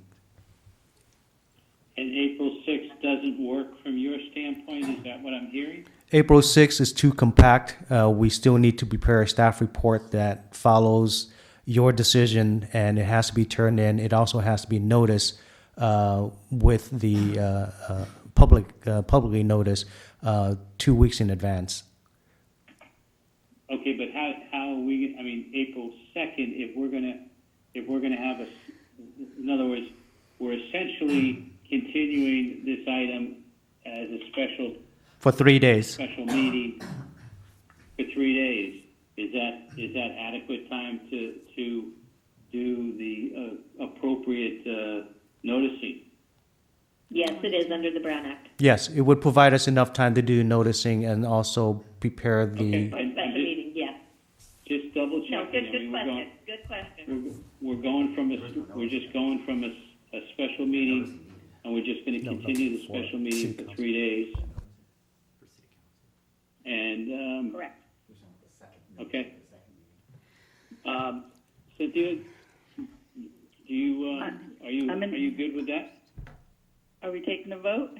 I'm an aye. Yeah, no, I'm just asking, okay, well, I'm just asking if you're good with that statement. Yes, I am good with that, because that gives, I think, enough time for us to connect with staff with other questions and material that they can get to us, so we can talk about it on Thursday and be able to take it from there. Norma? Yes, thank you. Felix? Yes, I think that should be good. Thursday, April 2nd works. Okay, Ken? That'll be fine with me. Okay, so then just for the final, to finalize this, do we have a motion to continue item number 5 until we have continue the special meeting on item number 5 to April 2nd? I make a motion to move so. Second. Okay. Second. If you can add the time of the meeting, it will start at 5:30, Mr. Chairman. 5:30? Yes. It'll start at 5:30 and we'll have the same setup as we have today. Yes, sir. Okay? All right, and then I also, just for the sake of the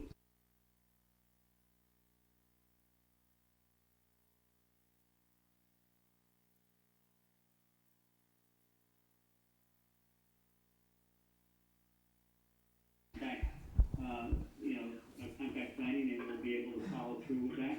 I think the other thing we want to be able to do is if anybody has any comments, I know that some of the people did comment on some of the format issues or process issues that we may have had, and we corrected some of them as we were speaking.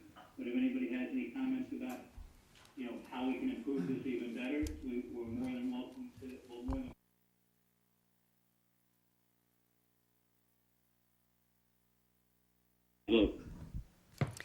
Yes. Commissioner Kano is not. So Commissioner Garcia? Aye. Commissioner Nguyen? Aye. Commissioner Rivera? Aye. Vice Chair Contreras-Leo? Aye. Chair McLaughlin? Aye. So the motion passes by a majority vote by unanimous consent. So it's 1, 2, 3, 4, so it's 5 with Commissioner Fan abstaining and Commissioner Kano absent. So I think the thing we have to do at this point in time is we should reach out to Commissioner Cano to make sure that she is available at 5:30 on Tuesday because she left early. Yes. So for clarity, as a follow-up, staff will provide you with a copy of the recorded development agreement that has expired since 2012. Yeah, perfect. And then if there's any other questions, because I know Norma had a couple of questions about some of the comments that were made by the public in the letters that we received, and I'm sure that there's a few other discussion points that need to be clarified just from the standpoint of moving forward. Mike, we appreciate you working through this with us, and we'll figure out how we can get everything done so everybody's happy. Mr. Chair, thank you very much, and God bless everybody. I think it's a great thing. I think that we're doing it. I think it'll all work out good, and we'll make our city even greater than it is today and forever. Thank you so much. Okay. All right, thank you. And with that, I know this has gone till 10 o'clock, and I appreciate everybody's patience to be involved. I'm just going to make it quick and just say, are there any comments that staff has at this point in time? Not at this time. Okay, thank you for all the action done at this. And then from the standpoint of the commissioners, do the commissioners have any comments at this point in time? None. No. Okay, No comment. Everybody's no comment. You're done. It's 10 o'clock. I'd like to make a comment real quick. Go ahead, Felix. I saw some people kind of commenting on the YouTube chat thing as far as getting their letters read. I just want to make sure that we have it clear as far as what needs to be stated on their letters so that they can be read out loud. I believe some people think that by writing public comments, it means it's going to be read out loud, and I don't think that's the case. Right. So just if that could be cleared up so that those that want their letters read out loud can be read out loud, and then the rest of them understand that their letters are in the record and they're under staff reports. They just got to go look it up. And that if they want it read, they need to make sure that they notify. I don't know what the exact verbiage is, but they make sure that they write that on there so that it's read out loud. That's a great comment, Felix. A great comment, great observation, and I agree with you. Some of the I looked at some of the comments that were in the chart, and there was definitely some learning that came along, and there's some things we can address that will make this process even that much better. So, thanks for making that observation.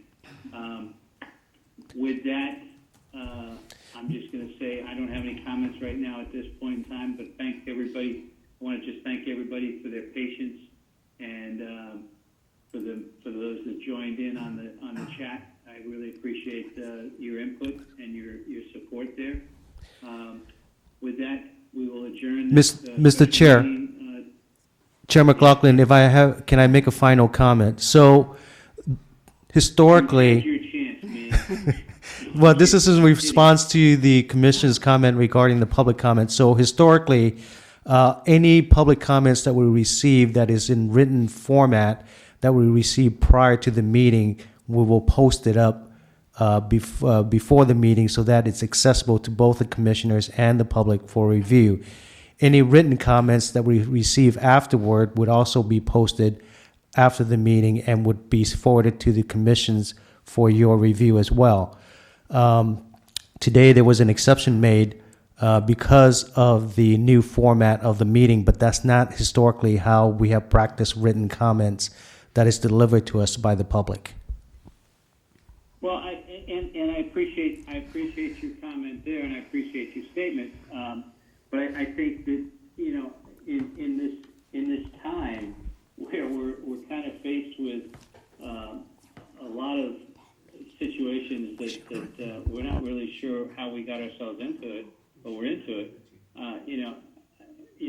Our goal on this whole thing to do this virtual meeting was to provide as much communication both ways, both out to the public as well as the public to us.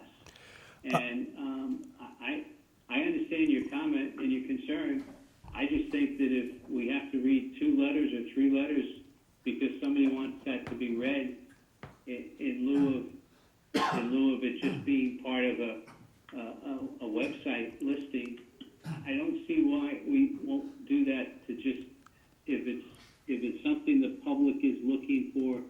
I mean, the public sat there and said, I was looking for faces to see people at in a room, and they didn't see that. They saw presentations.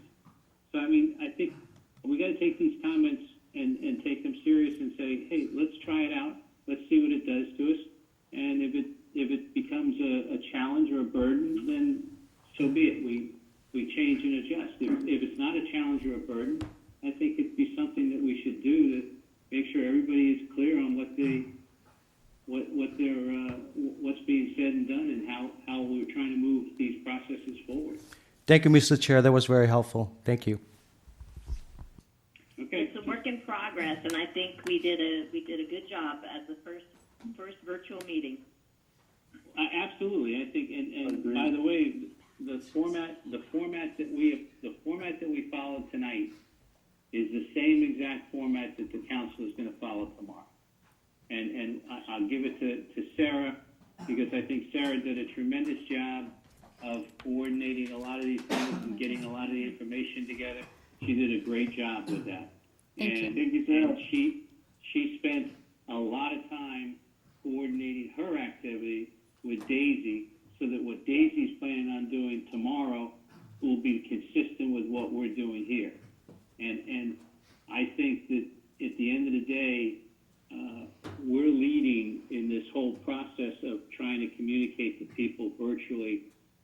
Everybody's talking about they're having Zoom meetings and everything else, but I think we've accomplished a lot with the interaction that we had through YouTube and everything else. I think we did a lot more here than we could have in the format that we tested the other day. So hats off to staff for what they did there, and hats off to Sarah for what she did in the short period of time that she had today. So thanks for doing that, everybody.